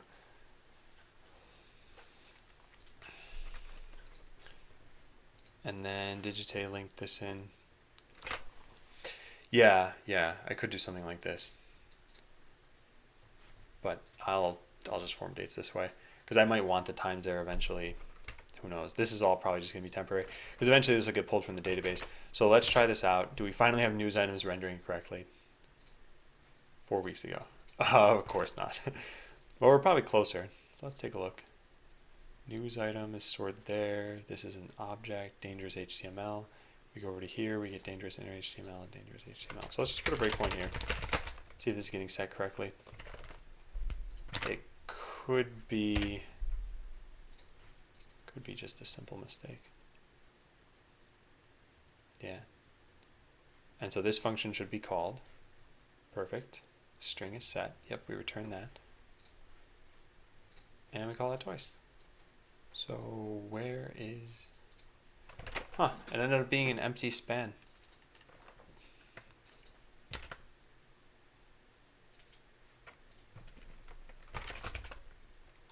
You know what I never checked was what does the HTML get set to?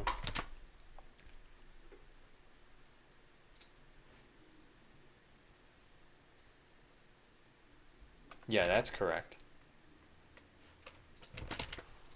Weird. Oh, I see. I have a... No, never mind. I was wrong. Yeah, we can try this. No. Still something's wrong.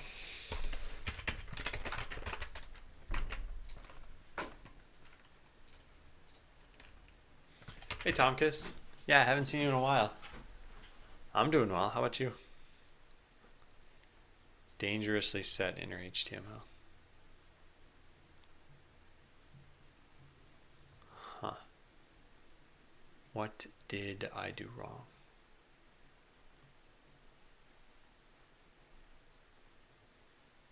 Yeah, weird. I don't actually know. Let's try it here.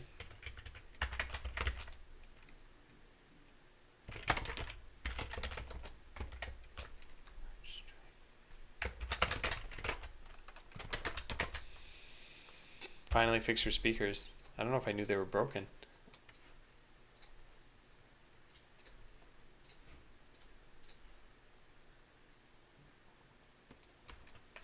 Oh, wow, this is really strange. We have this here and it's set correctly, but then it returns an empty span. I don't get it.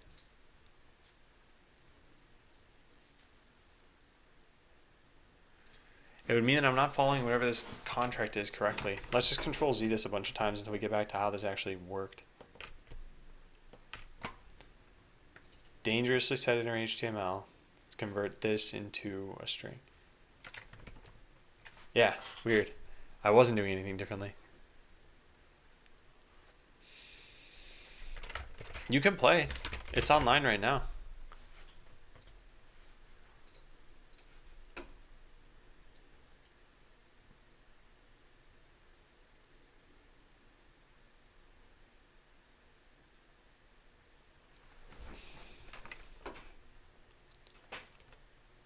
Pass in an object with an HTML key.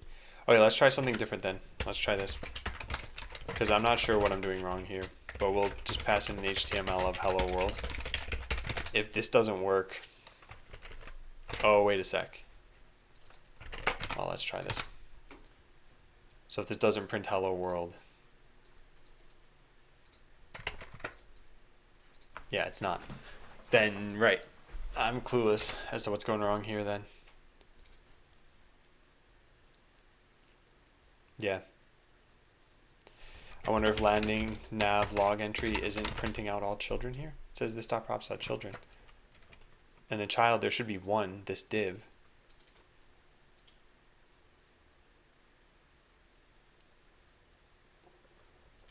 Am I even loading from this file?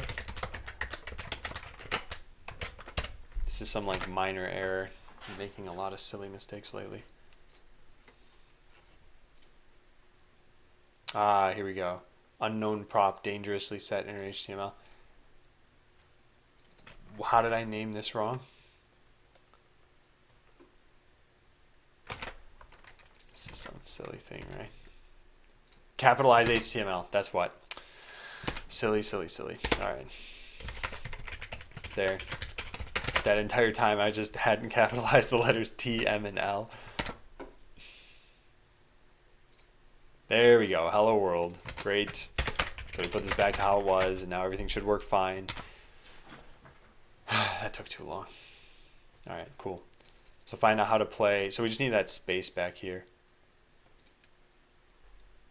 We could just have this return. No, we can't, actually. Yeah, let's do it this way then. There. So now that should be spaced out correctly. And then there's just one more thing. Ooh, that didn't work. That didn't work for some unknown reason. Can only set one of children or... Oh, or HTML, I'm guessing. Yeah. So we do need to turn this back to how it used to be and then put a space there so that the timestamp can show. There's actually a better way of doing this. Yeah, I think the more explicit way is just put the space here. And we're fine. They're indestructible. And what am I doing today? I'm working on the UI. Got it. Okay, great. So find out how to play. You can click that now. Read more about alpha here. And then as for selecting them, it doesn't really do anything. So there's no way to select these items. With the other ones, there are things you can select, and at least they turn yellow. I just won't do that for news yet. We can eventually have that work. You can enhance the design, it'd be great. You mean the UI design or the game design? Because the UI design is what I'm working on today. There is, well, actually, you could just take a look at the today command. There's that mock-up PDF here, and this is what it'll eventually look like.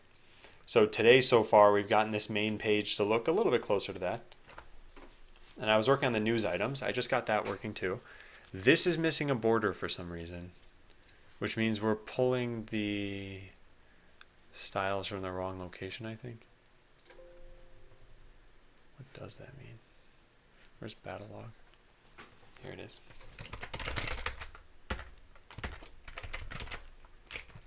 styles.battlelog should still exist. And there were no errors there.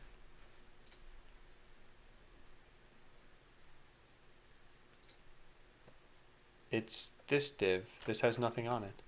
And this is what contains landing nav log entries. It's right here. So styles.battlelog stopped existing? Yeah, it did. Whoops. Yeah, my bad. Alright, let's set that correctly then. So this goes... I don't even see battlelog anymore. There. Let's close out of all the rest of these tabs. We don't need any of them open anymore. Game design. Chris, can you give me more information?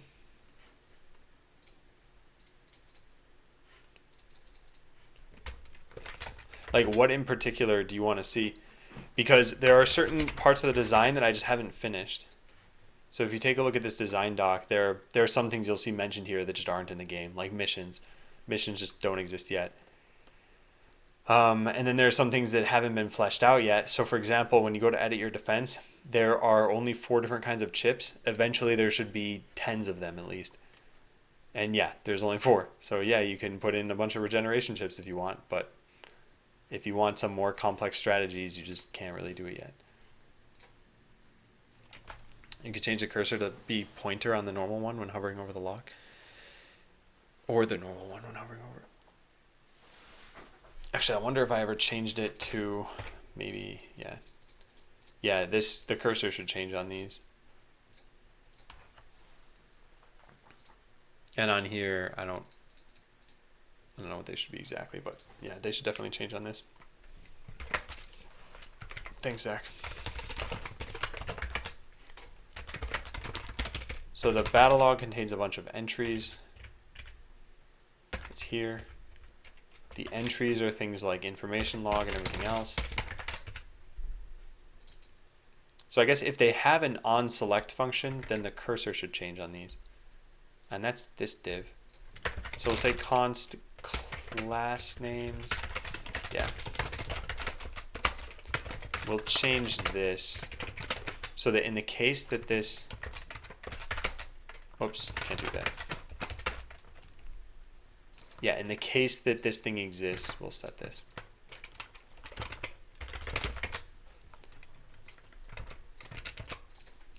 So class names.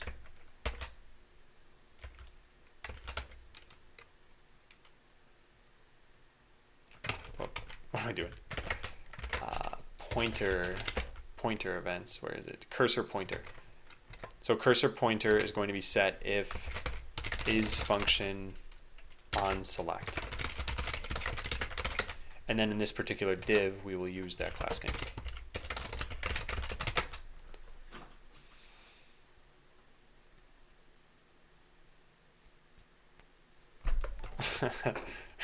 Robo Adams.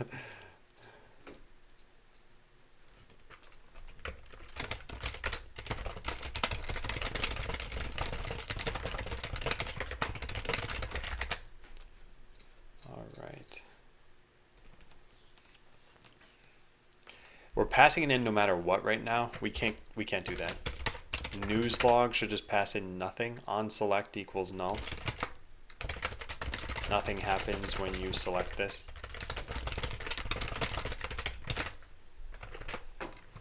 So now the cursor should change over ones that you can click. I broke something. Styles is not defined. There. The cursor should change when you can click something. It doesn't.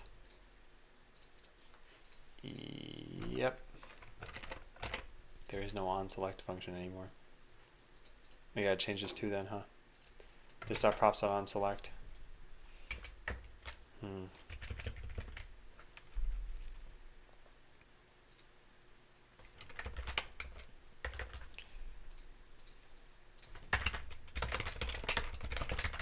If is function this dot props on select, this dot props on select. So it really turns into this. Okay, but this is still not totally right. There's a problem with the styling still. I don't know how I screwed that up, but at least, oh, come on. OnSelect is being called in landing nav log entry. Oh, whoops. I'm modifying the wrong class again.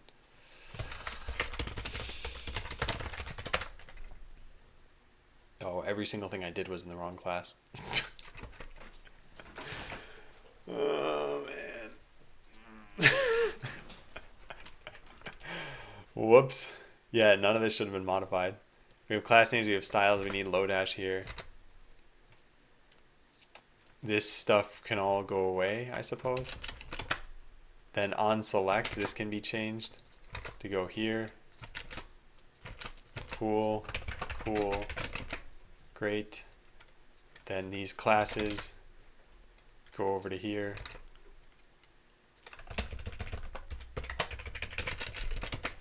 And finally, we probably just revert the rest of this. Whatever this used to say, probably just this dot hops on select.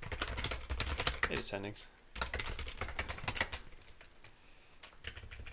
Yep. There. Everything back to normal? I think so.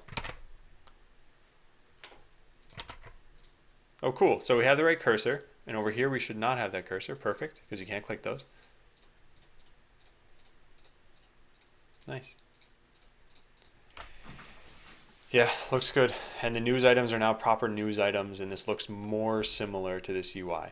There's some bold text here. There's daily deal. That stuff I'm not going to do yet. Actually, the bold text is technically already supported. We could always do something like this. I just hard-coded some news items for now. But if I wanted to add a new one, I could say something like span style equals font size 5em hello world.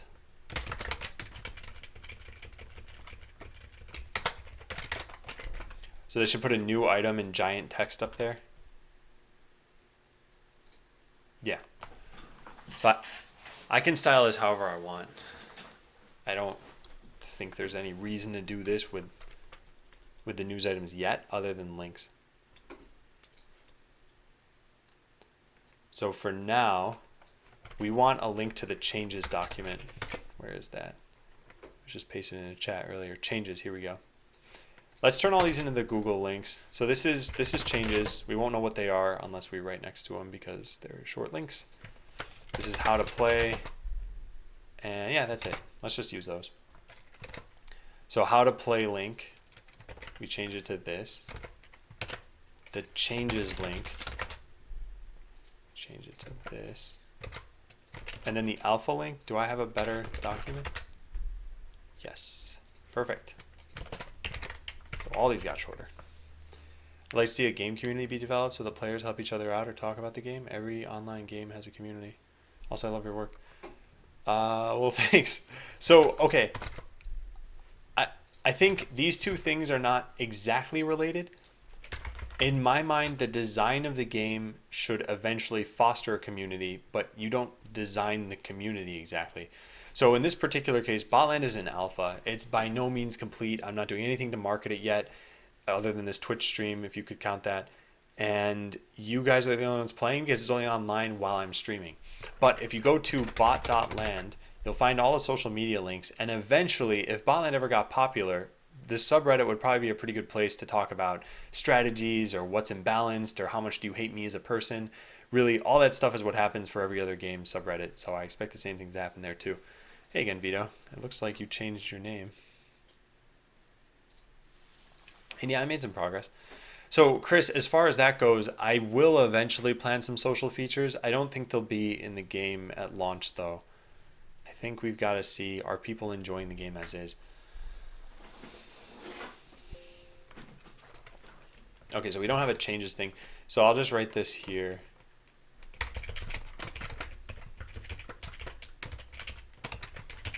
So we'll say read about what's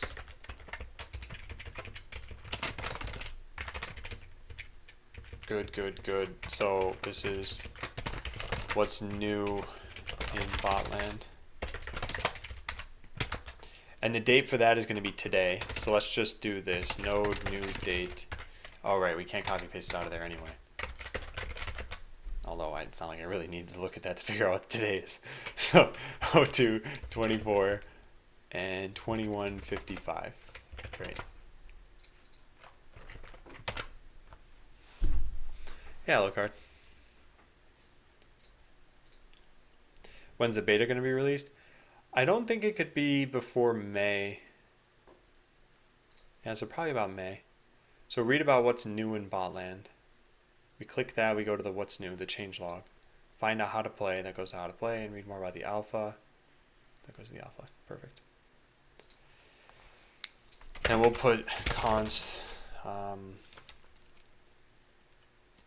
safe open URL is all of this.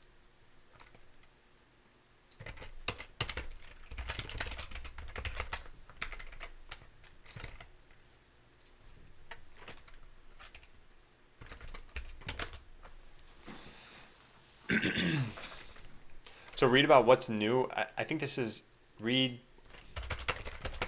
check the change log. Change log.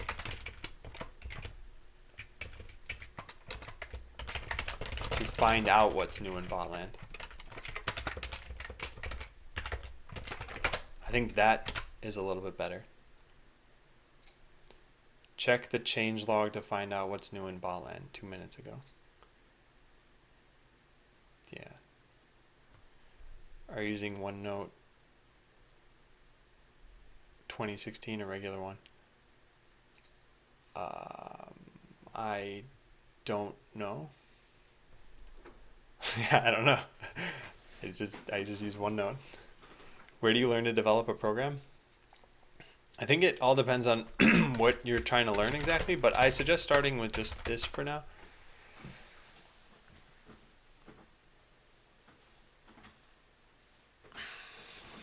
Inline styles.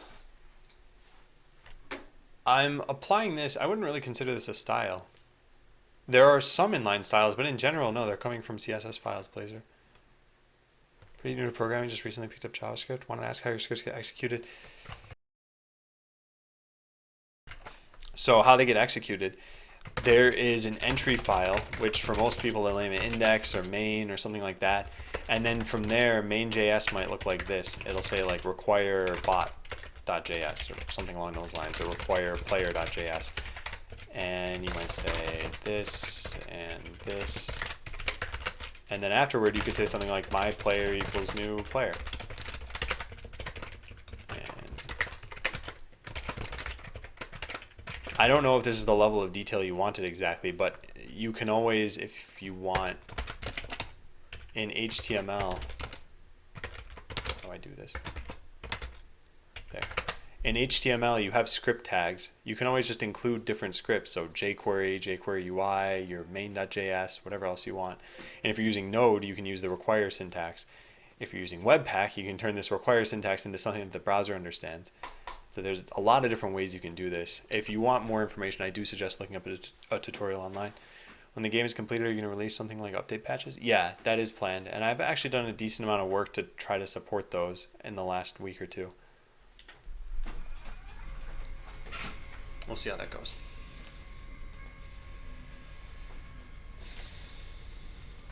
All right, I'm pretty satisfied with this.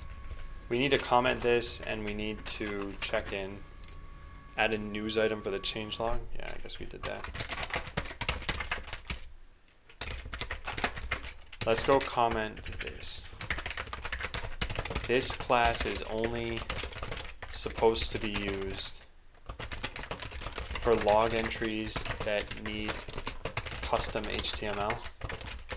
At the time of writing, the only log entry like this is for news items, where I want to set styles and links on the server in the database and just render them properly on the client. This should never be used for anything that renders user input, as it's very unsafe.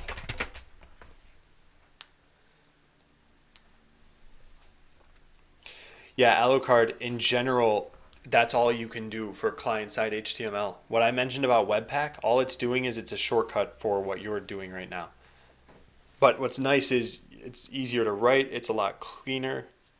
It's usable on a server, for example, whereas your HTML file, you probably wouldn't parse that to figure out what JavaScript files you want to load and then load them. I'm sure someone's written a library for that anyway. So this class is only supposed to be used for log entries that need custom HTML. At the time of writing, the only log entry like this, the only log entry that is news items. Yeah. Wow, Endurin. The capitalization you can change at any time. You don't need to wait 60 days. You can go change that right now on your settings page. I think it'd be a good idea to create game modes. So, Chris, I don't want to launch into a huge game design discussion, but when it comes to game modes, you need to consider what's different between that game mode and the normal game mode, and then how much are you separating the player base. So for example, let's say you made an FPS and you make deathmatch. It's the only game mode, and there's only one form of it, it's ranked. Guess what? 100% of your player base will be playing this game mode when they're playing a game. So that's awesome, right? If you have 100 players, then it's pretty good that you'll probably have, 2v2s happening, 3v3s, whatever else. Now all of a sudden you say, okay, let's make unranked deathmatch. Now, if you have a split player base here, let's say exactly evenly, which you probably never would. There are probably more people playing one of these than the other. I don't know which one.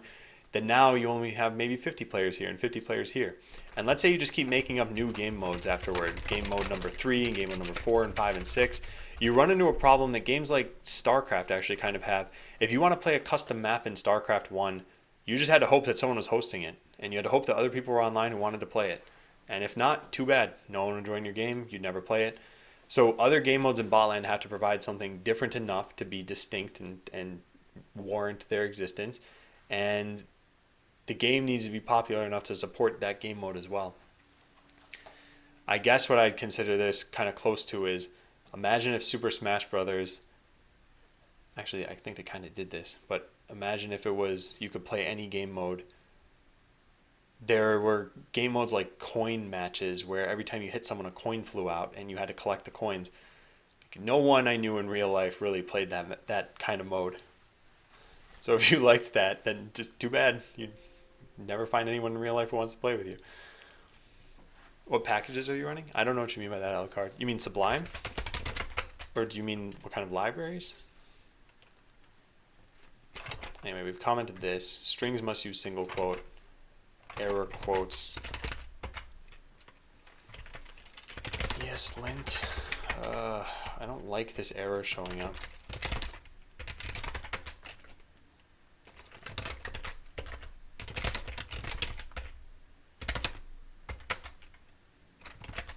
Disable line, not lint. Okay, so here's where we use the power of Sublime to do this, and then this,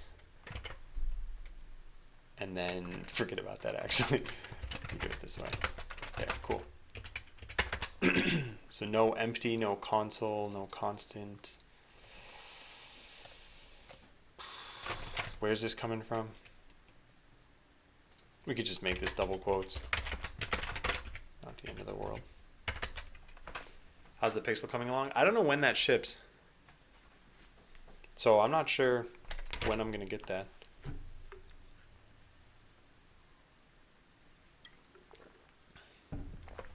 Yeah, and Chris, I think that generally a lot of people have said, oh my God. All right, I want to just disable this error. The thing is, I don't know how to do it. It's ESLint disable line and then something.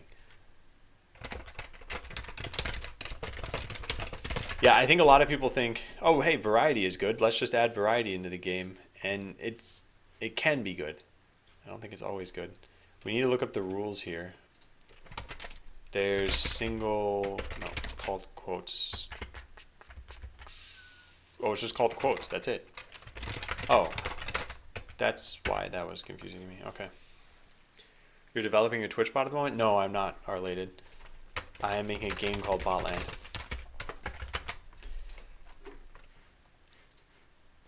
Oh, Motor Farmer, you changed your name too? I'm trying to keep track of all of these.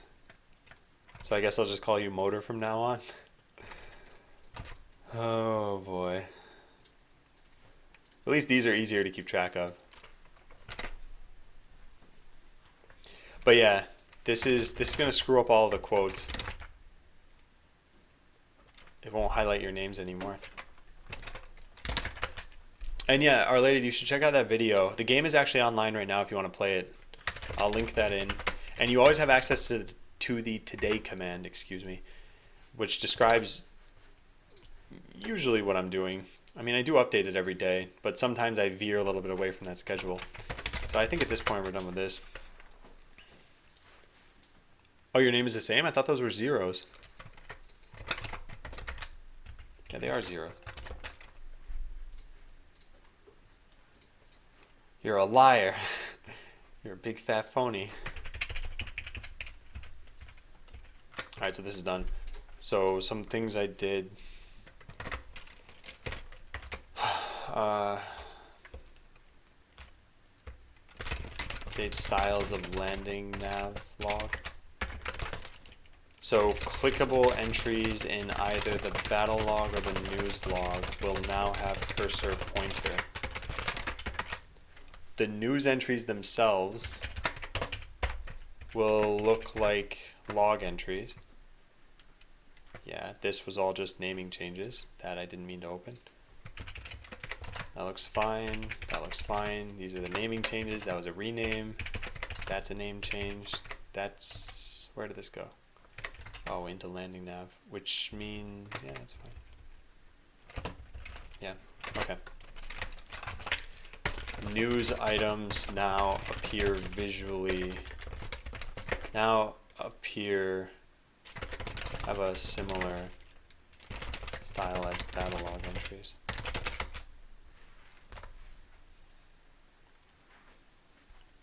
Maybe I haven't tried making something big enough, but I can never figure out how my folders should be organized and structured.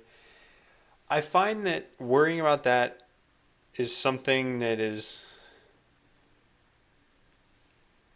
it's easy to lose time on, and it's not super important. Because if you find that something's in the wrong folder, the most important thing is that you should be able to move it relatively easily. So for me, if let's say I decided, you know, there's too many components in this folder, look at all these. I want to put ones like all the hardware ones, I want to make a new folder, hardware, and put them all in there. So what I would do is I would git rename them to move them into the hardware folder, and then I would update the references of where they're included. So anywhere that I do import.star hardware, I would update all of these so that instead of being in this folder, it's now in the hardware folder, or something along those lines. So as long as you have that ability, you don't need to worry about folder names too much. Keyboard is loud. Why do you cam the keyboard? People had been asking about it about a year and a half ago. Okay, Holyoke. All right, so these things have been updated. Let's write it down. There. Okay, cool. Hey, Liquidor. So have news items show up like battle log entries. Pressing number keys on the main page should switch between tabs. This was pretty minor. All I wanted is when you press 1, it goes to the battle log. When you press 2, it goes to news. And when you press 3, it goes to missions. And it's not honestly really worth doing that much. Let's take a look though. Keycode.1. There should be different key handlers for where we are in the game. I need to go do that stuff. Been napping on a Friday evening. How's it going? It's going pretty well. The landing page now looks like this. And for comparison, I will open up the current landing page on play.bot.land. So the current one had everything pushed all the way to the left side of the page. News was just spewed in the middle. And this was relatively small as well. So now the new one has a fake avatar here. This will eventually be your avatar, but I haven't coded that yet. And as you resize this, the battle log is what takes up the most space. And the news tab is actually working now too. So this looks pretty good.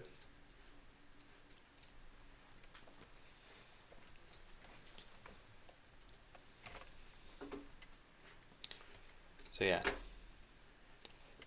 And yeah, NinGamer, I think you're talking about this. There are definitely a lot of imports. I do need to split this file up at some point. Alright. So what we want to do is handle these. And we need to know where we are in the game to be able to handle this stuff. I'm pretty sure all of these happen when you're in the game. Yes, or in replay mode. Okay. Hey, OMG.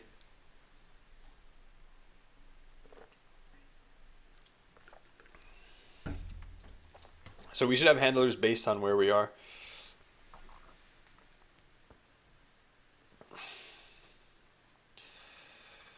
I think we have something here for exporting the defense. We check to see, are you in the right, where's the simulation server? Oh, it's not Arena.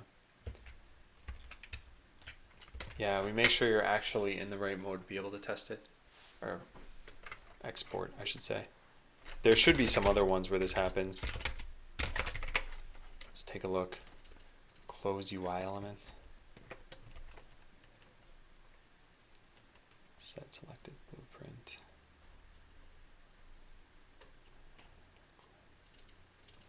Fix this. Yeah. I think we have to change this. We need to know whether we're in the game. Well, this shouldn't be terribly bad to do. We'll look at Redux and we'll see how this changes the state. When we click Edit Defense, what happens here? So set is in game to true. Okay, so now let's take a look at what happens when we click Replay. First of all, are we considered to be in a game right now? Is in game is false. And when we go into this, it's still false.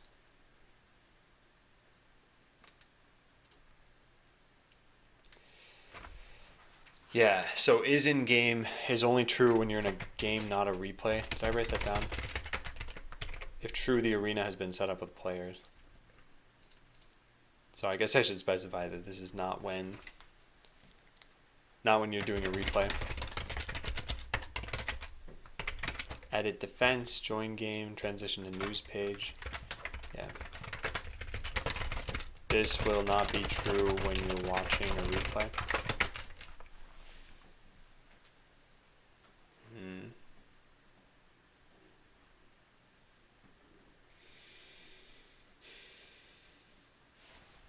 We could get what page you're on. The router would have that. Let's take a look at what else we have. Join game. Lobby reducer. No, it would have to be an in-game reducer somehow.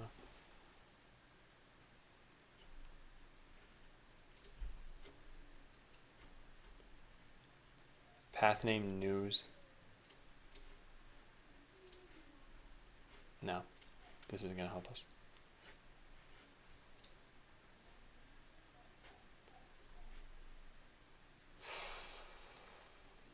Well, there must be something telling you whether you're watching a replay, right? Or did I just not do that?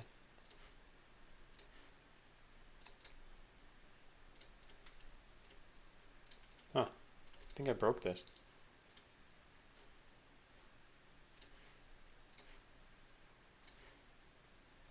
There we go.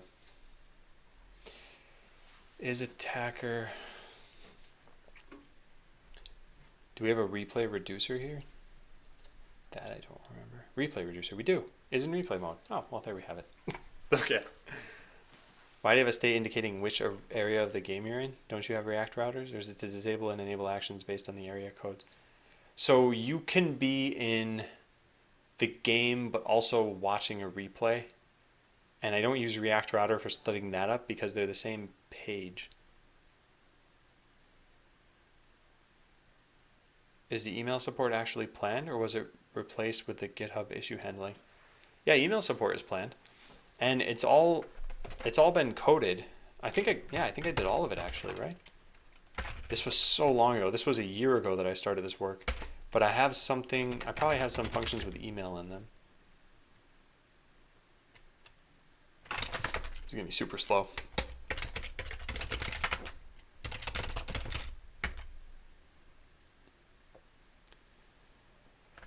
Yeah, I have some. I think it's gonna be kind of hard to find this. AWS, there it is. So we look at AWS index, send email. Yeah, so all the email code has already been written. It can send an email out. It actually can send an email when you sign up for an account too. I just have that disabled for right now. Should I spend time getting into PHP? I don't think it's worth it unless you have a business need to do it. So for example, if your workplace is using PHP, then yeah, totally. But if your workplace is using BASIC, you should probably learn BASIC too then. But if you're just learning for yourself, I would say probably go to Node.js or Django or anything other than PHP probably.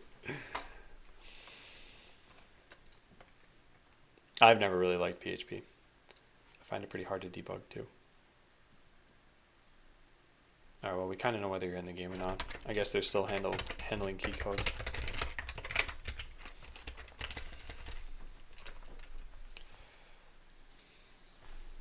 Alright, so we'll say is looking at arena. We need to get a couple of reducers here. In-game reducer and replay reducer.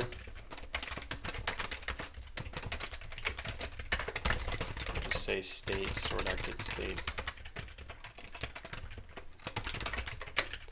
So I was looking at arena as either the in-game reducer is in-game or replay reducer dot whatever that thing is called is in replay mode.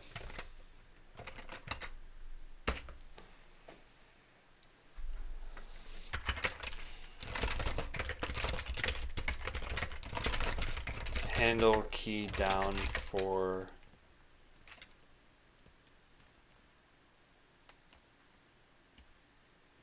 arena key code. Zach, yeah, I know when that happens to me too.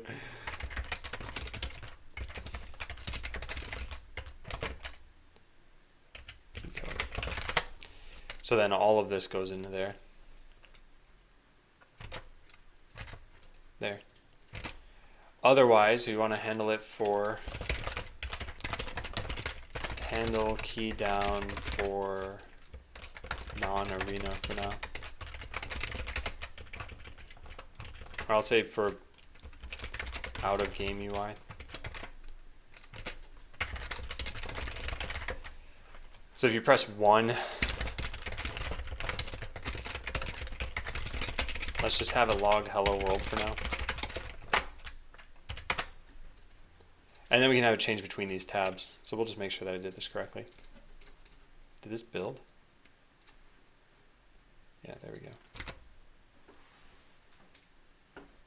Alright, so you press 1 and it does nothing. So that's a problem. This must be true. I'm not sure how.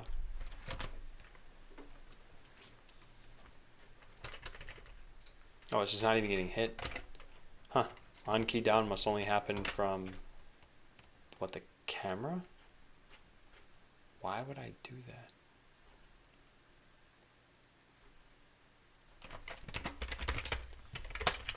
Set up React.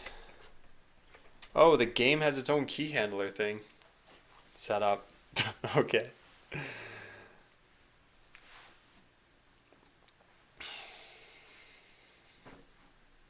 So everything I had done there was unnecessary.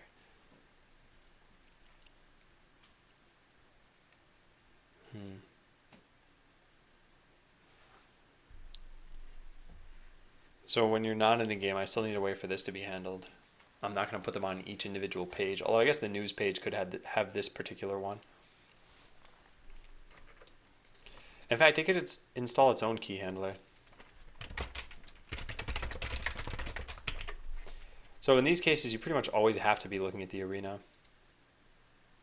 So handle it for out of game UI. We'll get rid of this, I guess.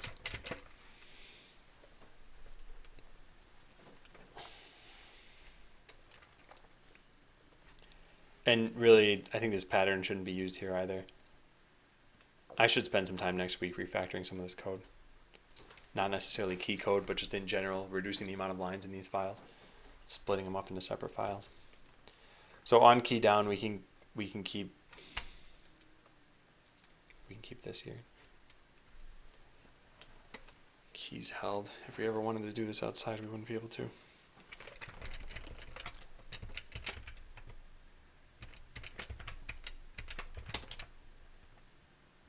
I think we just revert all of his code.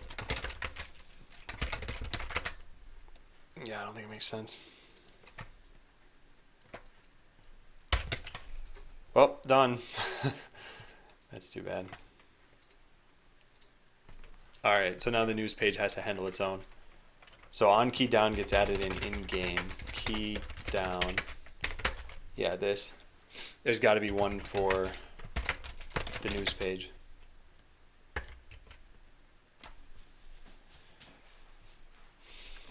So where does this get done? Componented mount.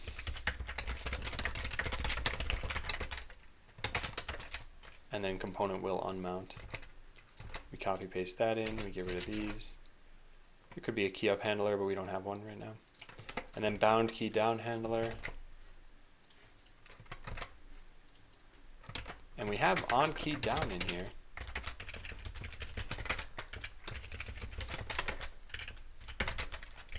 So this now needs to make use of the key codes that we have.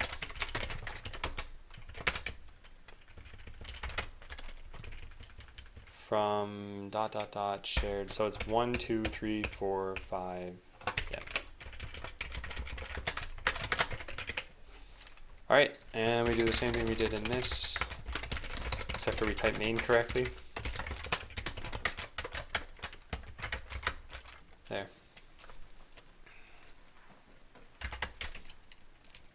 So if key code, now is where we can finally put this. If key code equals keycode.1, console.log, you press 1. If it's 2, then write you press 2. And in both of these cases, return true. Or not return true. We can just say const handled equals false.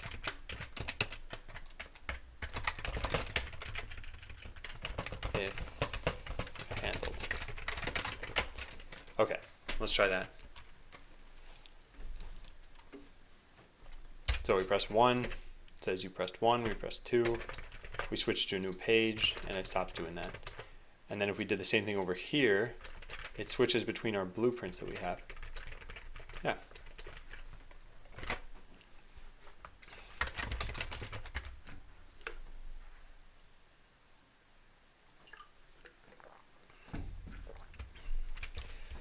Now what we want to do is have the landing nav control this.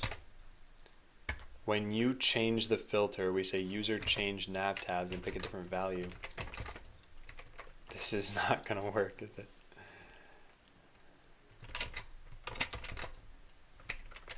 Set landing nav tab.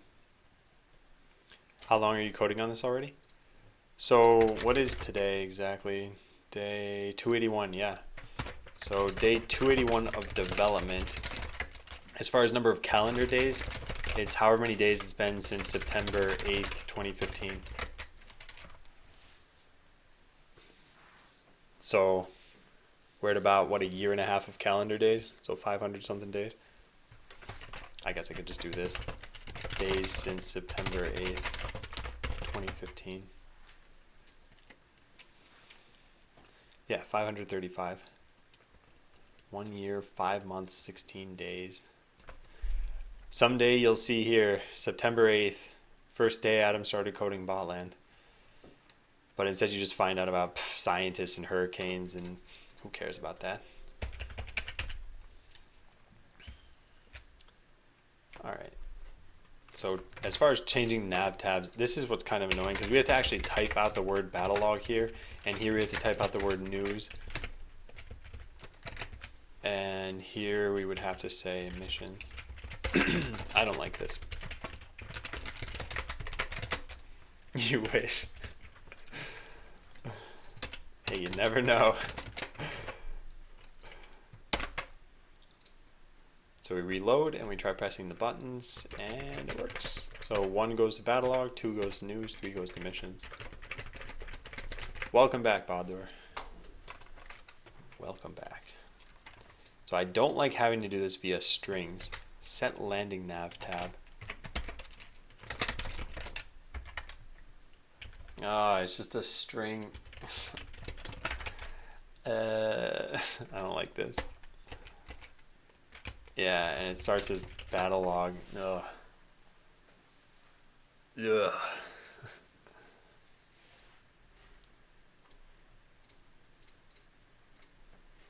Alright, so let's figure it out. That feels like a simple lookup table. In fact, almost every switch or chained if is a lookup table. Yeah, it is. And the issue is that, like, I could make this more generic, but the issue is that I don't like having to specify these as strings. So I need to convert this everywhere to an enum, or maybe set landing nav tab by title and then set by index. But at some point, I still would need to handle this differently. So I don't like this. That's what I've come to the conclusion of. Let's search for wherever I wrote the word missions, because it hardly exists in the code base right now. So here, and that's it.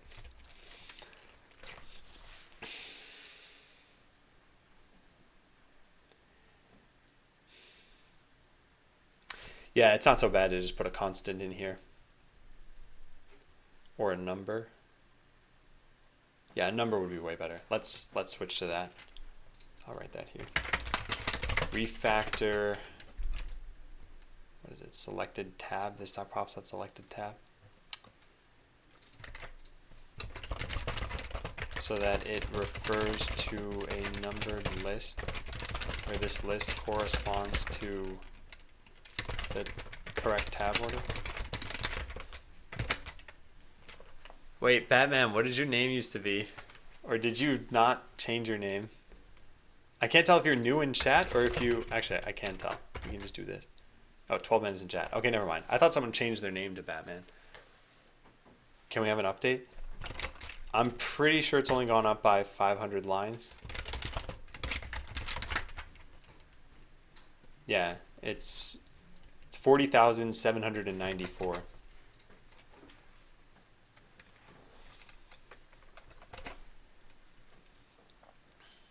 So this is done. Style the landing nav tab buttons to be... Yeah, okay, let's do that. This is pretty tedious, and I really shouldn't spend time on it. I'll spend a little bit of time. If it looks good, then fine. We'll use it as the basis for the future tab buttons that we use. So pressing number keys. Allow for pressing number keys on news page. Pressing 1 will go to the battle log tab, 2 to news, and 3 to missions.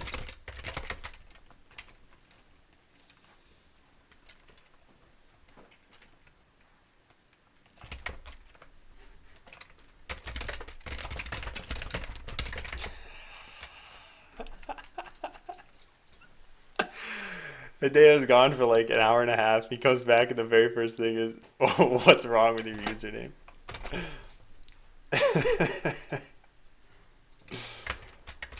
Hideo, please change your name to Hide00. Let's get some solidarity in chat, please. So style the landing nav tab buttons to be buttons and not labels. Landing nav. Let's go do it. So we have labels right now and then radios. Oh, wait a second. No.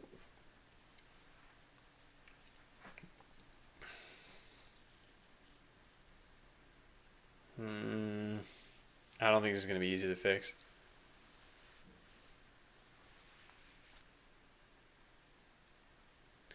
I like how users make it easier for others to get in the top 250. What?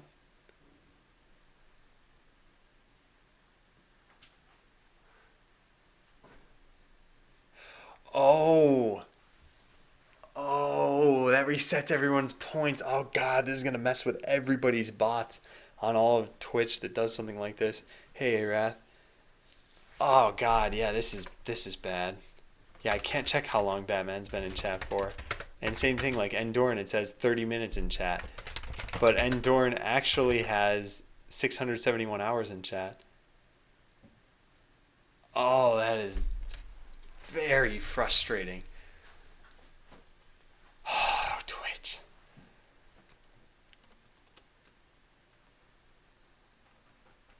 25 minutes in chat. Oh, this will actually screw up that idea I told you guys about the other day, where I would reward long-term subscribers and followers and everything with some cosmetic item in Botland. Now how am I going to figure out who's who?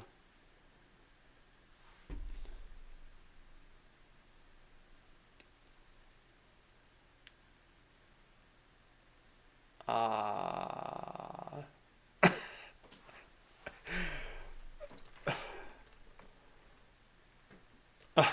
Oh, man.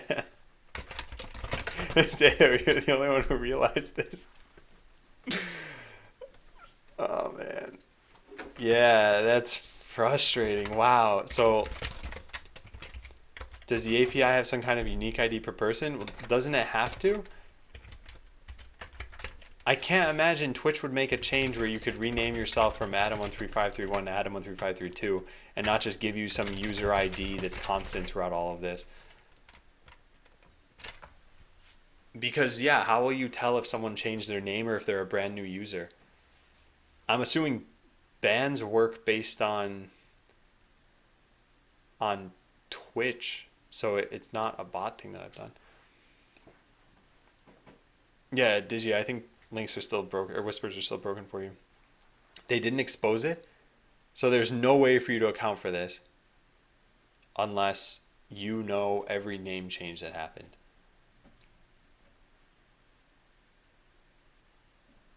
Bans work based on name, not ID. I don't think that can be the case.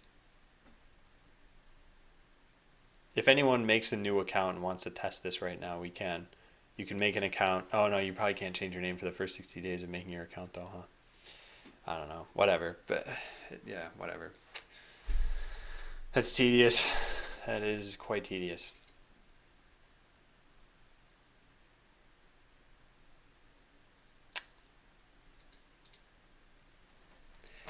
Okay, so to give Twitch some credit, people have been asking for this feature for a while, and they actually did give the feature. That it happens to break, probably 90% of the bots out there, is secondary. No, you don't have to try it, Batman. It's fine. Well, I guess I could just unban you. How's the UI coming along? It's okay. It's not like, it's not great. And yeah, this radio group thing, I don't think I can change this. Labels and radios. I'm not gonna mess with this right now. We'll just put this in the polish section because that's what this is. This is the styling on buttons. It doesn't really matter. Defending Twitch because partner. No, I think it's nice that they did that feature. That's all. All right, so the news page is basically done. Refactor this. I'm not going to do this right now. I think on Monday we might get into some refactoring, or if I end up working tomorrow off stream, I might do that. Okay, so the main page, as far as I'm concerned, looks close enough to the actual main page right now. Where what is going on? Oh, that shouldn't have happened. That shouldn't have happened. I tried Xing out of this and I couldn't because it said I had saved changes, or unsaved changes. All right, whatever. The next big thing we have to do is this. This bar at the bottom here. So let's put this into Paint for a couple of these things. This is the defense bar. And we need the attack bar as well. We can close this. Where is it for attacking? So they're actually two different ones for attacking. One is in the pre-attack screen, which we should probably also do at some point. So let's put this here. So we have defense, we have pre-attack, and we have attack. And the attack one, we should get all the different kinds of buttons there are.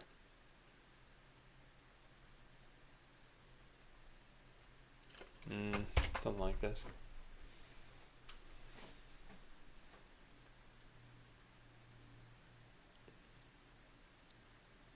When you're creating a website, do you usually do back end or front end first?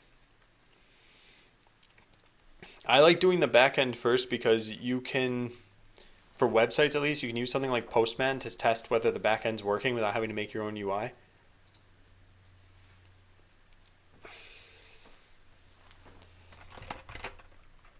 What was I just about to paste? This. Got it. Cool. So those are the three things we have. In this particular case, it looks like this is showing up over, I don't know if he did this intentionally or not. This kind of shows up over the background.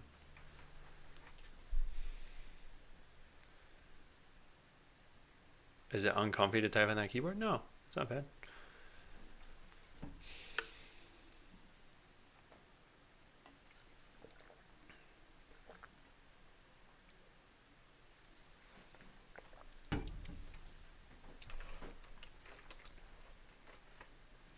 Well, to be fair, Twitch didn't have that feature in. So to plan for features that don't exist and may never exist, I don't know. Yeah, it probably would have made sense to do it by user ID anyway. But I don't know if they exposed that. Okay, so I think the hardest thing here, and really the only thing here, is putting that bar there. Once we have the bar there, everything else should just fall into place. So we need to push this up and push this up. Okay, that's step one. Just get a bar to show up over everything in the arena. And I guess in replay mode we wouldn't show this. What does replay mode look like? Yeah, no, there's a bottom bar even in replay mode. Yeah. Get user by ID. Oh, this is probably new. Yeah, interesting. Okay, good. It's good that it exists. Well, I'm gonna have to write that in my Phantom bot upgrade.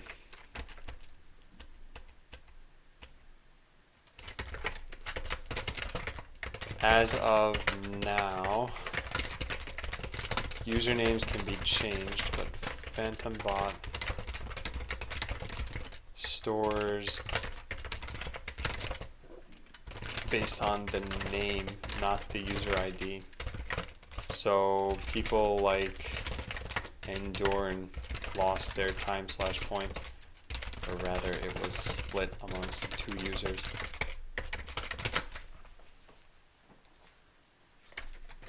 Fatality, look at it this way, at least you didn't spend a year learning it, now you have to switch. Well, actually, honestly, it's not so bad either way. Okay, so get a bar to show up over this thing. This is just modifying CSS. I say just modifying. All of those words should be in quotes.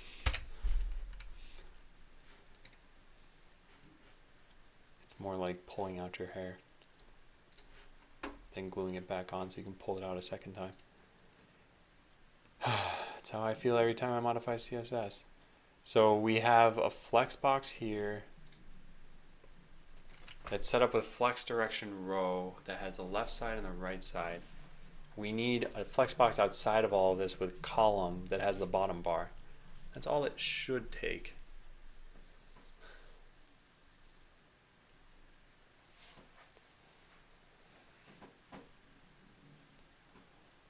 Hey Weedley, how's it going?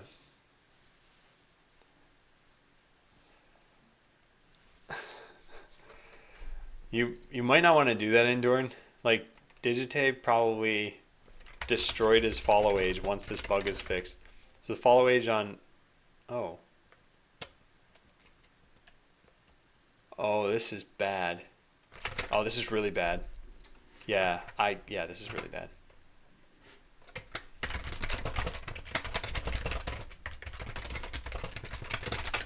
Okay.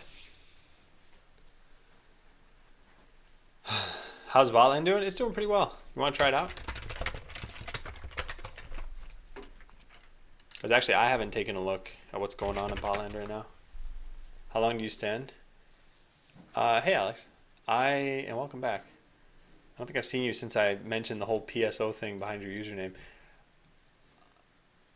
I only stand for about half the day, maybe. Liquidor defeated your defense. Yeah. So I'm getting, what, no bot coin, basically? Yeah, basically not. That's too bad. Is Botland broken? No, Twitch just announced today that you can change your username if you want, and you can do that every 60 days. So people who change their usernames now lost all of their points and time in my channel. You did refollow, but it failed. Yeah. Okay. It should be as simple as just adding a flex box outside of the existing one that has flex direction column. Do your legs hurt? My legs don't hurt. Okay, so when I'm standing, I should have my shoulders like back like this, and I don't. And my back has been hurting for the last several days. Yeah, I think it's better than sitting. I think movement is better than being static. And when I'm standing, I shuffle around a lot. So in that sense, things are better. But like I said, my back is just getting destroyed right now. Hey, Owen Murphy. All right, let's go check it out. Let's find out where this thing is used and then how we can modify it. I don't think it should be as bad as I originally thought. This is just in-game page. Man, I gotta like remind myself to stand like this. Let me move this camera up a bit. It's probably too high. All right, there. Now I'll just stand very prim and proper for the rest of the day. So in-game page has display flex direction row. We'll need to make something underneath this in-game page. There. Yeah, there needs to be another div underneath this. Chat message state. We should remove that from the game.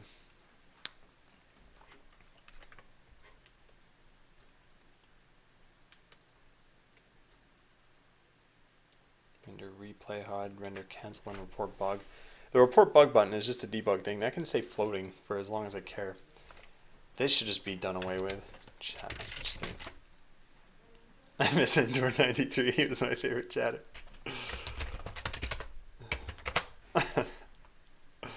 You're his twin. Because you're looking down instead of looking straight. I don't think it's that. I think it's where my shoulders are. Like your shoulders should be back and down most of the time. And mine are hunched forward when I'm leaning like this. So I think if I just, I could raise the desk a little bit more maybe. Would you recommend React? I would, but I think it's a little bit hard to get started with. So yeah, in-game page. It only shows up there, so that's not so bad. We can change the flex direction on that. So we'll need another div that represents the bottom bar. So let me think about this. We're going to have this set up. We have this is the outermost div, and this has, yeah, this is the outermost one. And then inside here, let's say in red, we have the original two sections that we wanted.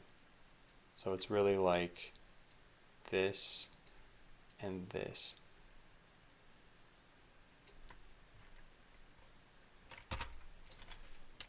So inner and outer. Okay, I'm so bad at this program. I don't know why I can't type. Oh, there we go. Yeah, so inner and outer. So the outer one needs to be direction column, and the inner needs to be row. Yeah. Oh, Dan, thanks for the host. And hey, Dan's viewers.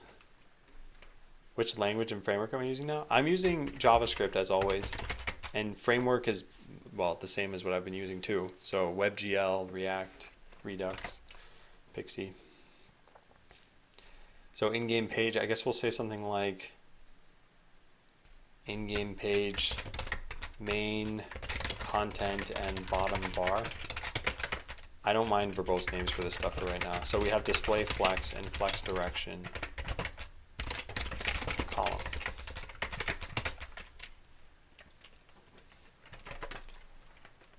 then we have the main content, in-game page, main content.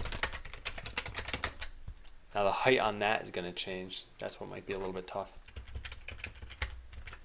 And that's what's going to be here.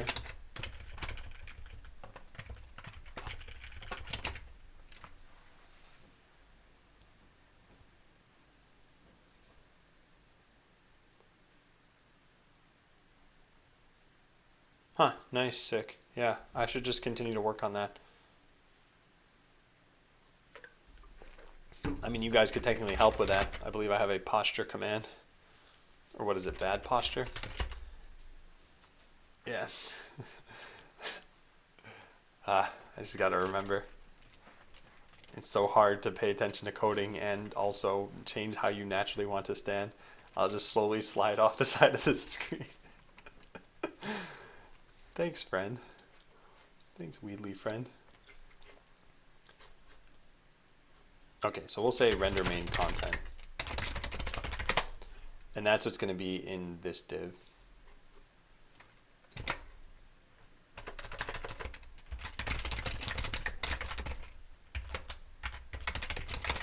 There. So we put all this over to here. And of course none of this looks right because we need to return this as a div. I guess we'll just do it this way.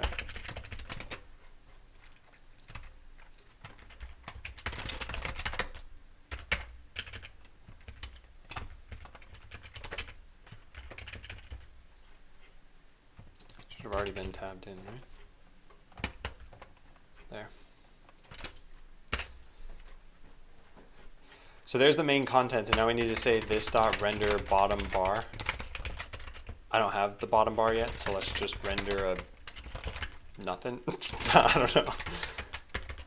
A div style background color Peru. Look at that. Look at how beautiful that is. Hello, Peru.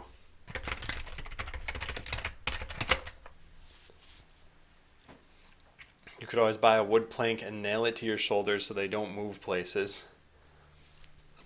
Why didn't I think of that? Imagine you're sitting in a chair where the armrest is a little below where your hands are, and then you have your elbow 90 degrees and you force them down to the armrest. Yeah, like I know how I should stand, it's just really hard to get in the habit of standing that way. Do you need to use Babel with React? No, you do not.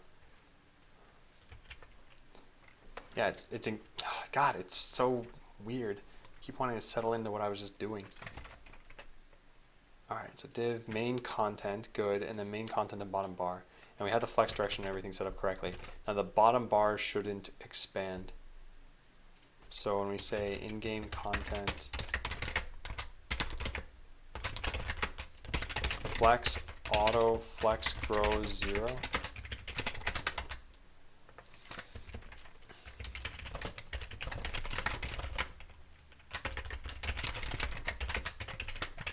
And we'll move this style over to the end there.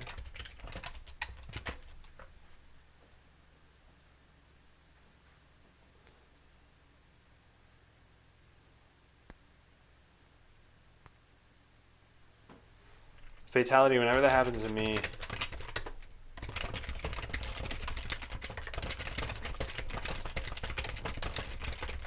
I always tap all my modifier keys.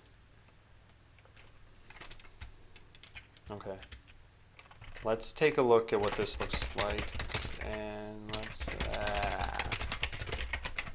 that's done, immediately edit defense.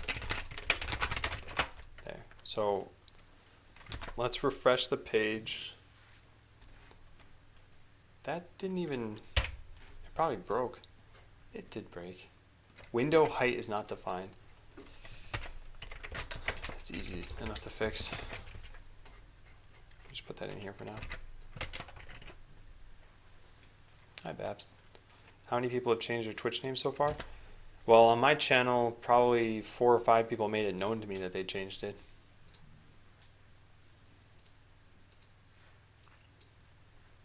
You know what? That's pretty much what I wanted. This isn't so bad. Wow.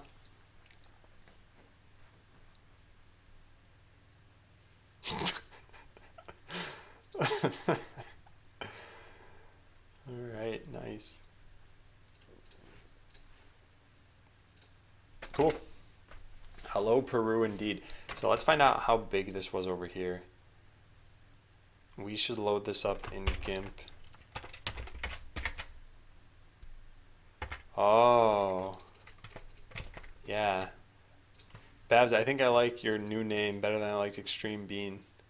Too many numbers in your old name. I'm trying to write down who everyone is, though. It's going to make things a nightmare for my notes. There is no image data.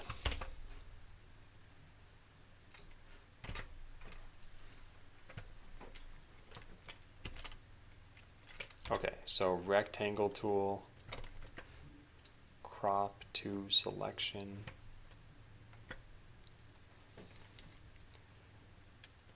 So is there some tool that lets you just measure things faster? I know you can just use the, oh, there's a measure tool.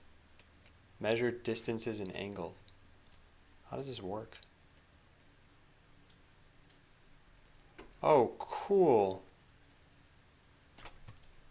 Can you add them together somehow? No. Oh, you can. Oh, it just keeps, no, it doesn't up the distance. What? I guess that's for angles. Batman, what did your name used to be?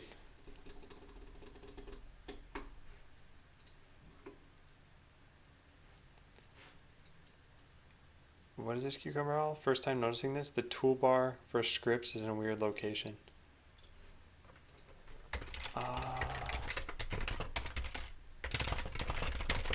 Hey, Nasimico. Yeah, what browser are you on? Chrome? Uh-oh. Is this happening for me too? I didn't look at this. No, it's not. Do you have any errors in your console?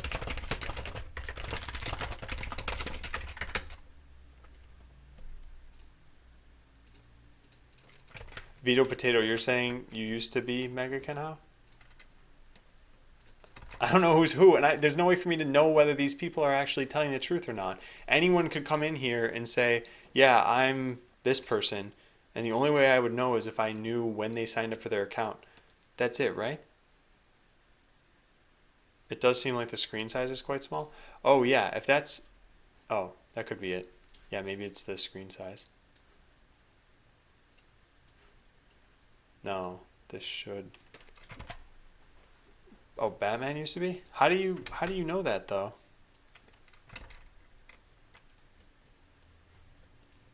I don't understand what Twitch did with this. I don't know what to do. Yeah, that can be ignored. Yeah, Cucumber Owl, I don't know. Those errors are all ignorable. Let's try something here. So on localhost, if I make a new blueprint and I make a new script. Oh, hey, there it was. Look at that. Create new script. Yeah. I think it's when your browser is small and you hit create new script. Yeah. Okay, that is a bug. But it's not a bug if you have enough space. No, it is a bug. No matter what, actually. Oh, cool. Okay, yeah. It's just always a bug. Good job, Cucumber Owl. You make the design yourself? The UX design? No. Username changelogs? Oh my god.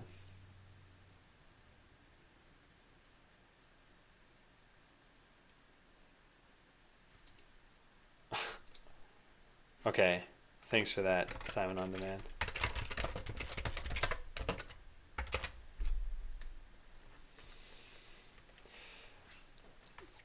Yeah, it's written at the top of the page. This person just searches. It's like if I listed all the people in my chat and I list Adam13531 and then I list them all again and I don't have Adam13531, then I know that Adam135 left chat. So that's what this person's doing with the user's ID, and if the name changed, then they know it got updated. Oh, and Hideo linked that earlier? Okay.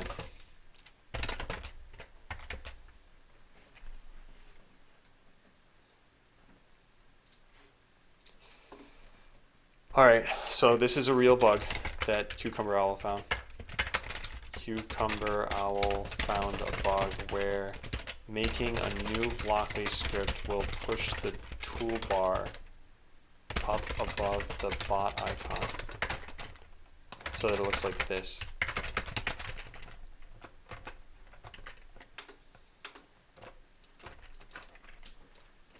Yeah, motor is motor Falma. Alright, I'm gonna sit down again. We're gonna have to tackle this whole bottom bar issue stuff.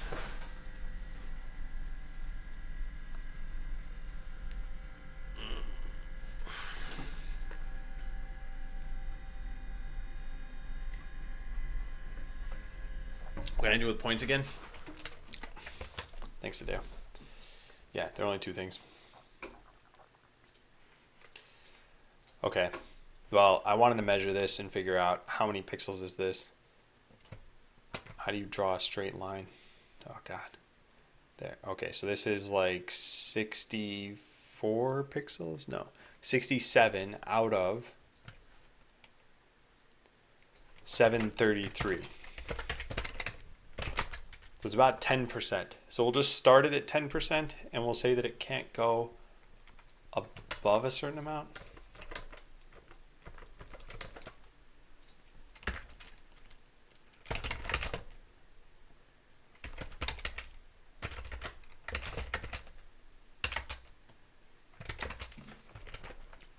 I don't know how I want to do this exactly. AX pixel.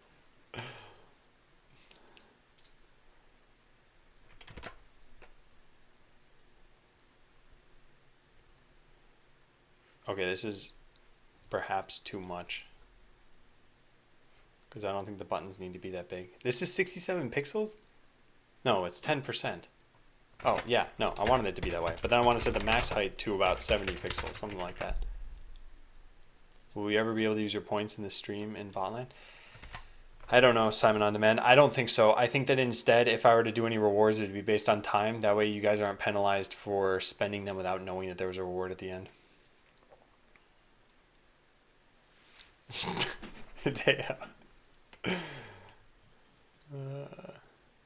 Alright, so as we shrink this will just keep getting smaller and smaller. We do need a minimum height set, actually. Probably of like one, I don't know what actually. Min height, 30 pixels. I don't know when you'd ever run into this situation where it's going to be 30 pixels tall. But there you have it.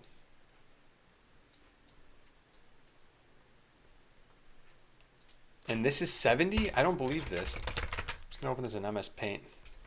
Sometimes you gotta go back to the classics. Oh, Babs, thanks for subbing. Thank you. Yeah, that is 70 pixels. That's too tall, I think.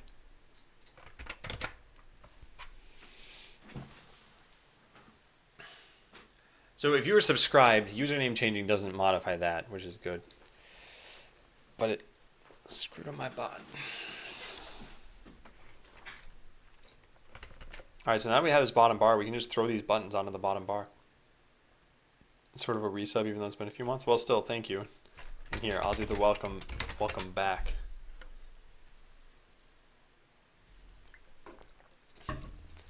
For anyone new in the stream, by the way, I really suggest checking out the FAQ. The very first question you probably have is, what am I doing? And I'm making a game called Botland, and there's a video about it. If you also want to play, or if you ever want to find out what's going on, you can always type the today command.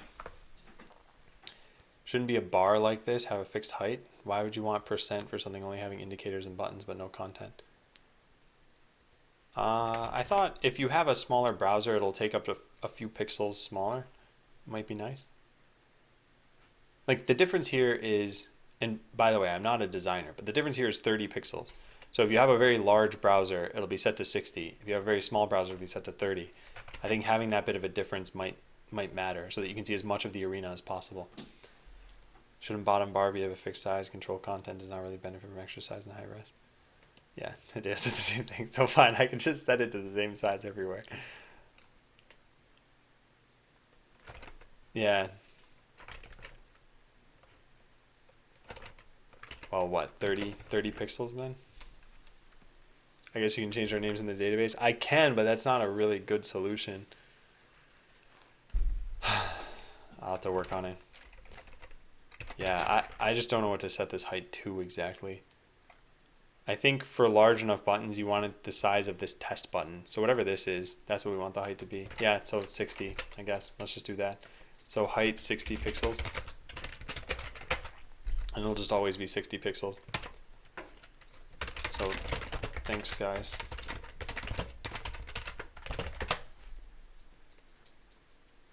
All right, so now we just put these controls into the bottom bar and we give them icons. So let's start with defense. Defense has cancel, clear all, which is a bomb. Do we have a bomb here? I highly doubt that they put a bomb in here. Bomb. No. Delete. Yeah, there's a trash can. I think a trash can is fine. Do they have anything like that? No.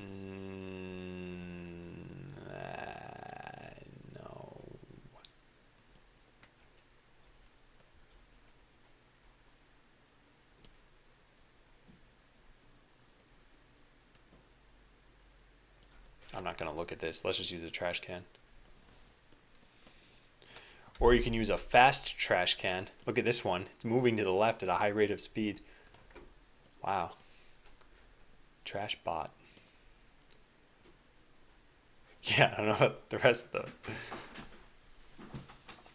PX are not PX in CSS? No, they are in CSS. It's not in React that they aren't. Hey again, Horforia. Delete forever. EJ. Yeah, delete forever.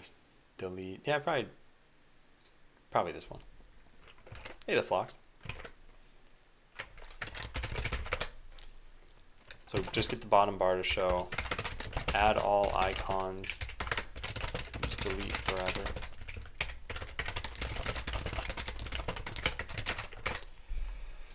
All right. Yeah, so let's try to get this to look like the image. What should it look like? This.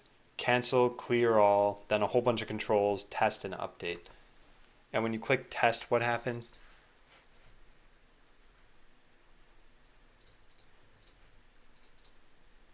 It changes into test mode. I don't know about that, but it doesn't matter yet. It can just be a button for right now. You have a dishwasher rank in food.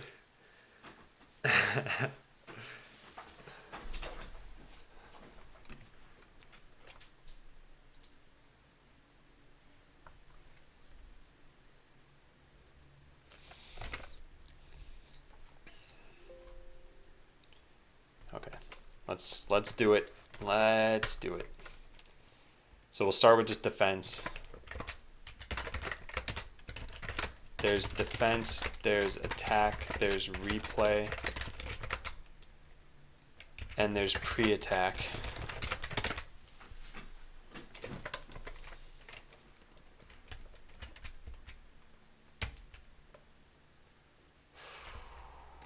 Alright, so bottom bar. Bottom bar is going to change based on what's here. We don't really need this background color here, but I kind of want to keep it for now.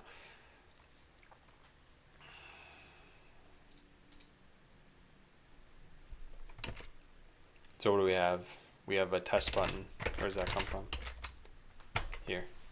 This is in render defense buttons. So we have text shadow. Why do we have this? Oh, because it's not just render defense buttons. It's also render this stuff. Where's that going to go? I don't know where that's going to go. What is pre-attack? Pre-attack is when you click the attack button and you haven't actually started yet. So this, you were already in a match with Adam, blah, blah, blah. You know how you wanted a trophy or something to show when you're in a ranked match? That's the kind of thing that would probably show here. Or wait, no, I take that back. Sorry, that will also be true. But the pre-attack thing is this. It's like you're about to attack Jonesy, and you'd see, hey, look, only 13 out of 627 attacks were successful since they updated it. Does your JS client talk directly with your services, or you use some sort of API gateway? It talks directly, The API is something I wrote, but in general, the clients are all talking directly to the account server.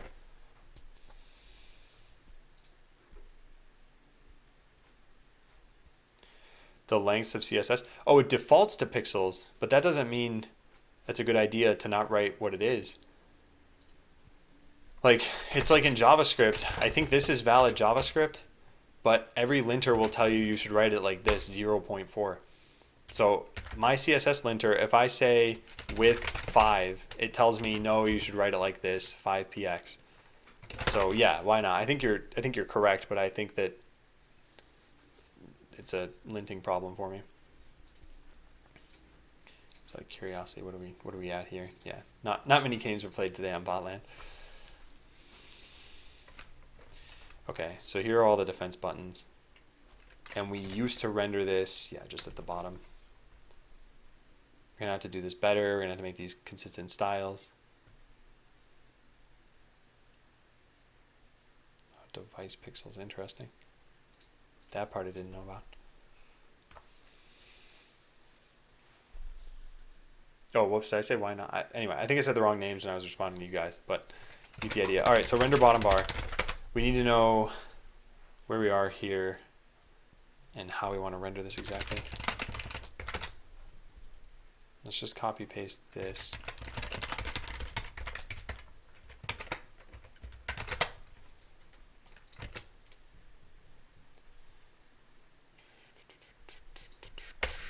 Const bottom bar HTML equals null.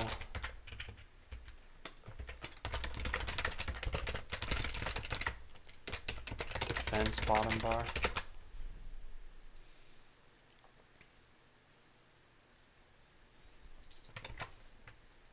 Then we just put this in here. And then all of this can go up to here.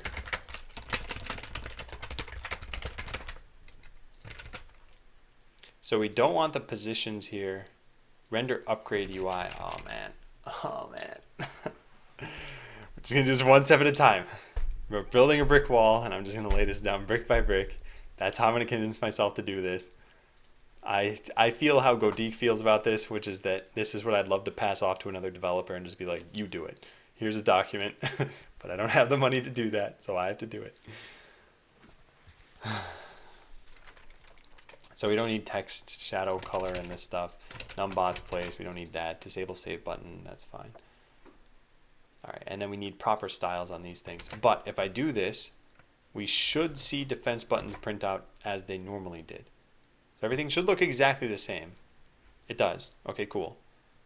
And now we're going to lay these out correctly. Excuse me. So we have cancel. That is pretty obviously just going to be cancel. So fine. Excuse me. So cancel. We have delete forever. That's going to be clear all. We need the upgrade stuff. There's no icons for that, so we're fine. Then there's test. Is there any sort of... Is there anything that seems to indicate test to people on here? That's decent, right? Build. If we put test right next to it. Okay, so I think that's the best contender right now. What else looks like testing?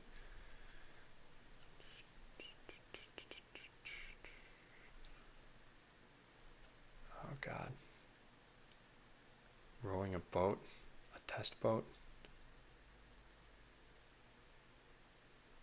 Maybe this. Kind of looks like you're testing connections.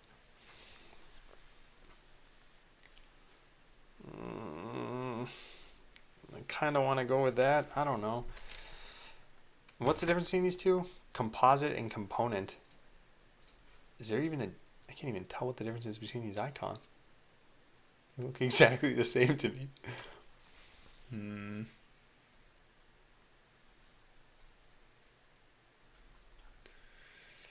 Oh, I don't like doing this process. Let's just leave it as one of the two. Which one looks better? Or does anyone want to suggest their own thing? This for testing or a wrench?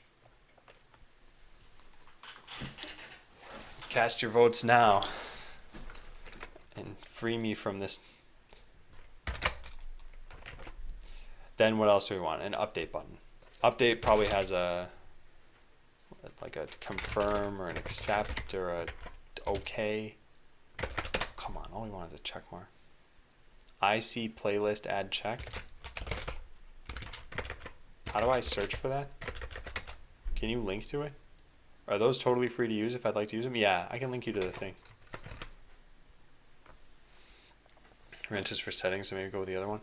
Well, I'm trying to figure out, Hideo said IC playlist add check. Is it this? This is just playlist add check.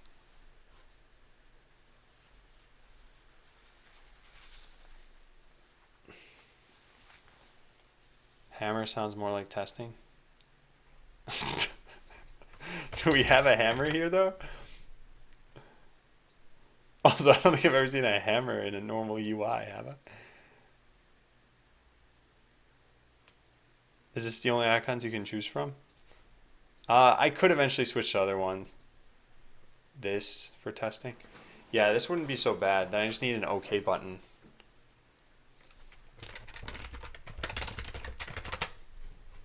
Alright, what do we have here? It would be under action. Oh, where is it?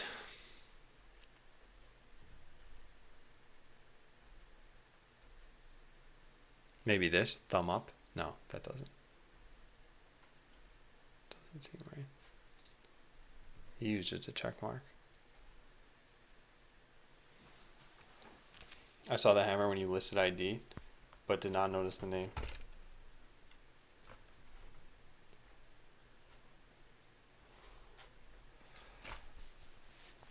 I don't know. Check mark. See, the thing is, if I have... Oh, check circle. Yeah, there we go. That's perfect. Okay. Thanks, chat. Check circle. And then, or we go with IC playlist add check. I did know that, Batman. Oh, listed icons. Oh, got it. Okay. Well, yeah, you guys can go to the site too if you end up wanting to look through it. You don't have to, definitely. Okay, so the cancel button. Let's set this up. So we need the whole material design.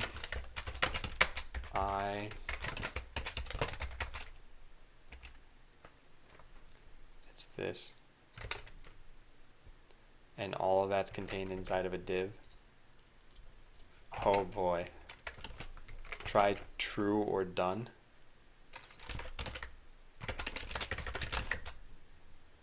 Yeah, I like whatever that other one was. Check circle. Yeah, I think this is pretty good for an update. That's exactly what I'd expect. But thanks, Zero. That's worth a gift. There. Everyone gets a point. Yeah, so we gotta do what we did for edit defense, which is on the news page. This, some giant div of button blobs. So we have a div for this, and why does that need to be done?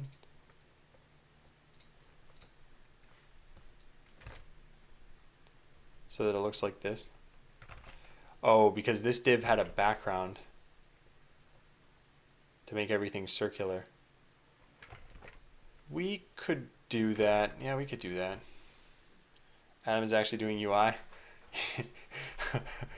EJ, why did you start this meme? It's super annoying. Yes, I'm doing UI. And hey, I gave out like 130 points right there. Just split up across chat.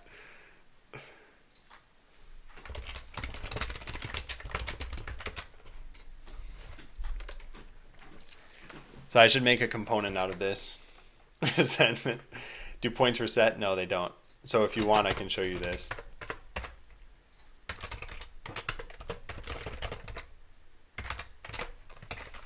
Yeah, let's make a component out of this button and then let's try to use it everywhere. Consider using the button component I made even for edit, defense, and attack.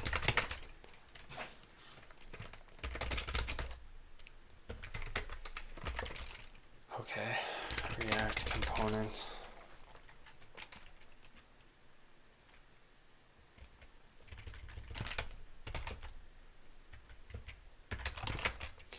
So should this be something like button icon, icon button, icon button? Not totally sure how I want this to work yet. So let's just have this be here on its own right now, or all of this. Oh, that's tabbed in wonderfully. There we go. All right, yeah, how do I want this to work? So it has an on-click, it has a class name for the button. I mostly need to think when I'm calling into this, how do I want to call it? Because I do something like this, icon button. I need to pass in an on-click, definitely. So I'd pass in some function here, sure. Then there are 4 class names that show up. It's kind of, oh, and also an icon name. So icon name, it's like 5 classes.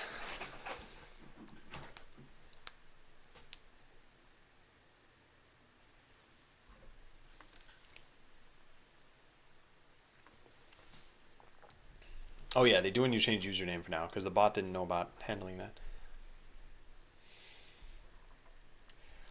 I don't know if it's worth making a generic component for this. This amount of divs and tags shows up in a lot of places.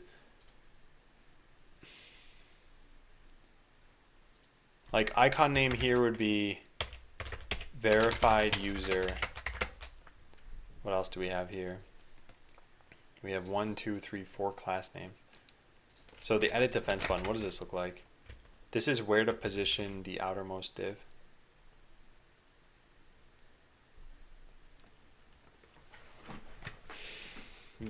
Yeah. Then what's this?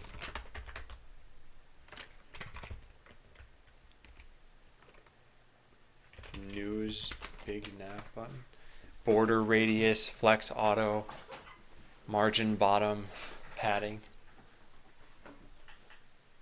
This probably doesn't need to be specified at all. If you want, I have it in my notes.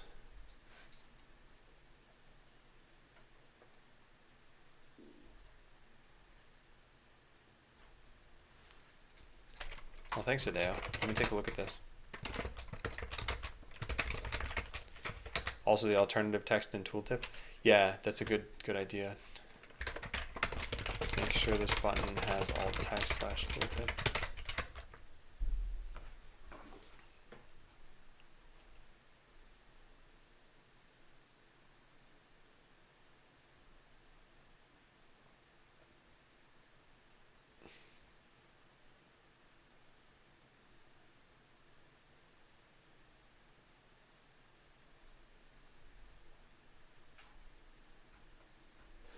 So this is just for the icon itself.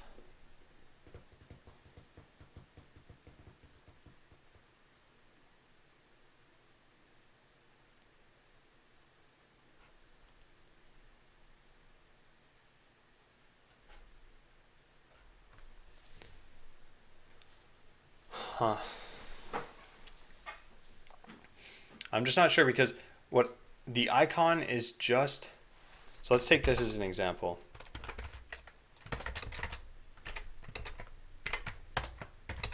There.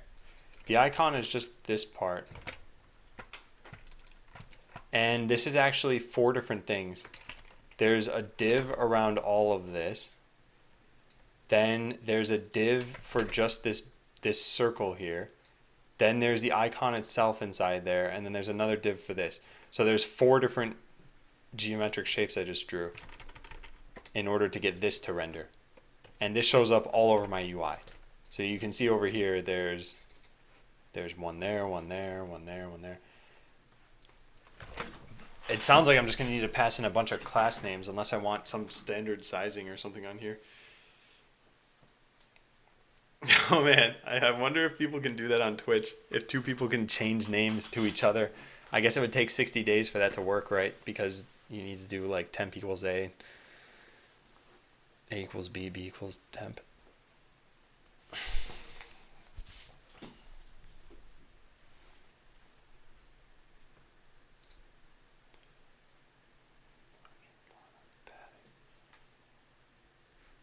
So I guess we could just pass in a size. The old name is reserved for 6 months. Okay. I think that's a really good idea. Otherwise, you would probably have people swapping names.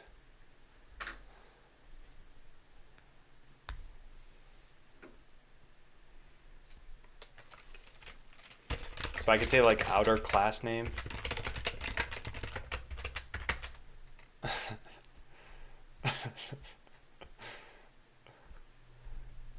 I follow the no static element interactions ESLint rule, so not really the same case.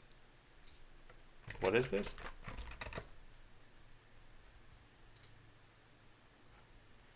Enforce non-interactive DOM elements to have no interactive handlers. Oh, interesting.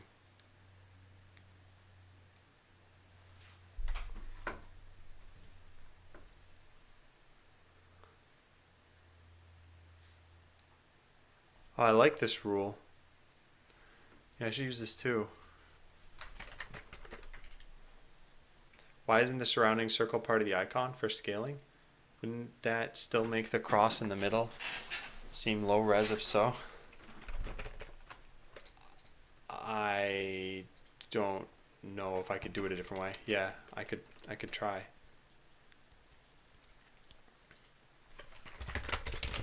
Sure, I'm using, but if there's an on click. Too bad half your code breaks that rule.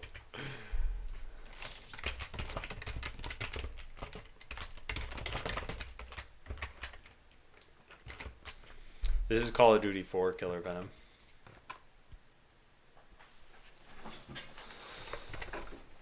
So do I need to do things this way? Is there a better way to do it? Yeah, that's very J. So I need a div for the flexbox part of this. But then yeah, I guess there's no reason why this couldn't have just had this same thing on it, huh? What if we did that?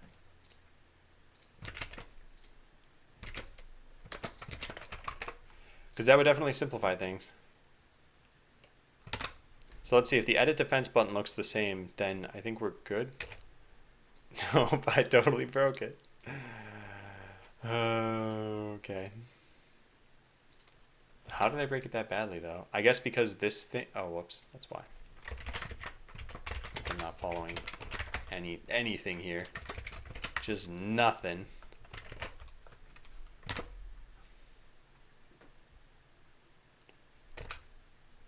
Hey, that kind of worked. Kind of.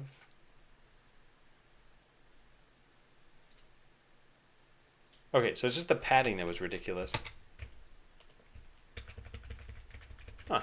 Yeah, I guess it is possible to just do that, huh? And we could say something like margin bottom 2px. Oh, it doesn't seem to like my margin bottom command. I guess because there's a margin there. Margin bottom.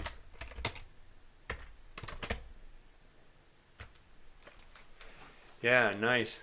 We'll use tab index, or are there plans for specific keybinds for the lower panel? I'll probably use tab index. I'll probably have to. I haven't thought about that at all. But thank you for the let's cut down on one element thing.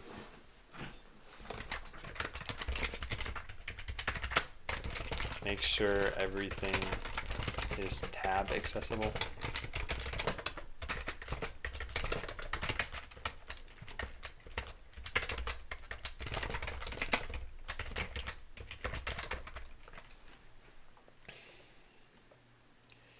Okay, so now that we got that working, we could just have put this here and then gotten rid of this. This is a bit simpler now. Then we have a div for the text itself. So we have an outer class name. We have icon class name, which is all of this, I guess. And then we have the text class name.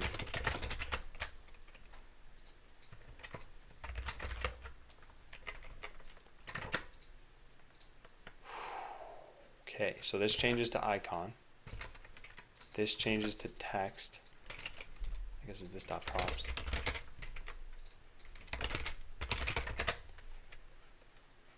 And then the text itself.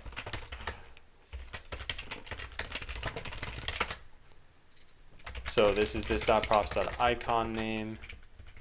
This is this dot props dot text. This dot props dot on click. Outer class name. Oh, there we go. So we have 6 props and we use 1, 2, 3, 4, 5, 6. Perfect.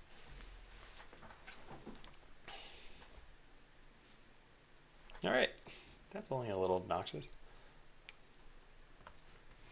So now when it comes to using this, we could just put this here.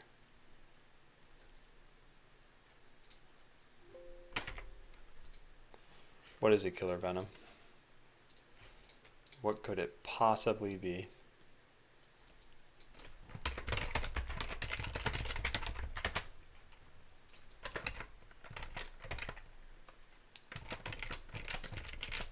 Okay, so we have a div down here. That div probably shouldn't exist. Can't you pass an identifier like thingy and you create class names based on that? Like thingy outer, thingy inner? Yeah, I could.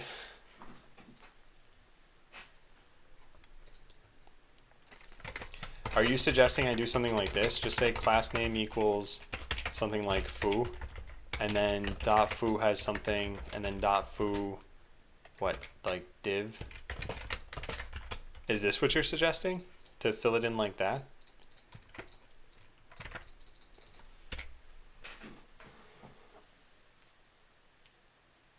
Or are you suggesting, I think I know what you're getting at. So this is solution number 1.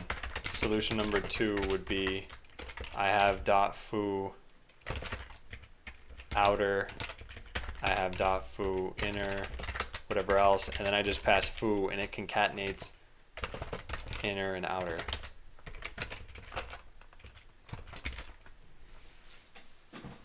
I think you mean solution number 2. Hey, Capillara.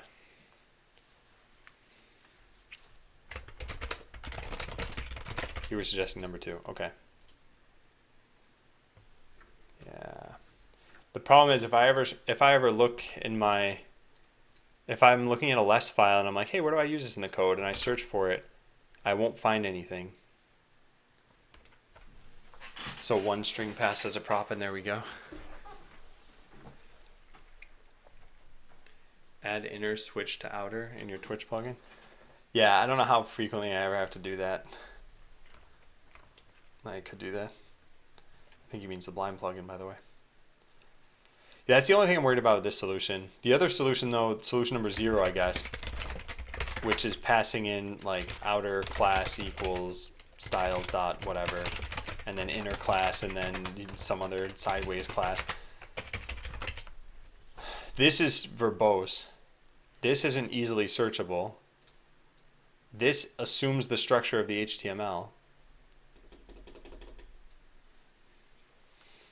I think they all have pros and cons. So I guess I'd rather just be verbose. That way I can search for through my code at least. I don't know.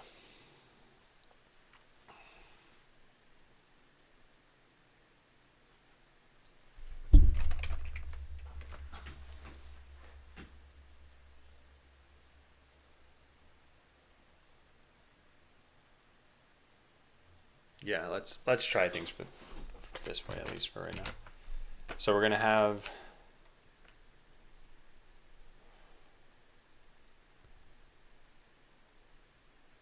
we don't have any of these buttons right now, and this isn't really that easy to do anyway.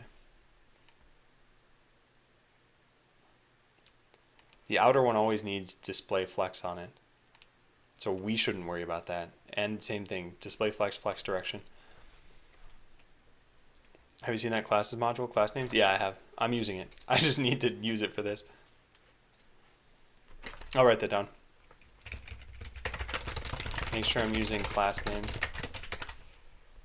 All right, let me grab some water really fast. I'll be back in like 13 seconds.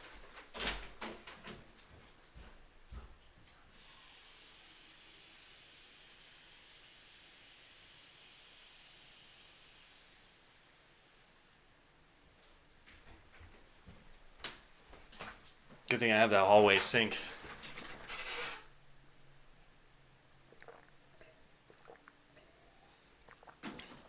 Well, Digi, I think you're supposed to make your requirements explicit. That way it's not just assumed it'll be included in another file. Is anyone counting?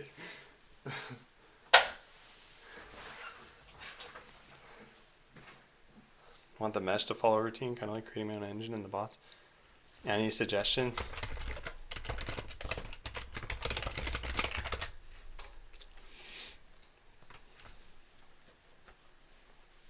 Yeah, that's what you'd probably do. It was actually 13. ETA master over here.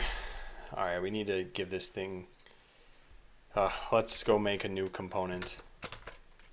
So component less this. We'll save as icon button dot less. And we'll just say foo here and get rid of the rest of this. And then in all, we will include icon button. Just put this here, it doesn't really matter. So now that it's being used, we'll say icon button outer container. This has display flex, flex direction column, and no matter what, this is going to use that. So class names equals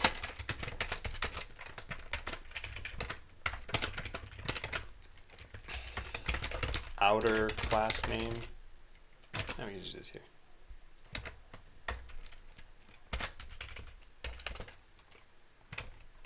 No, I take that back.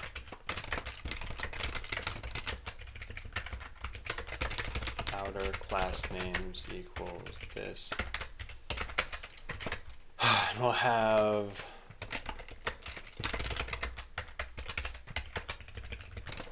that. So what else is needed there? Yeah, that's true, Cucumber Owl. You could have one of the other ones take over maybe, but it'd be pretty hard to code all that.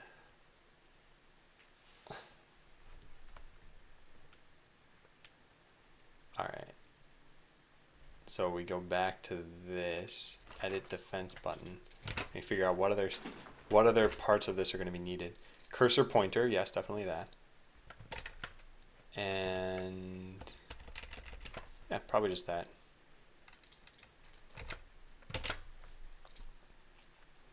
And that's if its on-click is set and it's not disabled. So that part's done. So I think we're good. Now what is there that we haven't used? The positioning, so bottom left position. Yes, that's it. Okay, so then positioning is what's needed on the outer div.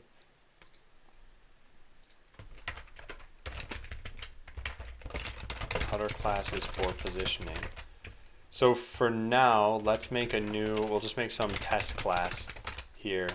And test class will have position absolute, left 0, top 0.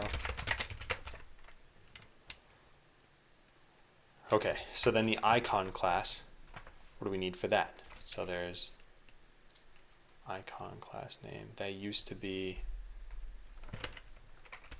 I don't have this saved anymore. I guess it came from in-game to begin with though anyway. Edit defense, no it didn't come from there. It came from the news page. So we had this and we had this.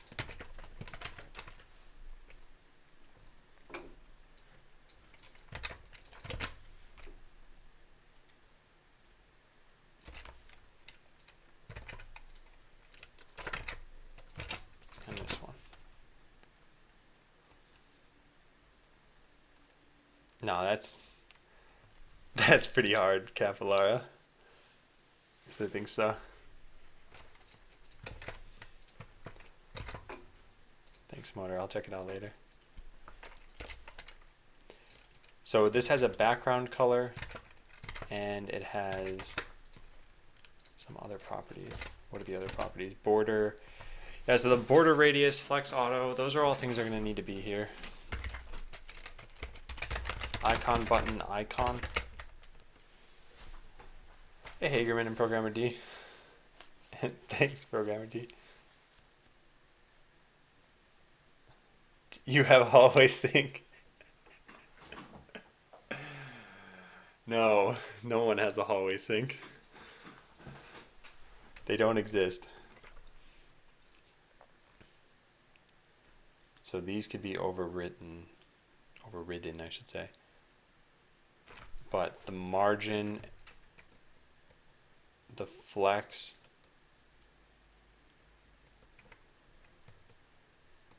this is for the text. So this is icon button text. Icon button icon needs this stuff. So we don't care about padding, that's for you to figure out. Margin bottom can just be set by default there. Flex auto, border radius. How is that hard? Because how do you define a check-in? There's no calling another function. So basically the brains bot needs to say every turn like shared a plus plus. It would be really tough, I think. If not exist shared a, then shared a equals 0. So this is like the check-in value. And then in update you'd have this. So this is the brains bot, and then it does stuff. So it's basically saying, oh, I've incremented this. That means I'm checking in. And then your Hive bot is going to do something like this. So if not exists shared a, expected shared a equals 0. So then you check the actual with the expected. If abs shared a minus expected is greater than 2, then brains died, I guess. Otherwise expected plus plus. Or expected equals shared a. It's something like this. So the reason why this is tough is because you have to do this greater than 2 here. If the brains bot is moving faster than you, or I guess you don't need, I don't know. Anyway, it's something like this. But stunning and moving faster can, I think, get in the way a bit. Maybe it's not so hard to make a health check.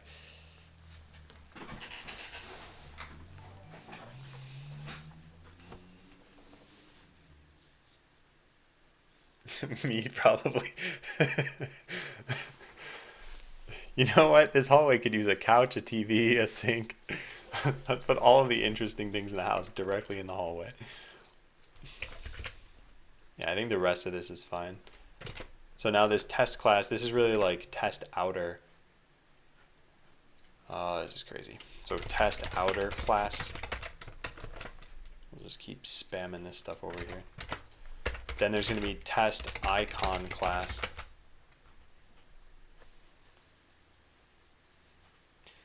Can you also wash your hands in a water fountain? I don't see why not.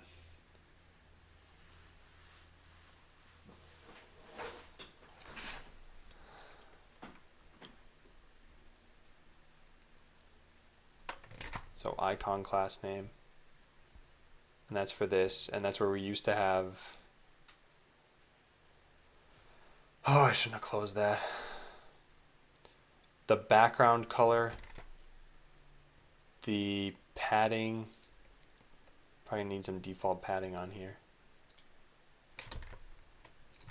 So we'll set a background color of bright pink, or eggplant. Is eggplant a color? Peru is a color. I wanted to come up with a wacky color name, but let's just do bright pink.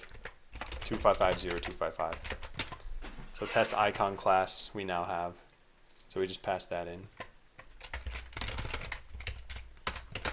And then text class. So test text class.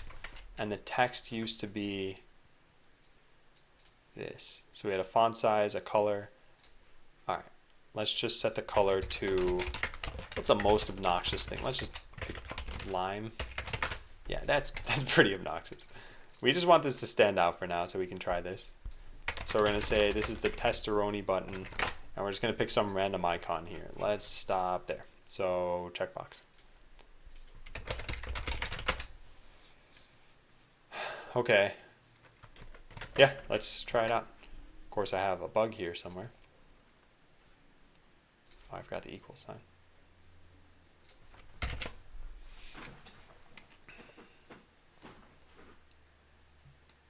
Yeah, I don't think it'd be that bad, Capillara. I just think little timing issues might make it weird.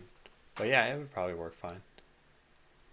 Okay, so where is this thing printing out? It is probably at the upper left of the page, and it's being hidden by this thing. So let's just delete this div. Nope, I don't know where it is.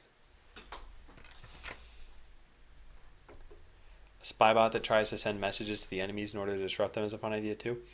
So that would be something that I guess you could really only use by only the attacker could make use of that, right? Because it had to be reactive. Maybe not. Anyway, I'd rather EMP is the only way to mess with that. Because people have suggested hacking at various points in botland. I just don't think it works. Because what do you do when you hack someone? Like, imagine if you mind control someone in an RPG. What do? You either get them to damage themselves or to help you. So why don't you just directly damage them instead, or you disable them or something like that? But again, all those things exist outside of that, so I think it's a novelty, but I don't think it's actually a difference in game design. Okay, I screwed up. I know you guys have heard that a million times today. Icon button doesn't even exist. This code should have never built. And yet it did. Never included this. So icon button.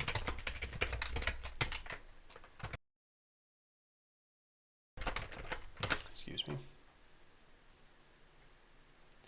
It still doesn't exist.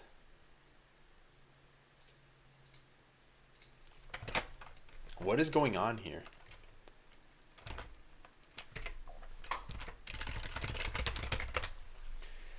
There's a div and we try to render an icon button. Is this... Oh, do we not have styles in here? Oh, no, we do. Is this even getting hit? That's the question.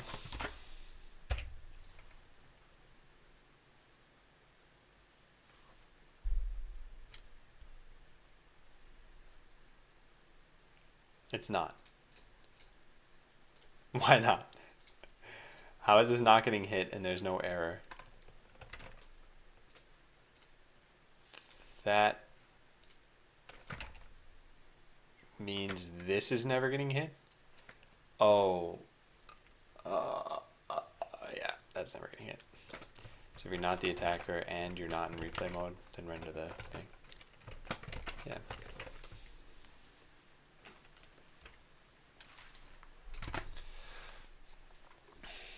There we go. Okay, what does this look like?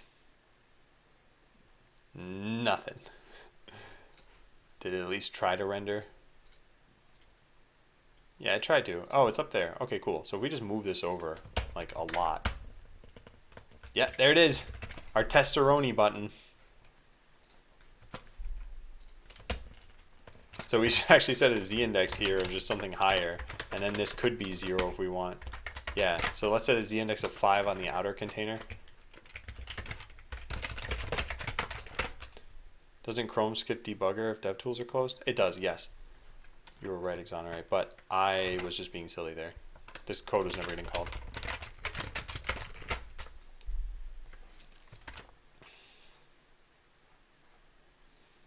Alright, so there's our button. This does look pretty weird, and also there's some obvious problems with this, like the radius not working on this.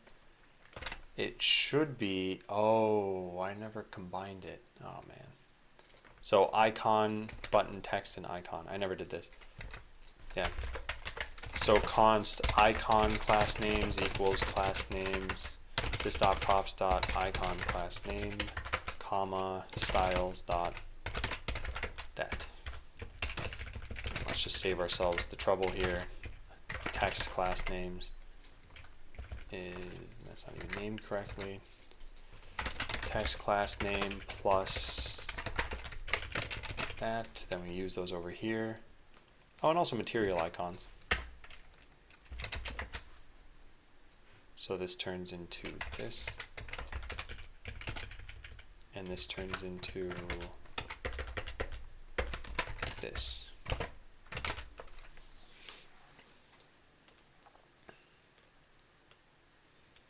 Burger, I'm not solving this stuff quickly.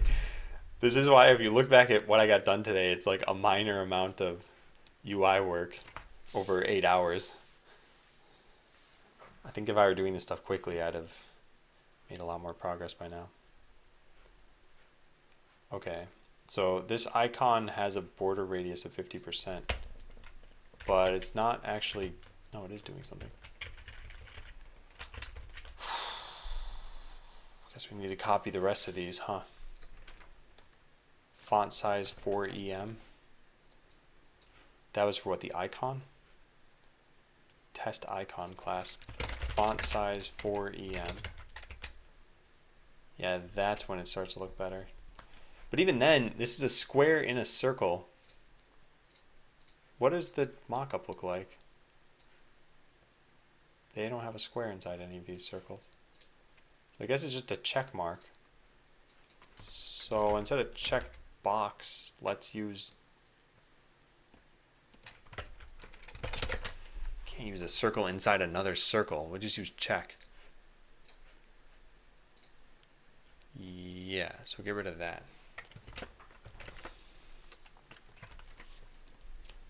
So we still need that 4EM there, though. Otherwise, I think this looks bad. No, that doesn't.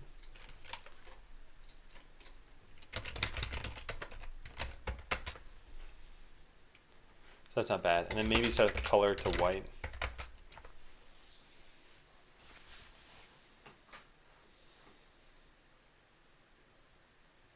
What if the outer container set font size to something like 0.5 EM? That shrinks everything. To the point where that text isn't even readable. We would instead... yeah, I think we'll put this here. The text class I don't think is even getting applied. It's not. I typed it wrong. It's test text class. There, now it should be bright green. It'll be a very ugly button. But yeah, it's working. Okay.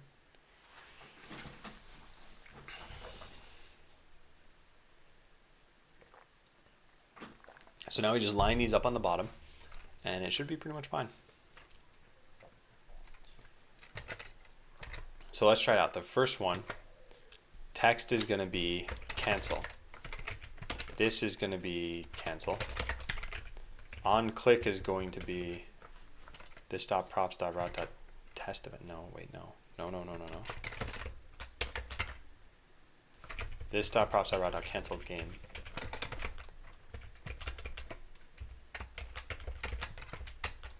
There. Then we need to specify the 3 classes for this. So how did he draw this over here? It had a red background. So I guess let's go do that. Dot cancel defense icon. You just say in-game cancel icon, background color red. So let's use that there. And then the text that he had was black. Should be black by default, I think. So we just won't specify this. Oops, that's wrong.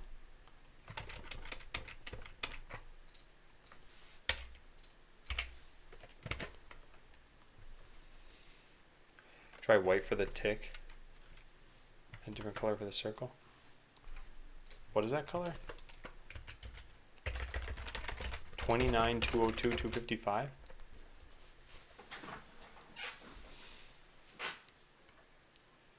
Wait, what? Why would I have a blue cancel button? Oh, accept? I'm not sure what you're talking about. For the update? I think I want green to be for update. I think green is generally like everything's good. Oops, I didn't mean to click that. Alright, so I screwed up the border radius there. Or just the font size of that.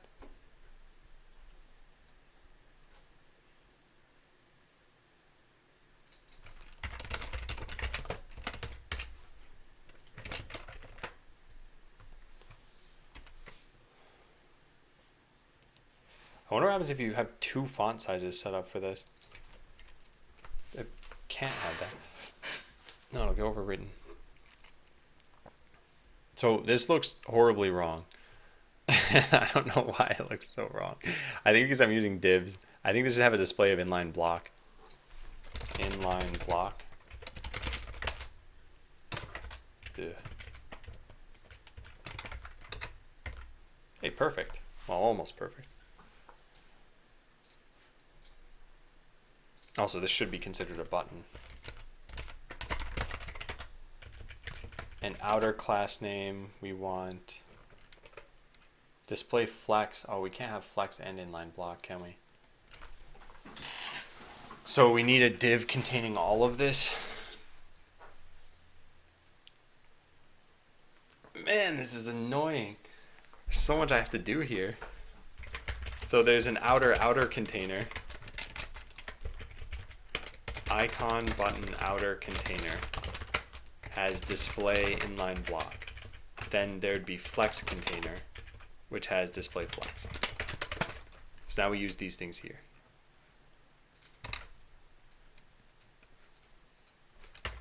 And all of this gets packaged into a nice little div. Or a span, I guess.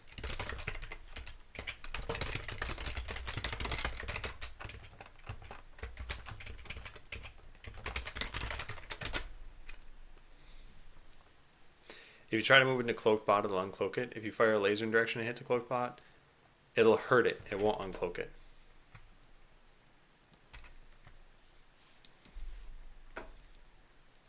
Oh man, I'm so bad at this. And there's a white background. We want no background. Background color transparent. Doesn't seem to do anything.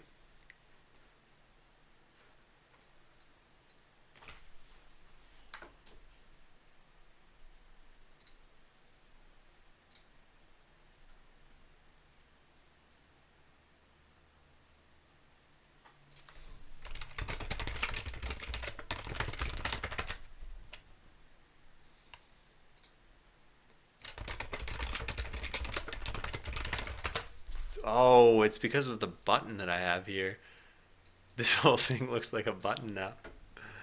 Yeah, it's the button background. Oh man. Oh man. This is pretty frustrating.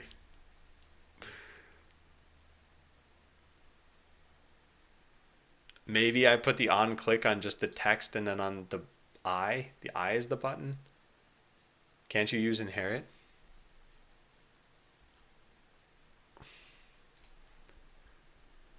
Man. You don't have to use the button. I could just keep it as a clickable div, but then EJ makes fun of me.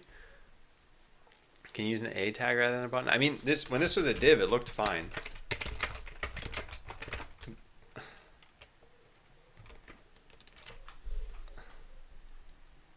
Yeah, it looks fine now. We'll just leave it as a div, I guess. Okay, so this should be smaller. But by making it smaller, it starts to screw up the...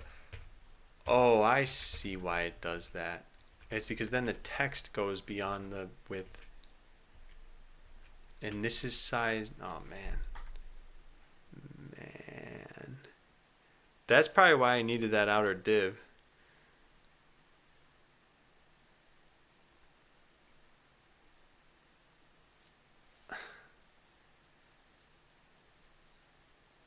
Hey again, Jupiter.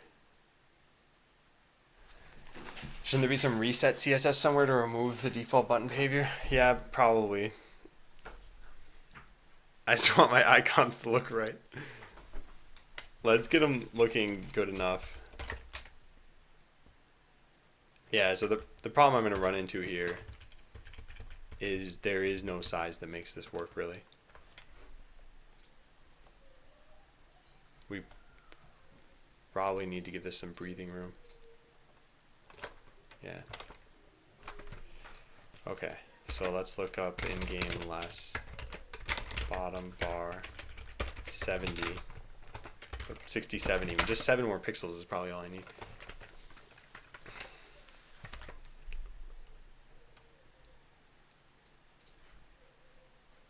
Then we change the size of this a little bit.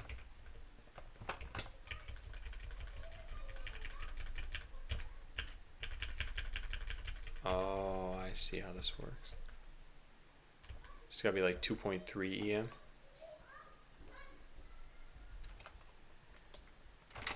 This is pretty mind-numbing, gotta admit. So this would be font size 2.3 EM. Then it gets screwed up because of that thing, so I'm gonna have to fix that problem next. Testeroni didn't screw up. Who's screaming? Those are some kids outside. I don't have kids. I just work next to a window. Which means they can just plainly hear me talking about coding. They're probably like, oh, you have nerd neighbors. Why is he talking to himself for 8 hours a day? Actually, it'd probably be pretty creepy if you heard someone acknowledging that they're talking to themselves for 8 hours a day through a window, right? As your kids are trying to play. Yeah, I should probably stop talking about this. It's getting like way too meta. A window where I keep my kids.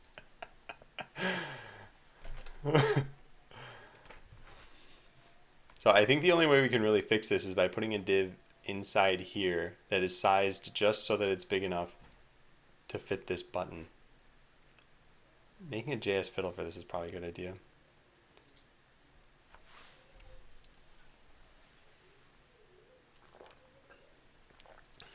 Man, I got done with what I thought would be the hard part, and now I'm working on what I thought would be the easy part.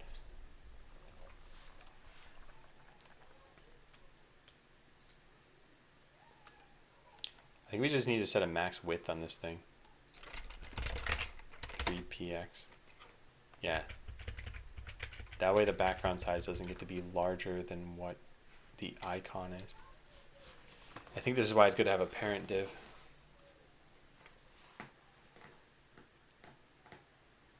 Can't you use a less variable or mixin to conserve the aspect ratio you want? Maybe. I think I just need to, I need to make another div here. Because the problem is, if the text here is larger than the icon, then the border radius gets set to the size of the div.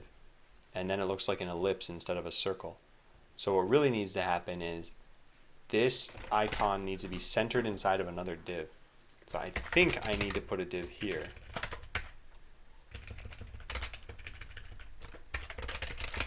Which is what I originally had. And I think we changed things so that that's CSS guide.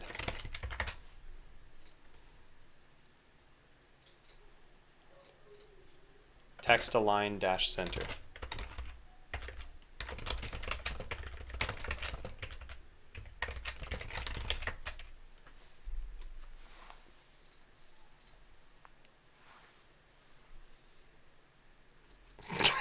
Fatality. Oh man.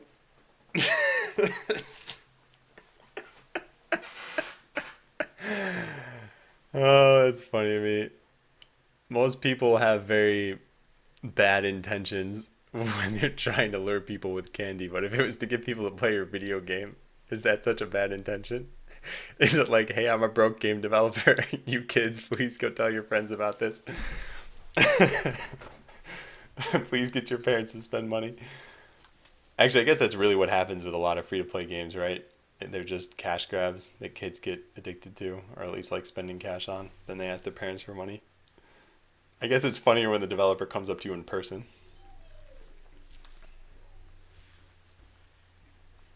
Yeah, grab his carrot. I think that's pretty important.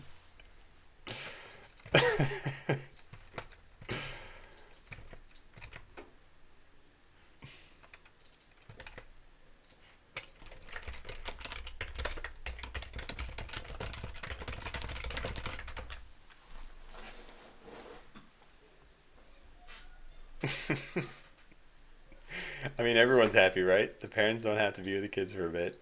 The kids get candy. I get bug testers for free. Okay, so we want this div to be sized here. Let's try this out. Hey, that worked. So I guess we just stick with what I originally had here, and then everything looks fine. So text align center is the only thing that's needed there.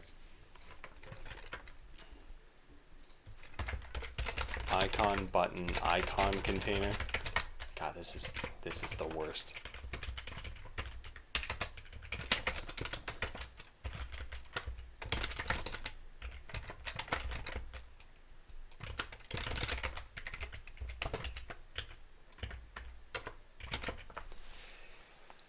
All right.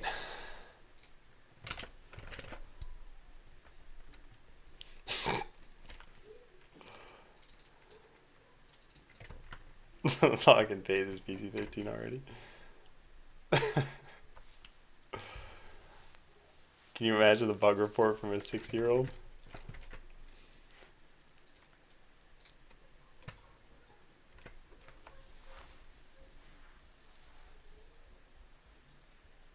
All right, nice. So hey, look, we finally got the icon rendering correctly. The only thing that's missing is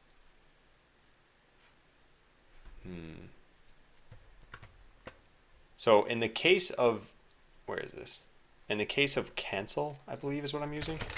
Cancel already has a circle around it. So is there anything that doesn't have that circle?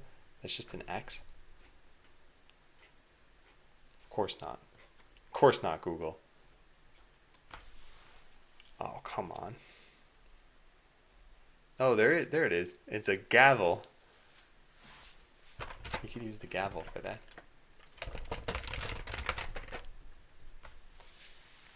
Is there just an X on this page? No X in a circle? Also, why do I not even see cancel on here? I guess because I wasn't looking for circles.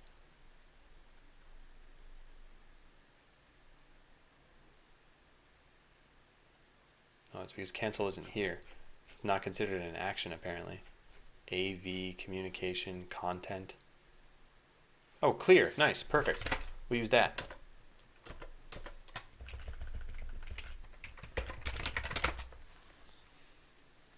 I was never using Font Awesome. Can you explain more of what reduce entities does? It says it reduces them to the total number of missing life they have. Not sure what that means. So Cucumber Owl, let's say you have a set of test scores, and you got 100 on your first test, and a 90 on your second test, and a 95 on the next test. And you said, I want to get my total number, I want to get my total test score number, which in this case would be what, 290? Or, no, it can't be, sorry, 285. So you want to get 285. So what you would do is you'd say, I want to reduce my test scores with the operation, like operation plus. So what you're doing is you're going through each of these and you're saying, okay, I have 100 and I have 90. I'm going to reduce them by making them, I'm going to use plus. So it turns into 190. And now your accumulator is 190. And now you're going to reduce the next one. So 190 and 195. So 100 plus 95 is 285. So what it does is it goes through a list of things and runs an operation on every A-B combination until you have just one value at the end. So what Botland is doing when you do that, let's see if we can use the UI at this level of zoom in. Nope. Well, let's just zoom out then. So what you can do this, you could say, I want to find all friendly bots in range, and then you set that to a variable. And then you say, I want to reduce them to, yeah, by missing life. So what this will do is it'll total up the amount of missing life in all your friendly bots that you have.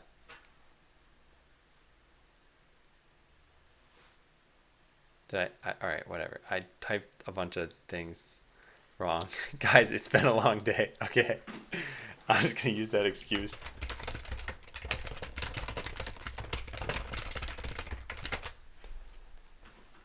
Yeah, okay. I wrote the wrong thing. But going back to this, we have our cancel button, looking good. Just needs to have the right color on it. This is taking us a very long time. So color white. Oh, cool, R-related.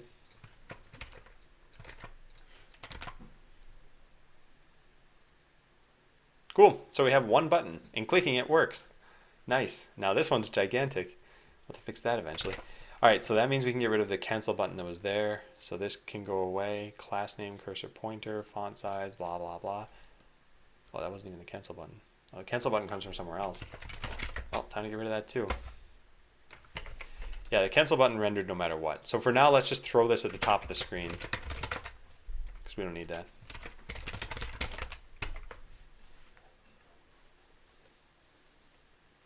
Therefore, R equals 2.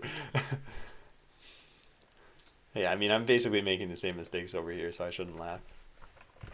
All right, so we have cancel, we have clear all. Clear all, we said we would use delete forever. What does that look like? Just a trash can. Yeah, we can do that. Okay, so let's put that there. So we just copy paste this. We don't even want to specify these styles. So if the styles don't exist, we just won't use them. I think this should probably already work. Yeah, so in-game cancel icon. Then what do we have? The clear all. In-game clear all. This is Peru. We'll say beige. Beige is not that color, is it? No, HTML, you are wrong. We'll go with tan. 2 equals 4. Color white. What was it set to here? It was actually black. Font size, fine. So this is in-game clear all, delete forever, clear all. There we go. Think that X should be smaller? Yeah, we could change that. Okay, cool. Yeah, and there should be some padding between these. That'd be for the outer container, I guess. Can we do that easily? Probably. Let's say pad. Oh, no, wrong thing. Let's do it here. Padding left 2 pixels. Probably more than that. Let's give him some breathing room. 8 pixels? 10 pixels?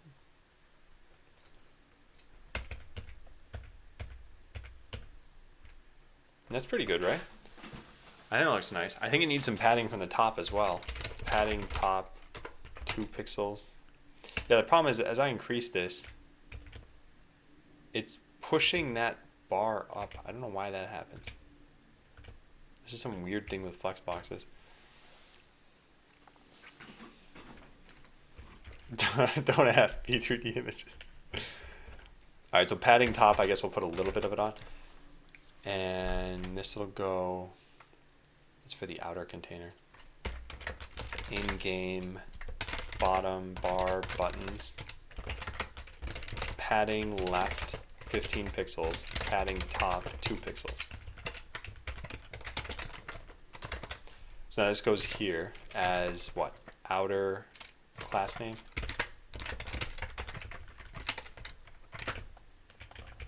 There. Okay, let's try that out. Yeah, so these look pretty good. Let's move on. So we have clear all. It cancels right now because I didn't make it do anything correctly. Window.alert did not code this yet. Alright, next up is settings or gavel. Let's use the gavel for now. And this has to go after all the replay controls. So we can get rid of the testeroni one. Would white text look better under those icons? Maybe slightly darker. Oh, the background color is eventually going to be white. So no, it should be black text. I just set this to Peru for no reason, other than that I know that Peru is a color in HTML. But this is how it will eventually look. Something like this. Not exactly, but yeah, and that's actually more of a yellow color. Let's just color pick that. Oops. What's the color picker? K. And all right, 254, 229, 153.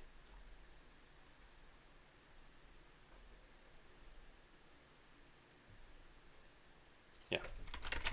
254, 229, 153. There. What Chrome theme do I use? Well, I don't know what Chrome theme I use by default, but that dark Chrome you see there is just something you can set as an option.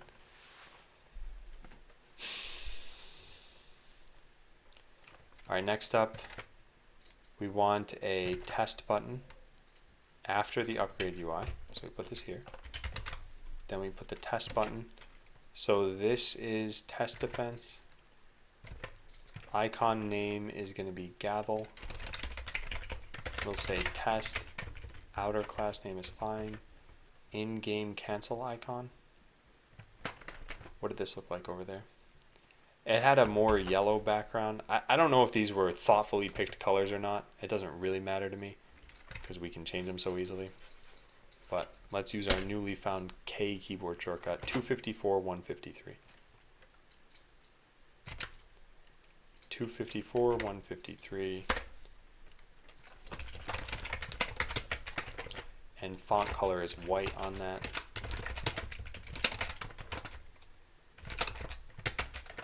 And as long as we're modifying these things, let's go into here, user, toggle words.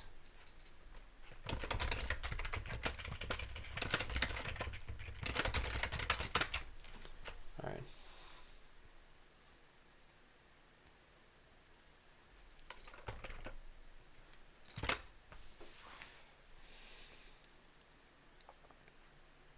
So there's our test button. Looks a little weird. I think we should get rid of that Peru background. Where are you at, Peru? Where is that? I know I said it somewhere. Gotcha.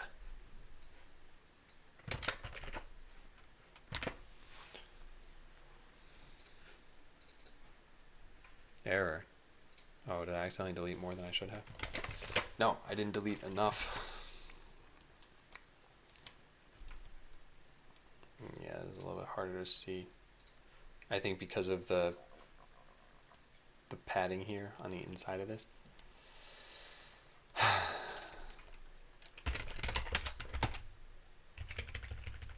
Yeah, that makes this more visible. I think we just need to shrink the icons a bit. That way we can give these more padding.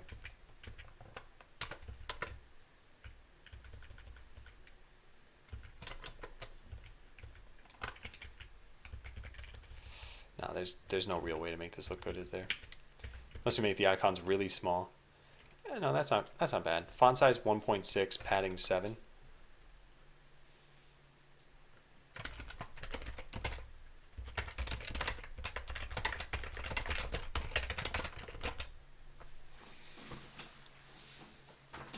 It's tan. Peru is tan, yeah. Don't ask why that color Peru is tan. I don't know if it's an actual color that people use. Yeah, that looks better. And this is what someone was suggesting earlier with make the X smaller.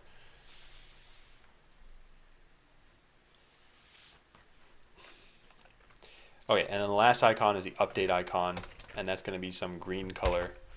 Let's take a look at that.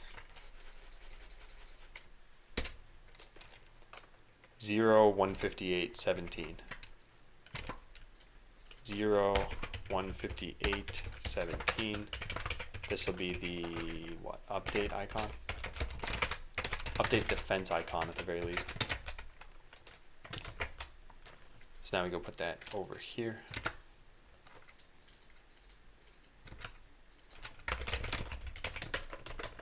That is check circle.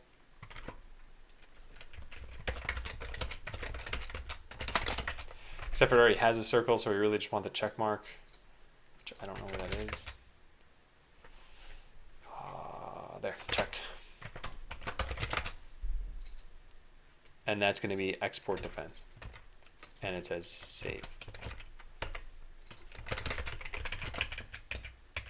Cool, so we can get rid of these buttons altogether. Oh, and then whether or not it's disabled. I forgot about that. Oh, that's going to be annoying. Well, at least all these buttons look pretty good. Way better than the test and save buttons you can see there before. What's the off by one joke again? Oh, I don't like telling these hackneyed jokes. There are two difficult things in computer science: naming issues, cache errors, and off by one errors. Cache misses.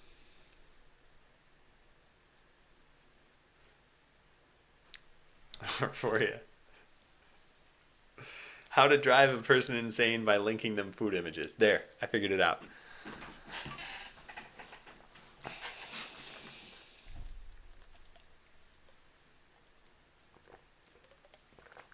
I think Owen Murphy, that's the kind of thing that sounds like a good idea, but that you have to ask, how is that different from searching a wiki or something?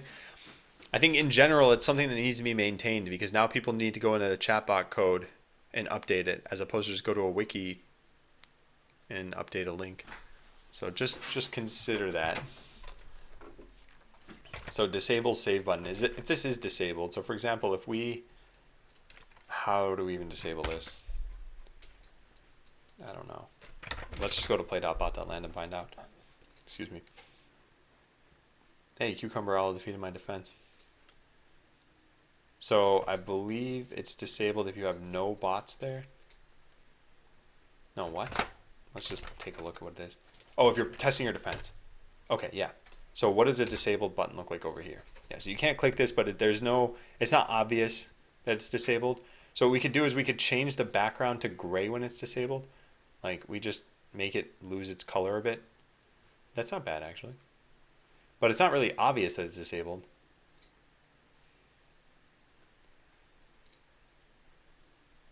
Oh, because nothing's telling it that it is.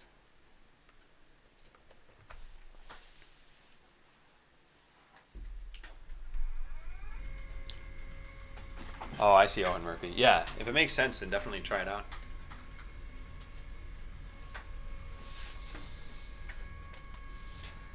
This takes a long time for me to do this stuff.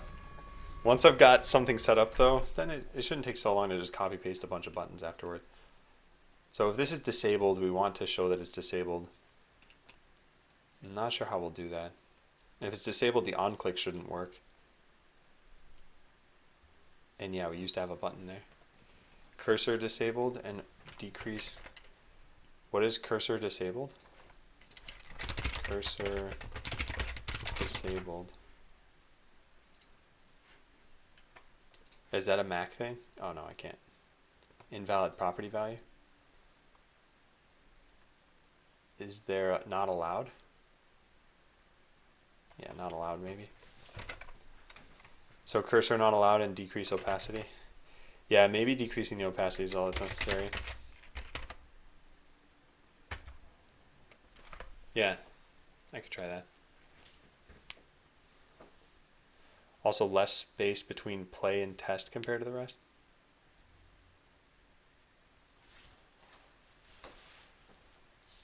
You mean save and test? I think they're all spaced out. They should be spaced out the same. I don't know.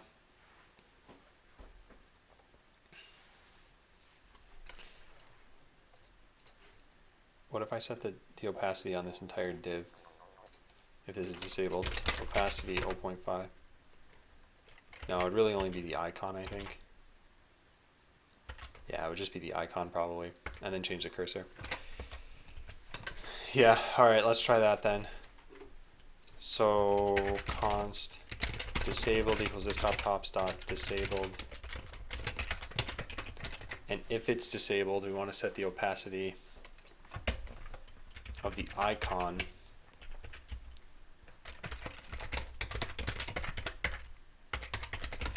button disabled, opacity 0.7, and then we'll also do in MISC we'll add cursor not allowed. cursor not allowed. Okay, so let's try both of those.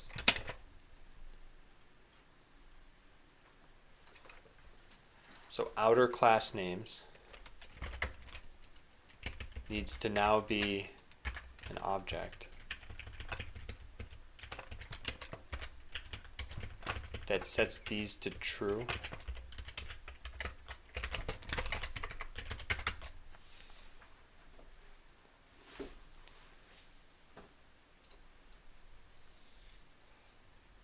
Oh yeah, that's fine. Horforia. How'd you find that out of curiosity? I had actually linked that in a chat at one point.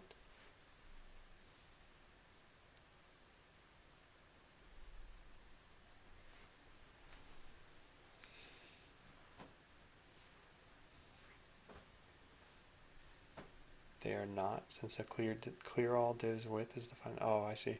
Yeah, Graphics Karen's probably right there too.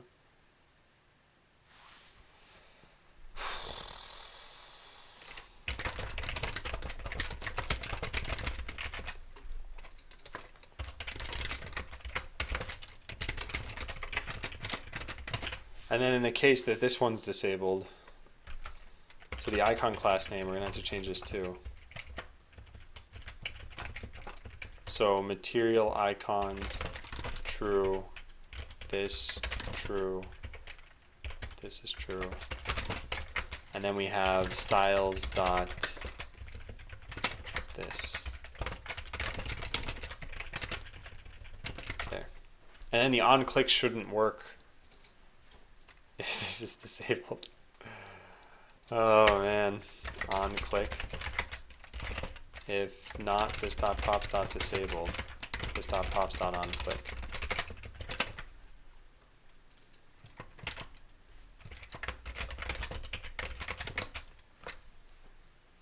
We'll lose any event information here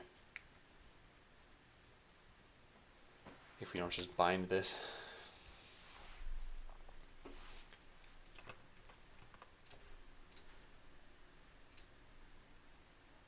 Okay, what did I break now? Forgot a comma. Okay, let's try that out. So now when the save button is disabled, it should look different. So as soon as I hit the test button, the save button, oh, I forgot to pass it in. Disabled equals disable save button. So now we delete all of this stuff. Right? We can just delete all this? Yeah. No, Horforia asked for permission first. And also, yeah, I posted it originally. So this is still not disabling it. Why not? Disabled equals disable save button on the icon button. The icon button itself only update for keys. Oh, that's why. Right. Alright, fine. So here's where we make use of the power of Sublime, and we get all of the props, paste them in here, and we just do this. Then we delete this dot props from all of it. Got it. So now it should update. So we hit test. The save button looks disabled and doesn't work. But it doesn't really look disabled, right? It's not like obviously disabled. I don't know how to make it look obviously disabled. Oh, also the cursor never changed. It's probably not called not allowed. Cursor not dash allowed. No, it is. What?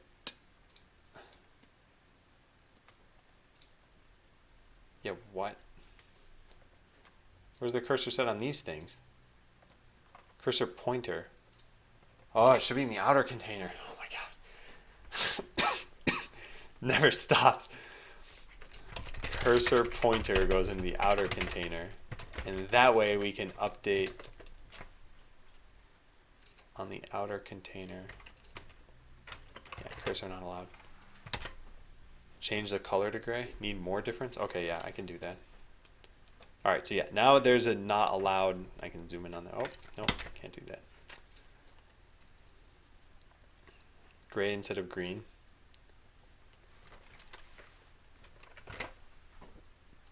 Yeah, alright, let's do that. So background color gray. Let's try that. So now I click this button. That's not gray. Oh, it got overwritten because of how I... No, I don't know. Is it the order? Does this have to come first? I don't know if order matters here. No, apparently it doesn't. We could set a style on it.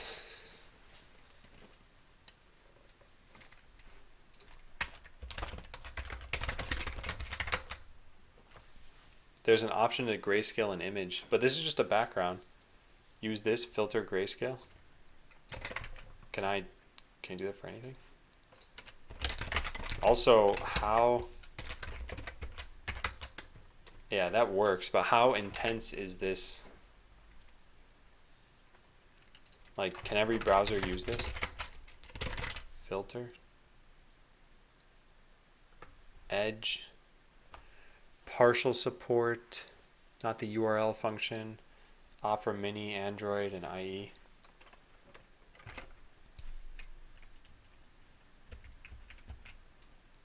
So we could do that. Filter grayscale. Let's try that out now. Yeah, that works. Then we don't need an opacity change, probably. So thanks, Digi.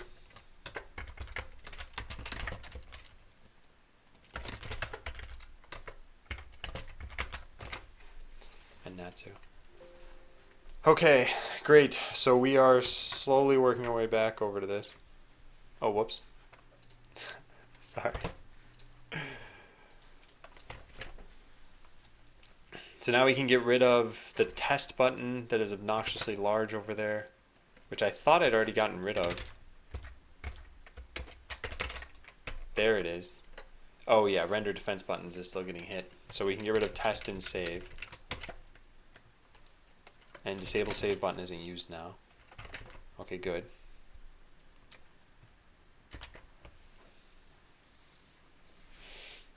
Okay, so now we just have this upgrade UI, which is unreadable. We need to go fix that. Color black, I guess.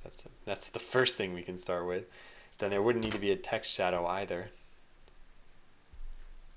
That didn't work.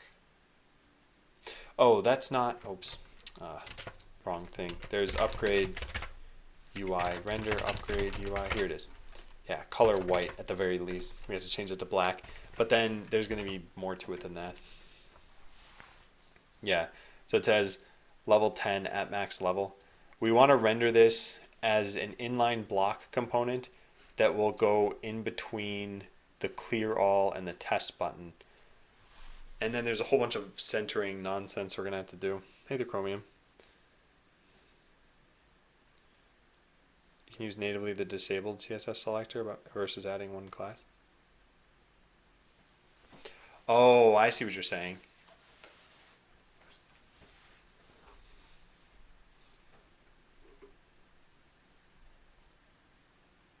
Yeah.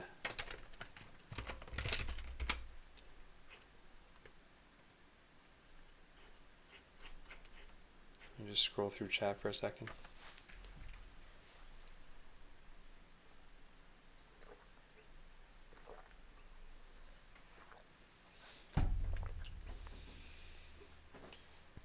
Digi, I got to work out a solution for everybody though, not just one person. So Phantom Bot is hopefully going to come up with that solution at some point. Otherwise, I'm going to have to spend some hours like migrating this all over myself. Yeah, Cucumber Owl, there's some problem with whispers. This happened even for just me. I whispered someone, actually I whispered EJ earlier today and it sent him like 7 whispers. I don't know why. I think it's happening to a bunch of people though. And yes, there is a higher incidence rate, I think, with my bot, which is frustrating. Set a minimum width for the containers for the buttons so they become the same size, but include some padding. Yeah, I could try that out. These containers. Oh, wait a second. Oh, whoops. No, I think I just had the padding on the wrong thing because I added a new container outside of this, but I didn't update. Wait a second, what? Now the padding would be over here in the outer container. The icon has padding. In-game bottom bar, in-game bottom bar button. And this should be the outer container thing that we used, right? Yeah. What did I do wrong here? Outer containers, what should have that? And it doesn't. Outer class name. Aha! Flex. Yeah, that's a problem.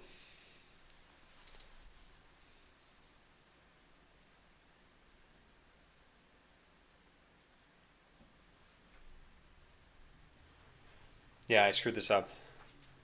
Cursor not allowed should go there too. This should all be outer class names. Flex container should go here.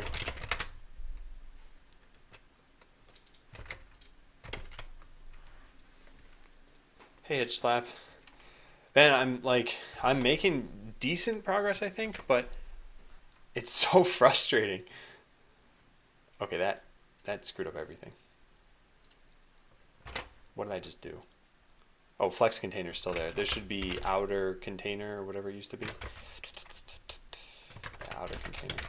Which we were never using other than that. Does that fix things? Okay, cool. So now is that spacing issue still there? This finally has padding on it. Cool.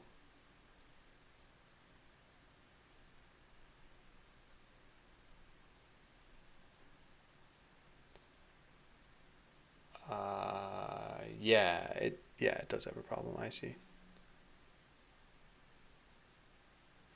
Right, because it's the padding. Okay, I see. That means I screwed this up.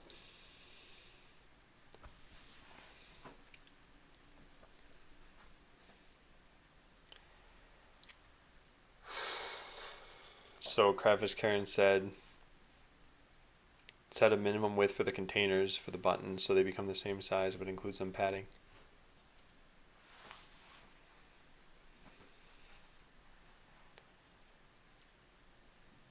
Not totally sure where I would set the minimum width. We could do this inside this.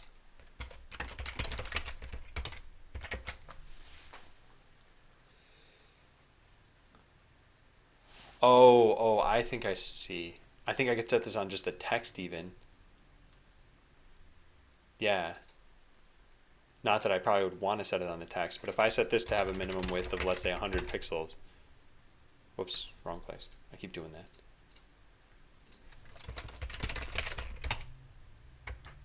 Okay. Oh, that's something. It's not right, but it's something.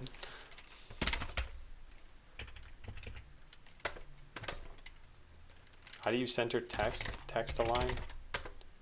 Center? Text align center should probably be on all the icon button text.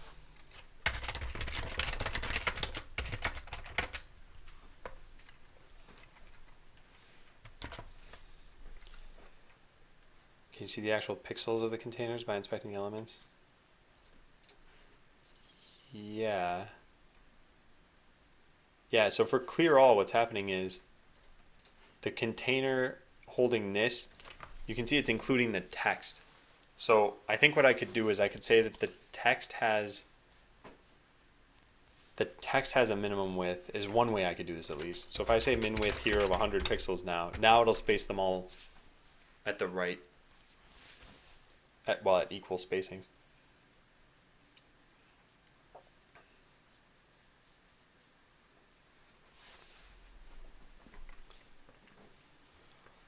I'll worry about that later, I think, because this won't even be that obvious. Because eventually the UI is going to look like this. So two buttons will be next to each other over here, and if you can tell the pixel difference between these and then also the ones between these, then fine, it'll look a little bit weird. Otherwise, it won't be very obvious because they won't be 4 in a row.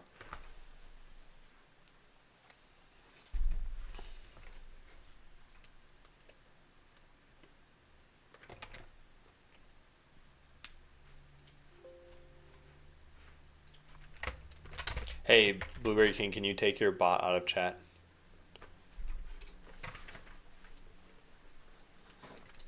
I don't want the spam to start here. Man.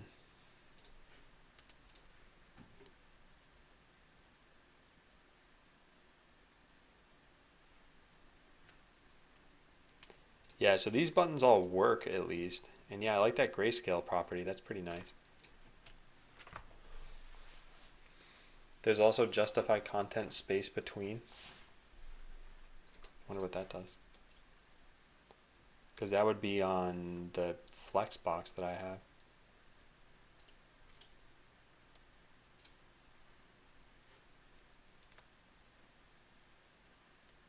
This is not a Flexbox, so it wouldn't be there. But it's probably going to need to be a Flexbox when I finally get the upgrade text in the right spot and everything. For now, I think we're probably going to leave this as is. An upgrade is going to be a button. Yeah, so this works. It doesn't look great. We could set some other properties, but I think what we'd have to do now is check this in.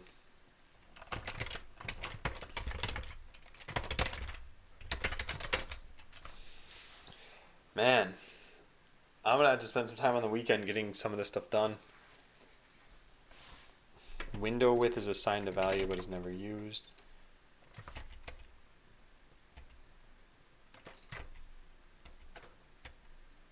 Window width actually is used here for the chat box. The chat doesn't even. Alright, property ordering. We gotta alphabetize these. That's always annoying. There.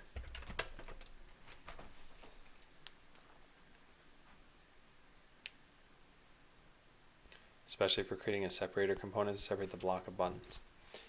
Yeah, I'm probably going to need to use a Flexbox for the upgrade thing to work, but I think for now it's mostly just like checking what I have. So this stuff doesn't need to be checked in. Change some colors, move some buttons around, get rid of the chat box thing. What is this now? Oh, this is, I have the cancel button up here too. That way you can still get out of attacks and everything.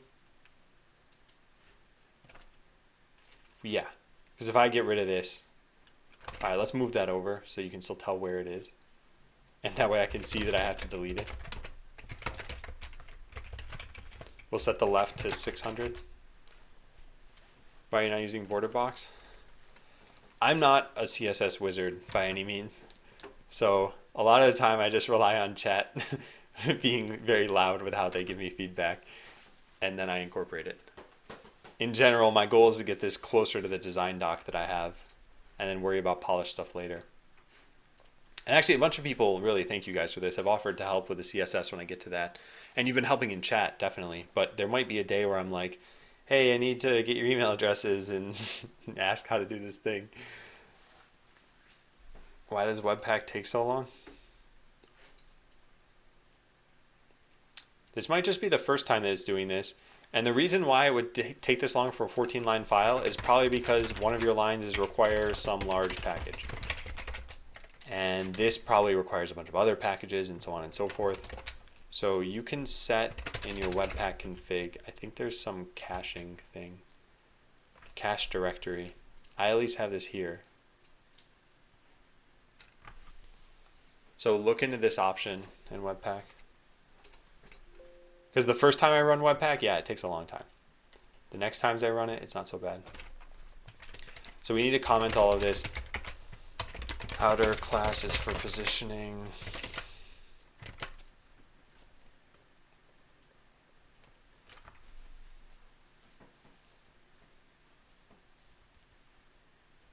All right, see a Blueberry King. And see a Blueberry King bot.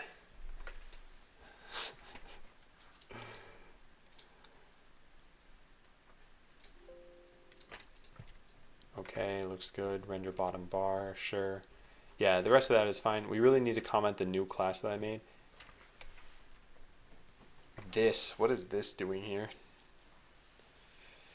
Oh, whoa, no. Set this back to how it was. None of that should have been modified. That's why over here, this button is gigantic, because I apparently just removed a class and forgot to put it back, and now it's back to where it was. So now this looks fine. See why not? All right, cool. So now we have this icon button now exists. Cursor not allowed now exists.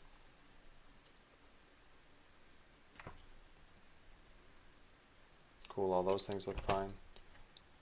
Icon button, we have to comment that. And then we had a bunch of test classes. We got to get rid of those. So these test, test, test. Done. Cool. I think JS is a lot easier to learn than C++. It's hard for me to say. My hunch is yes, that it's easier. I'm not sure.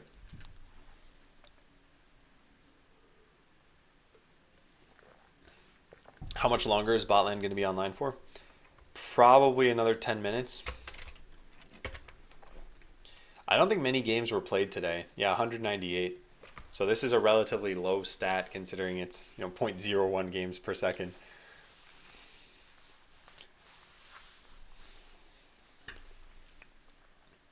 I think part of the reason why is because the only thing that really changed online is I made loading time marginally better for people. So when you connect to Botland, actually, I wonder if it's caching those images. Should be. And yeah, fatality, that's normal. Remember, the reason why that's happening is because your require statements, if you have something like require other file, so this is your main.js, and your other file looks like this, console.log hello world. Then your resulting file that you get out of just requiring, this is like saying, hey, my one-line file is somehow producing an extra 11 lines. And yeah, that's what it's doing. It's got to, because, and then there's a bunch of Webpack boilerplate. So that's what the bundled code is. It's a bundle of all of the code that needs to run. Took a semester of C++ in college and hated it, even though I learned a lot. Well, if you already know this, it's not so bad. I think it's pretty similar to learning related human languages. So if you learn French, learning German is not going to be so much different from learning French. Yes, they're different languages. It's like learning C++ and learning JavaScript. There are a lot of things that carry over. And just how you go about learning them carries over too. So knowing that, hey, the grammar is a little bit different from what you're used to is pretty similar to, hey, you use single quotes instead of double quotes for some things. Or spacing is important in some languages or something like that. But yeah, the basics are roughly the same for paradigms that are the same. So they're both imperative languages. Excuse me? No, what I'm saying is learning C++ will help you learn JavaScript. Learning French will help you learn German. Learning C++ will not help you learn Haskell as much, and learning French will not help you learn, Vietnamese as much. But they're all related, at least. I'm not saying this is an absolute thing either. Just an analogy to make it easier to consume. So icon button. This ended up being a much larger class than I thought. Really, 70 lines isn't bad, but it ended up being more than I expected. This is a button that, this is an icon / text bundle laid out vertically. Wow. That is clickable.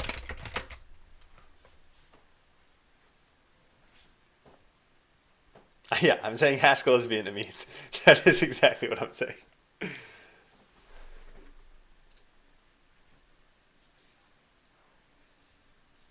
Oh, XMAT, you're a streamer too? I shall follow you.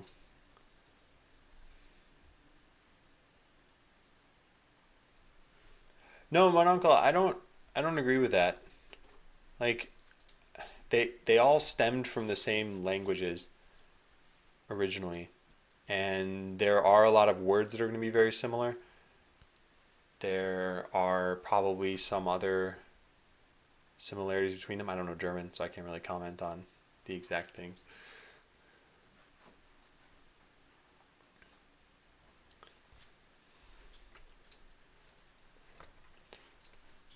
All right. So rendering this. So we have this outer class. This is what's used for. I should probably comment this. So the outermost class is. Why did I need that?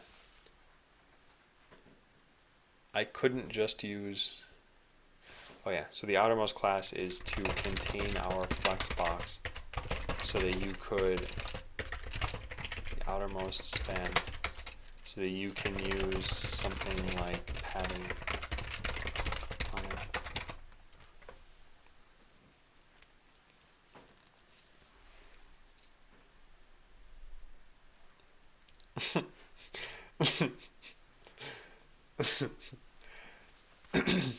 No, a lot of technology words are pretty similar in languages.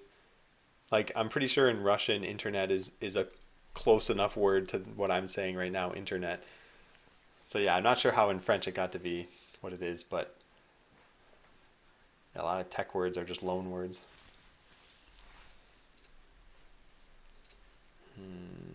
So we need a flex box. The flex box itself is for vertically aligning the icon and the text. The div around the icon is so that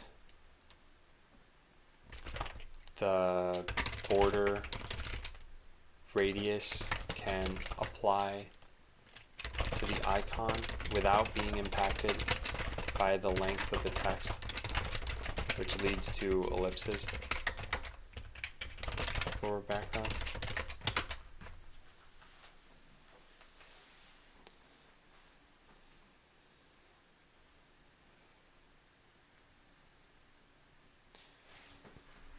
Well, sure, but when you think of a language, I mean, you have syntax, grammar, vocabulary, and this is true even for computer languages. So if there's a lot that's similar in vocabulary, it is easier to learn that language.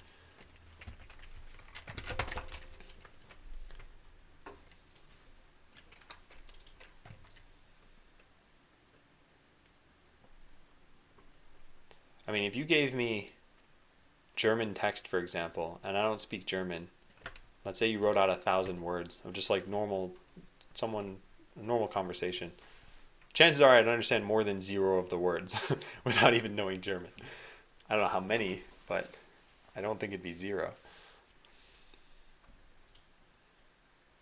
Okay, so that's done. I did comment this. All right.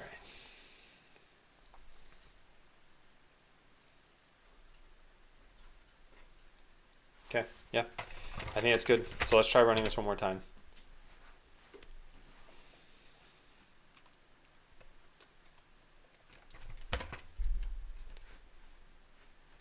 Yeah. It's gonna be weird to get used to these buttons now.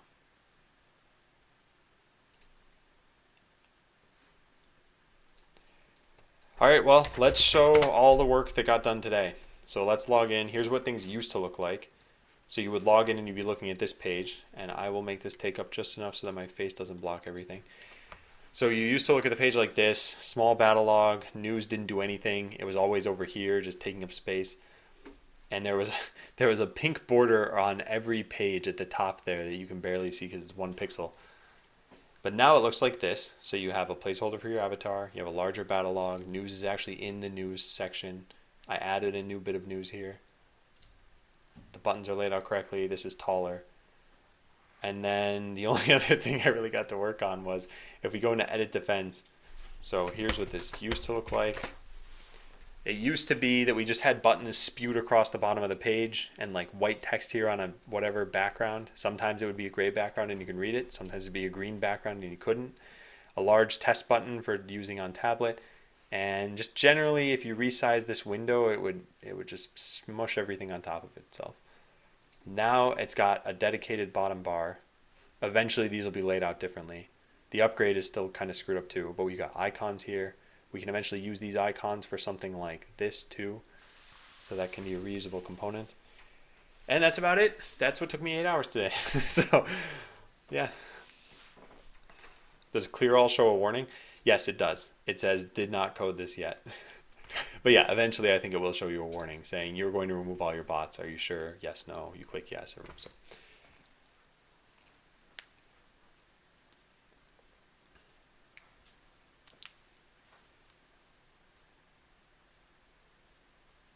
I'm not saying I'm not call, okay. I feel like I struck a nerve with this for some reason with you. I'm not saying that you'll just automatically know another language or that you'll cut down the amount of time it takes to learn it to like 1 week. But I'm saying there are some similarities and those similarities can help. So in C++ and in JavaScript, do you define variables the same way? No, you don't. In C++, you'd say index equals 5, and in JavaScript, you'd say either var or let or const. None of these are the same. And even if they were the same, so let's say var was somehow the same word, then this is not allowed in C++ because they're static typing. So that's a whole concept that's not in JavaScript. But yeah, I still think it makes it easier to learn. And yeah, this took 281 days. There's actually a lot you're not seeing here. So the game is online, and I've got like a million diagrams and documents and everything else about this. I'll show you some brief explanation about this. Here is the structure of Botland. So when you play, if you go to play.bot.land, which I'm going to shut down in like 5 minutes, you go to play.bot.land, you're connecting to a load balancer on Amazon, which connects to an account server, which is a front to the database and game servers. So when you go to actually edit your defense, let's say you hacked the client-side JavaScript and you're like, woo, I'm going to put down 1,000,000 bots.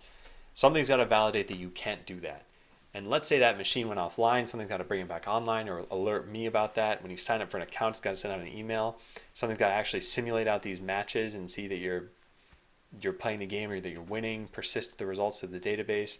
There's the rendering engine and all this stuff.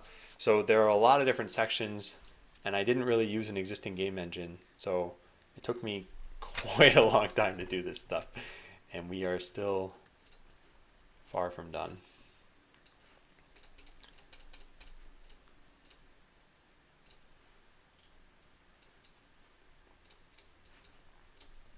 Pretty sure Pawn's defense can't be beaten by this strategy. Yeah. No, he's got really smart bots actually. I like this. He's got like definitely an anti-artillery strategy. And this is super cool. So he just takes a quick loop over here and those bots repair him.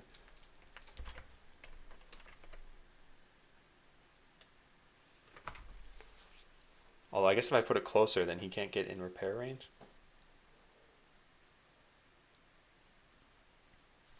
Oh, that didn't work.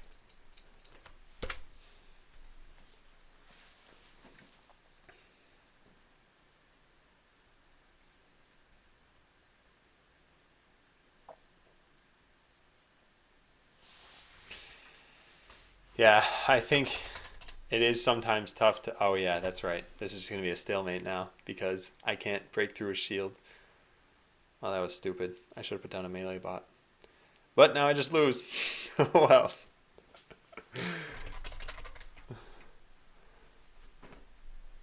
You failed to defeat Pawn. Your rating went down. What rank am I? Oh, I'm actually rank 5. That's not bad. But what rank am I over here? Rank 11.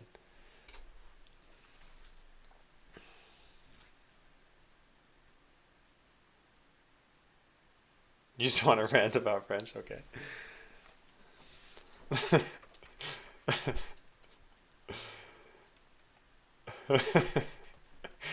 Okay, well, I can't say what Monday is necessarily going to be about. We have a lot of UI left to finish, so I think there's going to be a lot of just more code-based stabilization, more UI work, and maybe we'll add in a new piece of hardware or something. So thank you guys for watching. Really, view count was generally pretty high today. I really appreciate it. There were some new subs. Thanks for that too. I'm not going to be streaming for the weekend, most likely. I'll come back on Monday for another 8-hour stream. And let's see who's online to host. Oh, and by the way, Botland is going to be shut down once the stream is over. Yeah. All right, let's host Hagerman Hour because it has been quite some time since I've seen him stream. Take care, everyone. Have a great weekend. I'm gonna leave you guys with Hagerman Hour. Say hi for me. If you have my emotes, use either Adam Bro or Adam Boat. All right, take care. Bye. Bye.